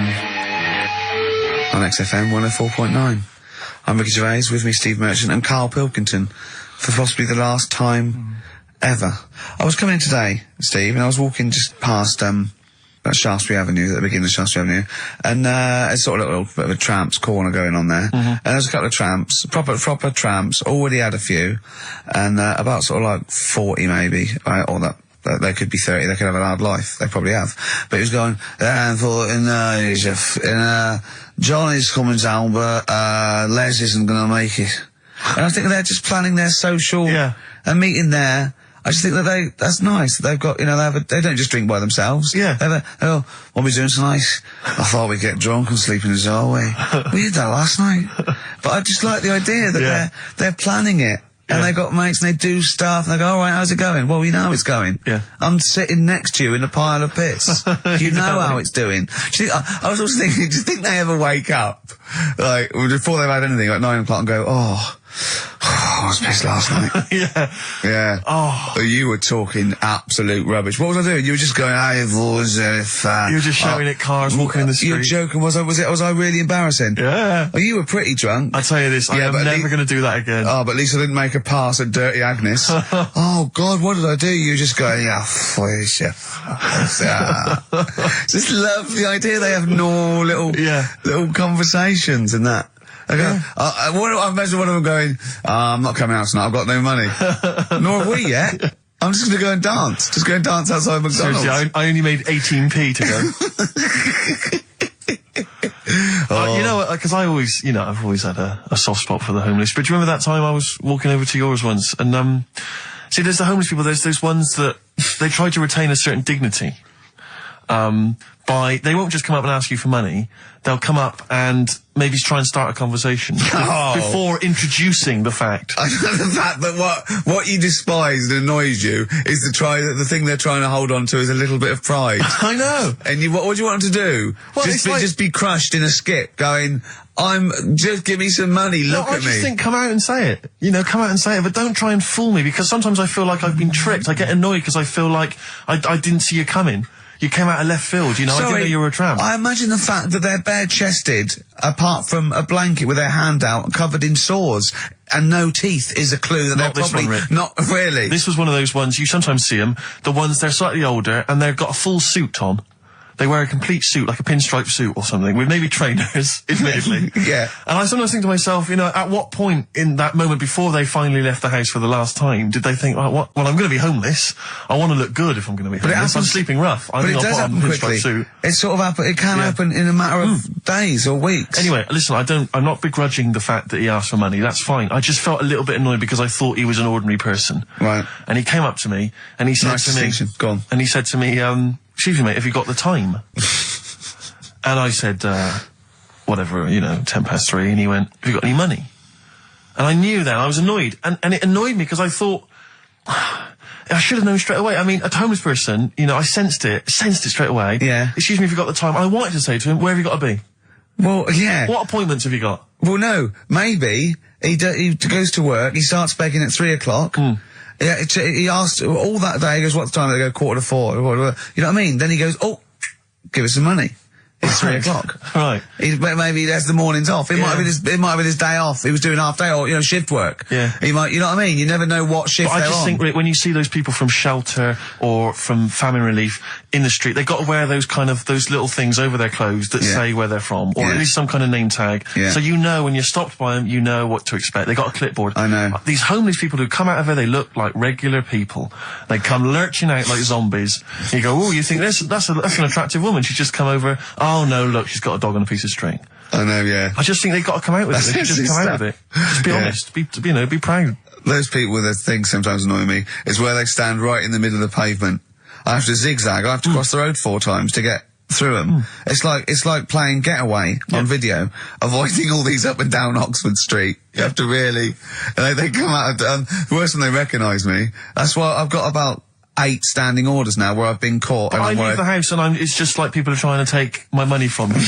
Between my house and the tube, there's just swarms of people trying to take my money from me at any cost. Carl's got his first little direct debit, haven't you? £5 a week or sort of £5 a month? Yeah, I've joined something to help Africa out. I quizzed her for a bit. I mean, she came over and she was saying... He was talking to her for about 40 minutes. Yeah. Just making sure your money was going to the right place. Yeah, I was saying, why have I got to give you my bank details? This is the thing. And I was saying to her, I'm sure you'd make more money, right, if you just had a little thing that you put money in. I said, I want to help you out, right, but it's the fact I've got to give you bank details. And she's saying, no, this is the way we guarantee we make money. We can help places out because we could be out all day and we could only earn like 50p, whereas, we know that it's worth us standing around. Yeah. So I was like, well, fair enough. I said, so what's my money going to be doing then? and I think it's called Care of the World or something. Yeah. And she's saying we're giving them money to buy hammers, and we're not just going to give them money to blow in and stuff. They've got to like work and They don't give them money. Well, what whatever. do you think of these people just like and these drought planes? Like It's a gift voucher for being cute. So they have to buy a hammer. No, That's but, amazing. they go with the buckets and go, "Oi," and they throw it up and they go, "Bundle!" Yeah. she was making out anyway, right? That she was nice enough. She was selling it to me. She said, you know, we give them the tools and they feel good because they're building up their own place and everything. And so fair enough, right? And now I've done that for 2 months. They've had a tenner off me already. I'm checking it, making sure they're not ripping me off and that. Yeah. If I ever go to Africa and I need a hammer and there isn't one, Yeah. I'll be livid. You'd be livid. Because, you know, it is a lot of money. Sure. Every month, £5. Yeah. And, you know, you're talking about people hassling you and that in the street. I actually moved flat. The last flat I lived in, I moved from there because of the hassle. That Really? it was a high street, and you couldn't, like you were saying, you'd nip out for a loaf and spend about 40 quid. Yeah. just on people saying, give us the money for this. Samaritans, tramps, heart attacks, old people, or whatever. It's like... Yeah. So it ended up pushing me off that street. It was like, I indeed. can't handle this. It's getting crazy out there. They may as well have little stalls. Yeah. Hey, but listen, let's make the world a better place with a little bit of music. Oh, thanks Bit very of much. Bauhaus. Yeah. Give generously, people. Come on. Bauhaus's version of David Bowie's Ziggy Stardust on XFM 104.9. I'm Ricky Gervais with me, Steve Merchant, Karl Pilkington, possibly for the last time. And as a special treat, a return, sort of like a summer special, an end of term, well, a gift to the fans. Karl is bringing back Rockbusters. No. Do you want to explain it? Rockbusters is basically blockbusters, completely ripped off, done with music, that may or may not be a cryptic clue, and may or may not be the actual band name, and may or may not be the actual letters he said they were in the first place. Do you want to sort of describe one, though, in case someone's a new listener? And, like, Well, Exploding Pet was Atomic Kitten. Yeah. AK. So- Basically, for those of you who are new to the show, this is the final show, Karl reads out what he considers to be a cryptic clue. It's not a cryptic clue, it's just some words. Just a string of words. Yeah. And from that, you are supposed to deduct the name of an artist or a group or a band. We've had things like the Jamaican fella swinging a fish round. That was D-Trout Spinners. The trout spinners. So that's that's the level of intellect you are getting from Karl Pilkington. What was the one- Just do the competition, what? I was thinking, was it she fell down in Whitney Texas? Houston. She fell down into a puddle in Texas. On Whitney a knee, Houston. Whitney Houston. Yeah, so you said it twice. That's not cryptic, so just do it. Come on. Right, so there's 3 of them, and you email in your answers. We've got some good prizes today and that. Right. Well, let me say the prizes. They aren't bad. They're Whiz through it, because this, you know, the competition's bad enough, let alone just listen. What's I've he got got? 3 DVDs and Brilliant. about 6 CDs. He's got the young ones and all that, like TV things. There's some great CDs, yeah, go on. Right, so the first one, cryptic clue. This vegetable started life down under. Right? This vegetable started life down under. The initials K-O. Right? K-O. This vegetable started life down under. Second one, the things that you normally find on the beach, right, have been found floating around the moon. Right? Yeah. That's, I think it's TS. You think it's TS? Yeah. You set the questions, but you're not sure. So the things you normally find on the beach have been found floating around the moon, right? And the last one, well, if you put that many in the post, I'm surprised I didn't receive one. Right? He thinks they're great! Well- He thinks he's brilliant! Well, you know, if you put that many in the post, I'm surprised I didn't receive one. Is it acting? He did all the... yeah. The initials there, FC. FC. FC, right? So you email in the answers, ricky.gervais@xfm.co.uk. Win that Hey, stuff. let's slam dunk in some sounds. Well, slam dunk some ads first. Okay. That will be the next single from DMX. That's called Where the Hood At on XFM 104.9. It bloody better be. I know you're a fan. You've enjoyed it. You love a bit of hip hop, don't you? XFM 104.9. Yeah, keep it real. Hippie hop. Oh, it's so good. Yeah, sweet man, sweet. It's that Halfway kind of through. stuff, it's that kind of lingo and that kind of patois that they won't be hearing next week. No, I know. No, I know. Off making some bling bling. Alright, so that's the sort of... High five. Yeah. Sweet. It's weird, all that talk and that, isn't it? I don't know what that means, Carl. Excellent. What do you mean? No, just all that bling bling and all that, because I didn't understand it, right? So I did a bit of research. Brilliant. That's what you should do if you don't understand something. Look it Yeah, up. I mean, always scope it out. I always do that. I always Yeah. do that, though. You know I do that. No, I'm giving you props for even doing it. Yeah, so. massive respect and big you up. Yeah, go on. But it's all slang, right? Is it really? Is it really? So it's not in the... really? That's odd. No, I don't remember it being in Romeo and Juliet, but then... So you didn't speak like that when you went to Oxbridge? What? Never mind.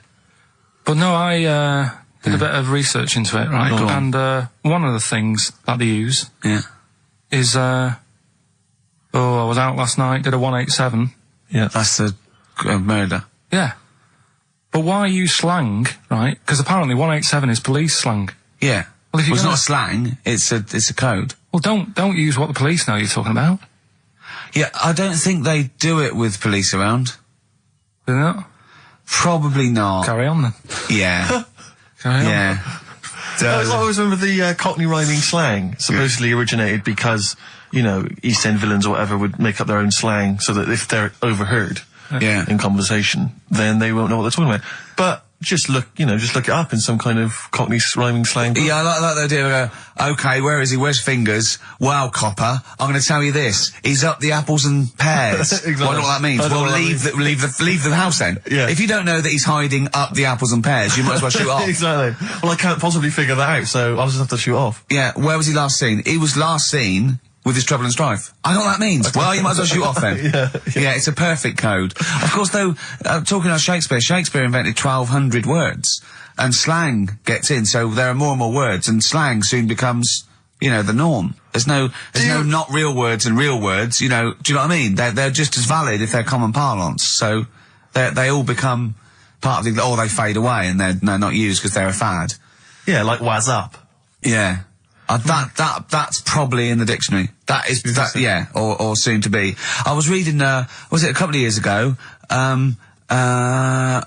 you're gonna like this not a lot. Right. Got into so popular things got in there. Imagine that. Yeah.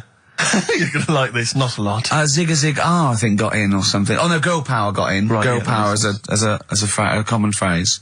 Sorry, go on. No, you have to, you mate. No, it's just that with the slang thing. Did I tell you I was trying to read that book about the governor? Oh yes. And that was full of that, and it had a page on the front that you had to keep going to when, you know what I mean? When he used a bit of slang, you had to sort of go, right, I don't know what he means. Glossary. Right. Just nip back, have a look. I thought you meant, when you said there's a page at the front, I thought you meant the cover with his face on. I can't remember who I'm reading about. Oh, there he is. Is this the book that you nearly finished reading, but you realised all the pages were in the wrong order? No. He bought a cheap book, right, at a second shop, started reading it, loving it, then he started reading about this bloke, and he went from jail to school, and then he looked at the page numbers, and they were all out of order. How annoying is that? You never read books, do you? I never read one, right? And Suzanne, it was a weekend when we were going to Hastings because you two had done me head in, right? She said, I'm going to take you away so you relax and what have you. So, ended up not relaxing because it was like putting the jigsaw together. I'd started reading it on the train, thinking, loving this. It's a really interesting story about this fella who, you know, didn't have a great life as a kid, starts getting into a bit of crime, what have you, turns out to be the governor. But it wasn't as easy as that, because like you say, it started off at school, then he was in prison, and he's like, oh God, he started young. And then, next thing, he's like married, and he's like, hang on. He's like 12. And then he's had a heart attack. And then, but I just thought it was part of the thing because I read chapter 1 and then it did say chapter 12, but I thought, right, it's like that sort of done in that stylish way that everyone's doing. What kind of a biography Starts messing with the medium? I was born in the East End. Take one, onion. add some. This is But it's not- the idea that an East End villain's going to write his autobiography, but think, yeah, I'm just going to play with the form a bit. I'm going to get quite postmodern with this. No, but you know He's what I mean? barely able to write, probably. Yeah. Oh, well, they you did it can with- say that about him, Steve. I wouldn't. I think he's an educated man. Go on, next, Carl. But yeah, just because it was like 2 for a tenner, that shouldn't be like, oh well, you know, you got a good offer. So No, that's rare. I'm sure the bloke selling it did not know that the page was out of order. Let's face it, Carl. You read it and didn't realise. Yeah. So you I can't love really the fact blame that him. you got almost half the way through before you realised. Yeah. But anyway, you know. Still, that'll teach you, and that's put you off books for life, hasn't it? Well, I don't like getting into books now. I just read snippets of information. Play record. Play record. No, I was just going to tell you about a bit of information that I was reading, Okay. and I can't. Well, we play a No, record I've got first? time for a bit of drivel before we play next tune. Well, I'd rather hear a tune and come back for drivel, because I think people are tuning in for drivel, so let's tease them. Okay. Let's have a record, then some absolute shite from Karl Pilkington. Excellent. Look forward to that. Longview and Further. I love that one. On XFM 104.9. Ricky Gervais, Steve Merchant, Karl Pilkington. Alright, Karl, what did you learn? Right, like I say, I don't like reading books. There's too much to take Words, in. and too stuff. I much haven't got word. time, I'm busy in that. Yeah. I don't like reading books, actually, but go on. So But I have done. So, go on. Right, so I was looking in this magazine, right, and it was more about. Do you know, I'm not that impressed with Einstein and Newton and that lot. No, why should you be? What have they ever done? Go on. No, but you know the fact. You see, the Columbus thing. He's another one, isn't he? Who got a bit of praise for finding America, Yeah. and it's like someone else would have come across that at some point, Yeah. right? And yet, news this week, they've found 2 new types of frog, right? No one's making a fuss, and look how small they are compared to what he bumped into. And that's what I'm saying. People make a big deal out of all these people who are finding stuff, right? Yeah. So the next person. I mean, my head's buzzing, but I can't be bothered. I actually can't be bothered. Don't think this reaction's a good reaction. I don't know where to start with this drivel, but carry on. Right. So anyway, the next fella who. Next fella. I don't know. You talking riddles? The next fella I'm going to talk about, Go on, then. Einstein. Yeah. Right. Everyone raves about him all the time. Yeah. Right? So I'm trying to get into my head, Yeah. like why he's amazing and that. Yeah. Right. Okay. So did a bit of reading up on him in this science magazine. Yeah. Right. Now I read it. It's only I don't know 200 words, whatever, trying to get across what he worked out. But I read it last night. Is I it was relativity you're talking about? Like, yeah. Well, so you say yeah, like I just made that word up. Yeah. You heard that's, yeah. That was that's his what it biggest- yeah, Okay, so the 200 words, as far as you recall. So anyway, so I read it and I was like, I don't know what is going on about here, right? So Suzanne was with me. I said, can you read this? She said, I'm watching Sex and the City, right? I said, right, but can you read it and explain to me what I don't understand here? She says, well, I don't understand it. It's great. It's like she's thinking, I haven't got kids. Yeah. And yet he still wants me to help him with his homework and I'm watching telly. Yeah. I've been at work all So day. she said, look, go in the bedroom and read it out loud to yourself. Maybe it make more sense if you read it out loud. Yeah. Right, so I said, right, I'll go and do that then. And it was good because it was cool in there anyway, right? So I went in there. So, reading it out, twice, went back in and said, I don't get it still. Right? So she said, right, wait 10 minutes and I'll sort it out. So I was sat there looking at it, trying to work it out before she had to look at it. I was like, no, forget this. Now, what he was saying is, Yeah. if you send a man to the moon, Yeah. right, Yeah. he was saying, to the fella in the rocket, Yeah. it would seem like 20 years to him. Yeah, not the moon, but yeah. No, it was. That's what it said. It said the moon. Well, it wouldn't, because it's only about... No, but listen. So it took 20 years to the fella, yet people who are on the Earth, it would seem like 2000. Yeah, because time is relative, not... I don't... What do you mean? Right.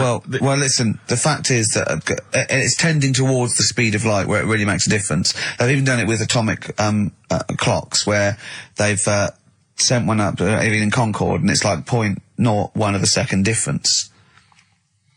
What is the watch? Yes, yeah, because greater speeds. But why does speed affect how a watch works? Right, I don't think this is a conversation. Because, look, speed is... Sorry, See stop. what I mean, though? Just See stop what for I a mean, moment. Steve? See what I've done? I don't think this is a conversation to be had on a Saturday afternoon on a radio show. But I'm just saying, though. It's not me, is it? It is you. You went quiet, Steve. No, because you're having problems. Because there. I'm not going to be able to explain it to you. I will explain in to a you light, great. frothy way. It's speed equals basically velocity equals distance over time. When velocity doesn't change and nor does distance, time has to. That's his theory. Yeah. Well, we just got. What's your point, then, again? Karl? What's your point? I'm just saying. Because you don't understand Do you know what it's like? worthless. I was trying to explain to Newton that basically formulated the laws of the universe, the 3 laws of the universe. Even playing snooker, I'm trying to drop something. I was going, well, equal and opposite reaction and all these sort of stuff, right?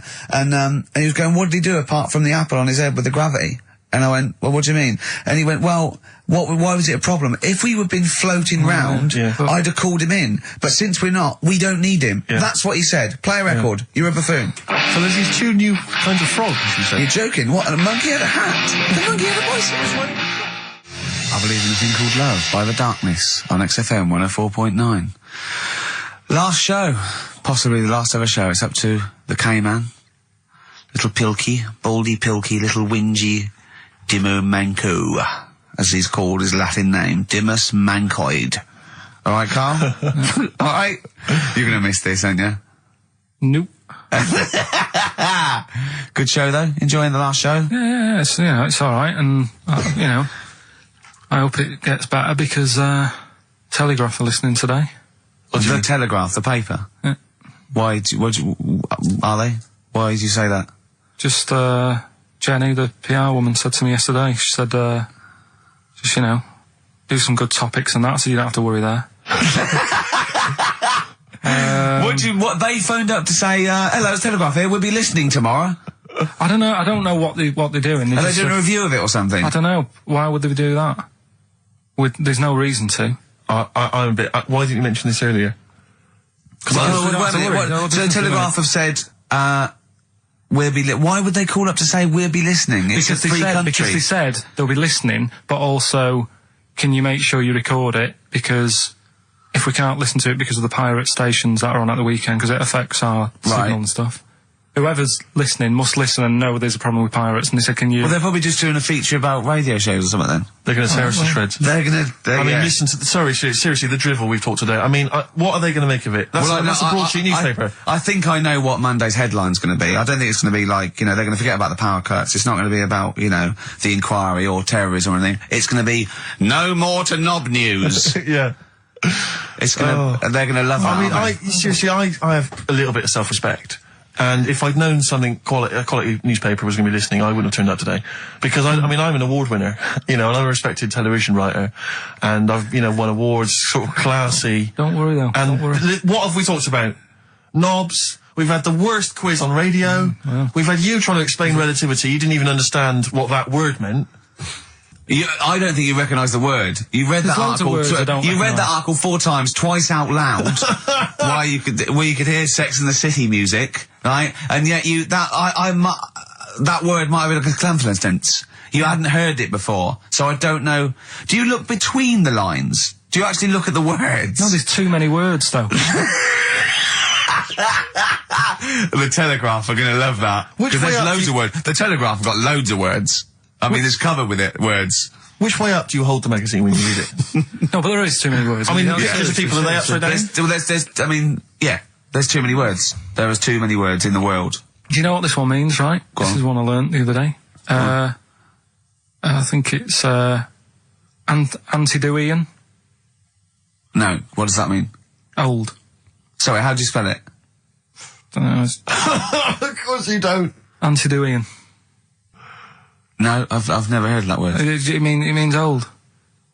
But the annoying thing is, it takes longer to say, and it's the fact that if you where did you hear that word and in what context? And someone told me about it. I was talking to someone about long words and that because you mentioned something when we were out drinking, and I said to you, "Why did you say that then? What word does that mean?"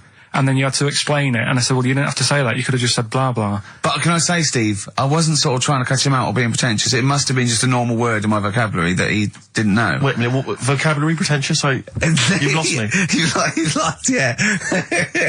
I'll tell I you love what. that you're scared by syllables. Yeah. No, it's just... I'll tell you what, though. I was going to do a feature about this. It's funny you should say it. I was going to do a feature. My next feature I'd written down is how good the Telegraph is, the newspaper. Yeah. It's bloody brilliant. I love it. Because it's informative, it's impartial, it's research good. I think it's a lovely layout. The photography is brilliant. Oh. Do you know what? I like the bloody font. I love the bloody font. Do you mind something else? I mean, you say it's sort of, you know, I mean, if there's any bias at all, well, no, there isn't because it's apolitical, but I bloody love the Tory party. I love, wow, and let's Tory not go party into is it, but I mean, great. I just like to tell you, I just like the journalism and the Do you like way the size of the paper, Rick? I like the way they're fair. They'd never like, you know, slag us off. No. But also, So- I think it's because they understand that, you know, we don't really care, and so we can't be blamed for anything they hear on the radio. It's not really our fault. It's more the sort of and bank anything we said that was like, you know, a bit nasty or stupid was probably sort of like some clever sort of ironic postmodern. satire. Play record. Yeah. Brilliant Telegraph. It's very fairly priced, don't you think? I think it's too cheap. I know. The cult there. She sells Sanctuary. On XFM 104.9, I'm Ricky Gervais with me, Stephen Merchant and Karl Pilkington. Now, if the Telegraph are listening, and they're you know, whoever it is, they're writing their article, and they're coming up with sort of words like cheap, smutty, lowbrow. Yeah. In our defence, could I just say that we're pandering to our listenership? Yes. You know, I mean, this station I mean, without exception, the people who work here, the executives, the DJs, are alcoholics, drug users, Yep. sex offenders. Check the register. You know, They're all in and there. we're trying to fit in with that for 2 hours a week. So we really have to sort of really bring it down. Seriously dumbing down. But if you want, We can should do do our highbrow stuff. we do our normals, like we talk about usually. Tits. Well, No, yeah. satire. Satire is what you mean, political satire. Social and political satire. Yeah. If you listen any other week, that's what you would have heard. Well, me and Steve are sort of like quite, you know, political much, animals aren't and you know, Proust. Oh. I love him. Oh, I wish he'd resign as governor of France. Have you read Martin Amos's new novel? I love it. It's so Brilliant. lovely. It's very long. Oh, politics though. I mean, what do you make of politics, Rick? I'm sorry, I was just planning on going to the English National Opera tonight to Yeah. see. To see brilliant. Tartuffe. Yeah. Yeah. Well, politics is brilliant. It's my Yeah. favourite thing. Say something satirical and comical about, say, John Prescott. Oh, he's got. Stop eating pies, Prescott. Oh, I wouldn't like to be him about now. So that's the sort of what do you stuff. make of George W. Bush? He's a bit stupid, isn't he? Well, that's the dangerous thing. He's the most powerful man in the world, and I just think I hope he thinks about stuff he does first. Oh, please. So that's. So that's sort of wise as well as comic. I thought of something about Bush as well. Go on. But it's about his name and a woman's fanny. Oh. So I was going to bring those two I together. think it's fine though. I don't think I think that's still quite highbrow because you've incorporated Bush. Which meaning the president. That means fanny not- as well. So I think we're pleasing both. We got both camps. Camp? That reminds me of something. I know, yeah. So if you're listening to Telegraph, Daily Telegraph, that is brilliant. the sort of thing we're You're capable brilliant. of. That's the sort of thing we're able to do. Too many words for Carl. But what about some adverts? I'd love to. Buy the Telegraph. Black Rebel Motorcycle Club. Stop. On XFM 104.9. Well, if the Telegraph are listening, they'll be loving the music. Oh, it's great music. They'll be loving Knob News. Coming up, Telegraph, just keep listening because Monkey News is coming up. And so we do the results of Rockbusters, the worst quiz. The best quiz. Best quiz. On radio. Do that shortly, although, probably you're thinking, Rick, isn't it time that we do our usual roundup of what's been happening in the news? Yeah, Which come we on. always do every week. Yeah. We always do something. I mean, basically, if you're listening and you're a new listener, say you work at a newspaper, we always try to be informative, just try and put stuff out there that just educates people, informs What are you people. thinking? Well, I said Monkey News is coming up, but what have you got? No, I was just looking on the net there and just found a couple of quite important news stories probably worth mentioning. Policeman caught photographing. I don't know why it makes me laugh. It's just the phrasing, I suppose. It's the headline. Policeman caught photographing up woman's skirt. No, he wasn't up there taking a picture of Big Ben. He wasn't going, can I just sit up here? I'm just going to take a picture of that seagull over there. No. He was facing the camera up a woman's skirt. He was indeed. Right. A policeman in Japan is facing disciplinary measures after he was caught photographing up a woman's skirt with a hidden camera while on duty. The 42-year-old sergeant, who's not been named, used a digital camera to secretly snap the shots when the woman was reporting a stolen bicycle. So he was actually doing his proper job. He'd obviously thought to himself, I'll bring him a digital camera today. On the off chance a beautiful woman comes in to report a crime or robbery, I'll have it ready, I'll have it positioned, in such a way. But this is interesting. This is how he got caught. Okay? The woman became suspicious after she saw a flash go off. brilliant. I mean, this Not a secret at all. Sorry, did I just see your shoe? Your shoe just seemed to just spring into life. There was light. There was light. Yeah, I think I've had someone set fire to some magnesium that was on the end of it. It won't happen again. Well, it's only you and I in here, and your shoe was just suddenly lit. Why you stand like that? Why is your shoe just sort of like between my feet? There's no reason. This is how I always stand. What did the bike look like? Flash? So, are you taking pictures of my family? No. And no, I'm not. And you should be wearing knickers anyway. Well, how do you know that? What? How did you know I'm not? How did I know what? I'm not wearing any. I didn't know you. I don't know what you've got up there. Well, I don't know what it looks like, and there's no way I could. Of course, it would be roughly that conversation in Japanese. I know, yeah. You know, you just mentioned there about sort of no knickers and that. Is this going to be your Auntie Nora? No. Right. It's just, like the last flat that I lived in, I always had a good view across the road and I could see, it was the hairy... There was the hairy Chinese kid. Not hairy Chinese kid, he was just a Chinese kid, actually. Yeah. Because that's rare, isn't it? Hairy Chinese kid's very rare, isn't it? Yeah. There's only one official sighting, isn't there? In one of those shit little magazines that you buy. Yeah, he was running around in his underpants. You just swore ironically. I mean, I imagine if there's any newspapers listening, you did that because he's sort of jokey and... Yeah, go on, let's not swear. And there was the old woman who didn't move, she was just sat there reading a book all the time. Who we think possibly died and no one came round for weeks, But now I've moved, right? And it was quiet for a bit. I always look at what view I'm getting, right? Looked across and it was just sort of empty, sort of flats ready for people to move in and that, right? Anyway, people are in there now, right? And they've put all the furniture in, but I haven't put any curtains up. Oh. Right. So anyway, I'm sort of washing up, just having a look out the window. Yeah. Right. Girl sort of wandering about with no knickers on. Right. With no knickers on? You mean naked? No knickers. Well, she had a bra on. Right, okay. But, she's probably looking for a knickers. So, I thought, and I don't know how long I was looking. No. Right. But anyway, she looks across. Oh, God. I think she spotted me. Yeah. I think, oh, God.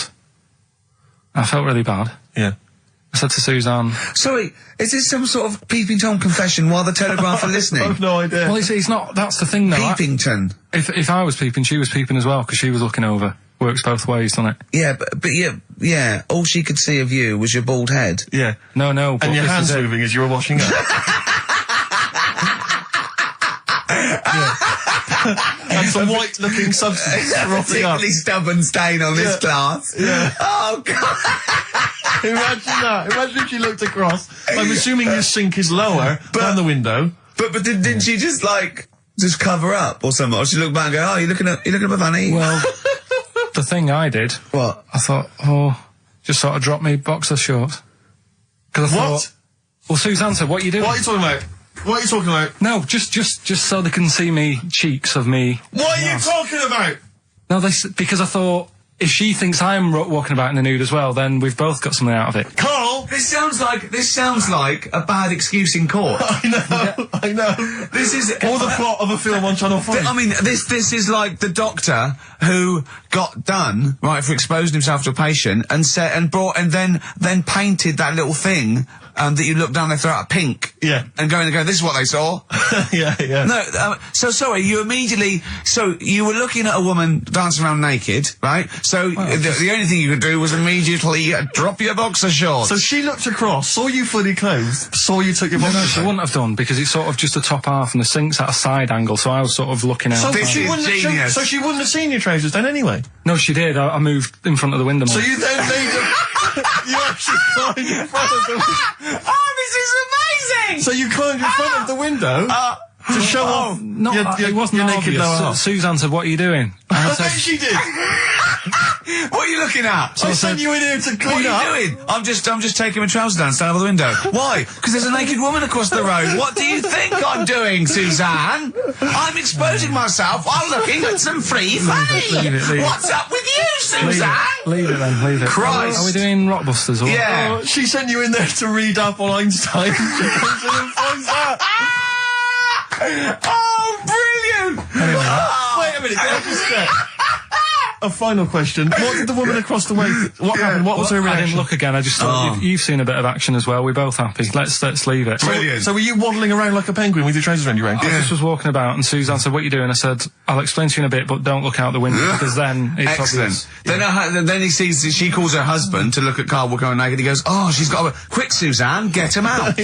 There's only one with you can do. Get some more friends. They've gone one more." Anyway, Brilliant. Right, play a record and So- come back to Rockbusters. And Monkey News. We haven't got enough time to do Rockbusters. Oh, God almighty. Hanging round off Transformer. A little bit of Lou Reed. Nearly finished. 12 minutes until We Are No More. But Ricky don't forget, Gervais. Monkey News still to come. Well, yeah, don't forget that. Monkey News still to come. But now the answers to Rockbusters. Right, do the clues. all right. The first clue was this vegetable started its life down under.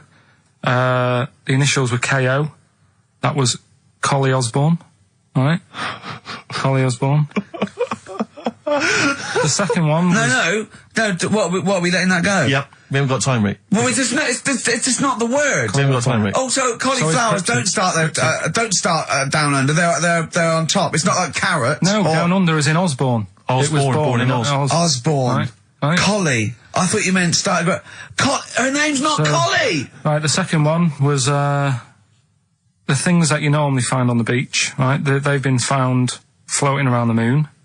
That's the space shells, right? Specials. We're going to just tweak it a bit. This is rubbish. I mean, I tell you, no, this isn't even funny though.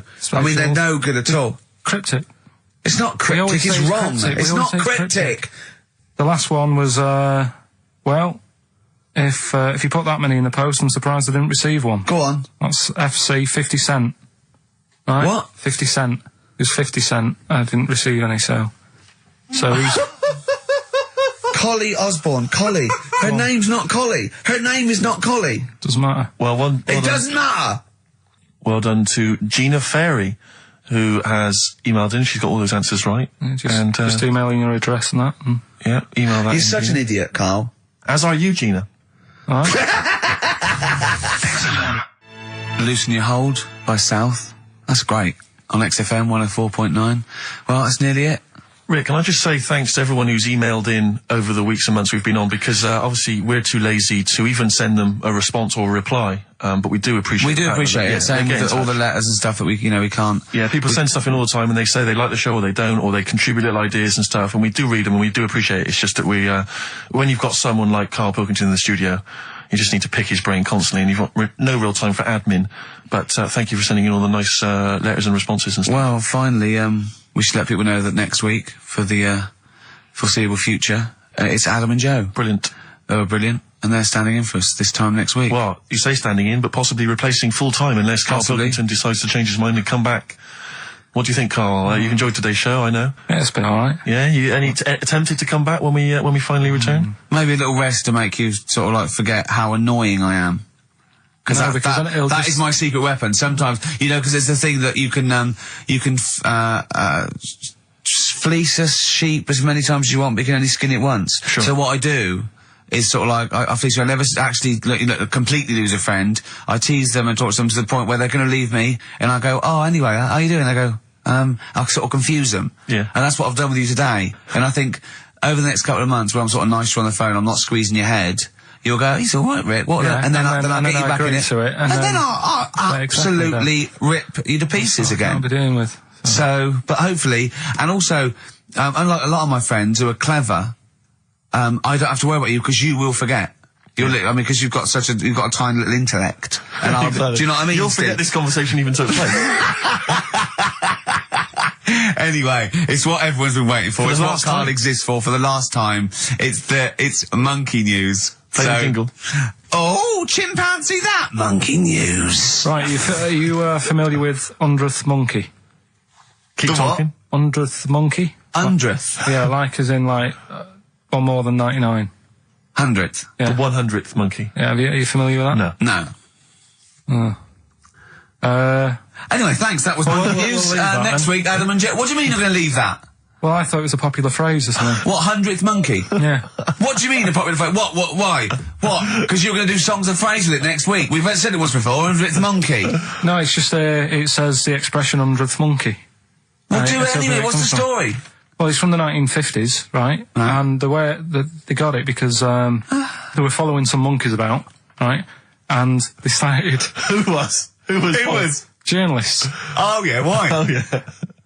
just to see what they're up to. Right? Okay, so they're following some monkeys around, yeah. What was it? What, a documentary? Anyway, one of them Come on! washed some potatoes. Right, okay. Right, let's leave that. Right, let's leave that one. Come on! A monkey washing potatoes? Can we leave that one? No, you cannot. You've got to do it now. They're following what is it? Sort of like a family. Is it a family of monkeys or a... It was just one chimp and it was washing a potato and he thought, that's a bit odd, right? Yeah. And then yeah. it turns out that ended up teaching another monkey how to wash a potato. No, they do it. They go down and wash them in the sea because they like the taste of salt. And The weird thing is though, they when pass on. it got to the 100th monkey, right, even though it hadn't been taught how to wash a potato, Yeah. it automatically knew what to do. What do you know what mean? you're talking What do you about. mean? It was in them. It was in them that they knew that when they get a potato, they had to wash it. That isn't the monkey news. I'm just saying that's where the expression come from, but you haven't even heard of that. So Well, there's a couple of things there that it could be another upshot, and an instinct is part of your genetics as anything else. Washing a potato. But you can't pass on acquired characteristics, so that's nonsense. If you mean that someone was taught they had a child and it knew it, there's no chemical memory as such. That's what's some weird of that about wasn't it. even That's what's monkey weird. news. No, the monkey news. We've covered a lot of stuff. There was sad stuff, wasn't there? Yeah. There's some funny stuff in there. Yeah. Do monkey Playing news. robbers and that. Football team. A monkey football team? Yeah, in Costa Rica. Oh, yeah. Got all the team members here, right? Right. All the different things. Little goalkeeper. Apparently he's on transfers from some other club. But the bit that got me attention is, apparently he's a holder of PhD of physics. Do you want to have a look at that, What, Steve? the goalkeeper? Yeah, just the goalkeeper. The others haven't done that much. The others haven't done that much. Well, I believe that he's got better exam results than you, Carl, but I don't believe he's got a PhD in physics. Obviously. Do you know what the name of the team is? Coconuts. Oh! So if the Telegraph are listening, that is the sort of quality entertainment you get. Well, you don't anymore. Let's just put a song on then. Yeah, that's the end. Goodbye, everybody. what do you want to leave? Have a lovely summer. Yeah, have the a rest of great it. And we might see you in October. We might not. It's up to Karl Pilkington. Chances are So slim. call 0207 766 6000. Ask for Karl Pilkington. Or email him. What's this? Or This is Tim Buckley to end with. I think you'll enjoy this. It's called Once I Andrew Was. Phillips. Call Andrew Phillips. See ya.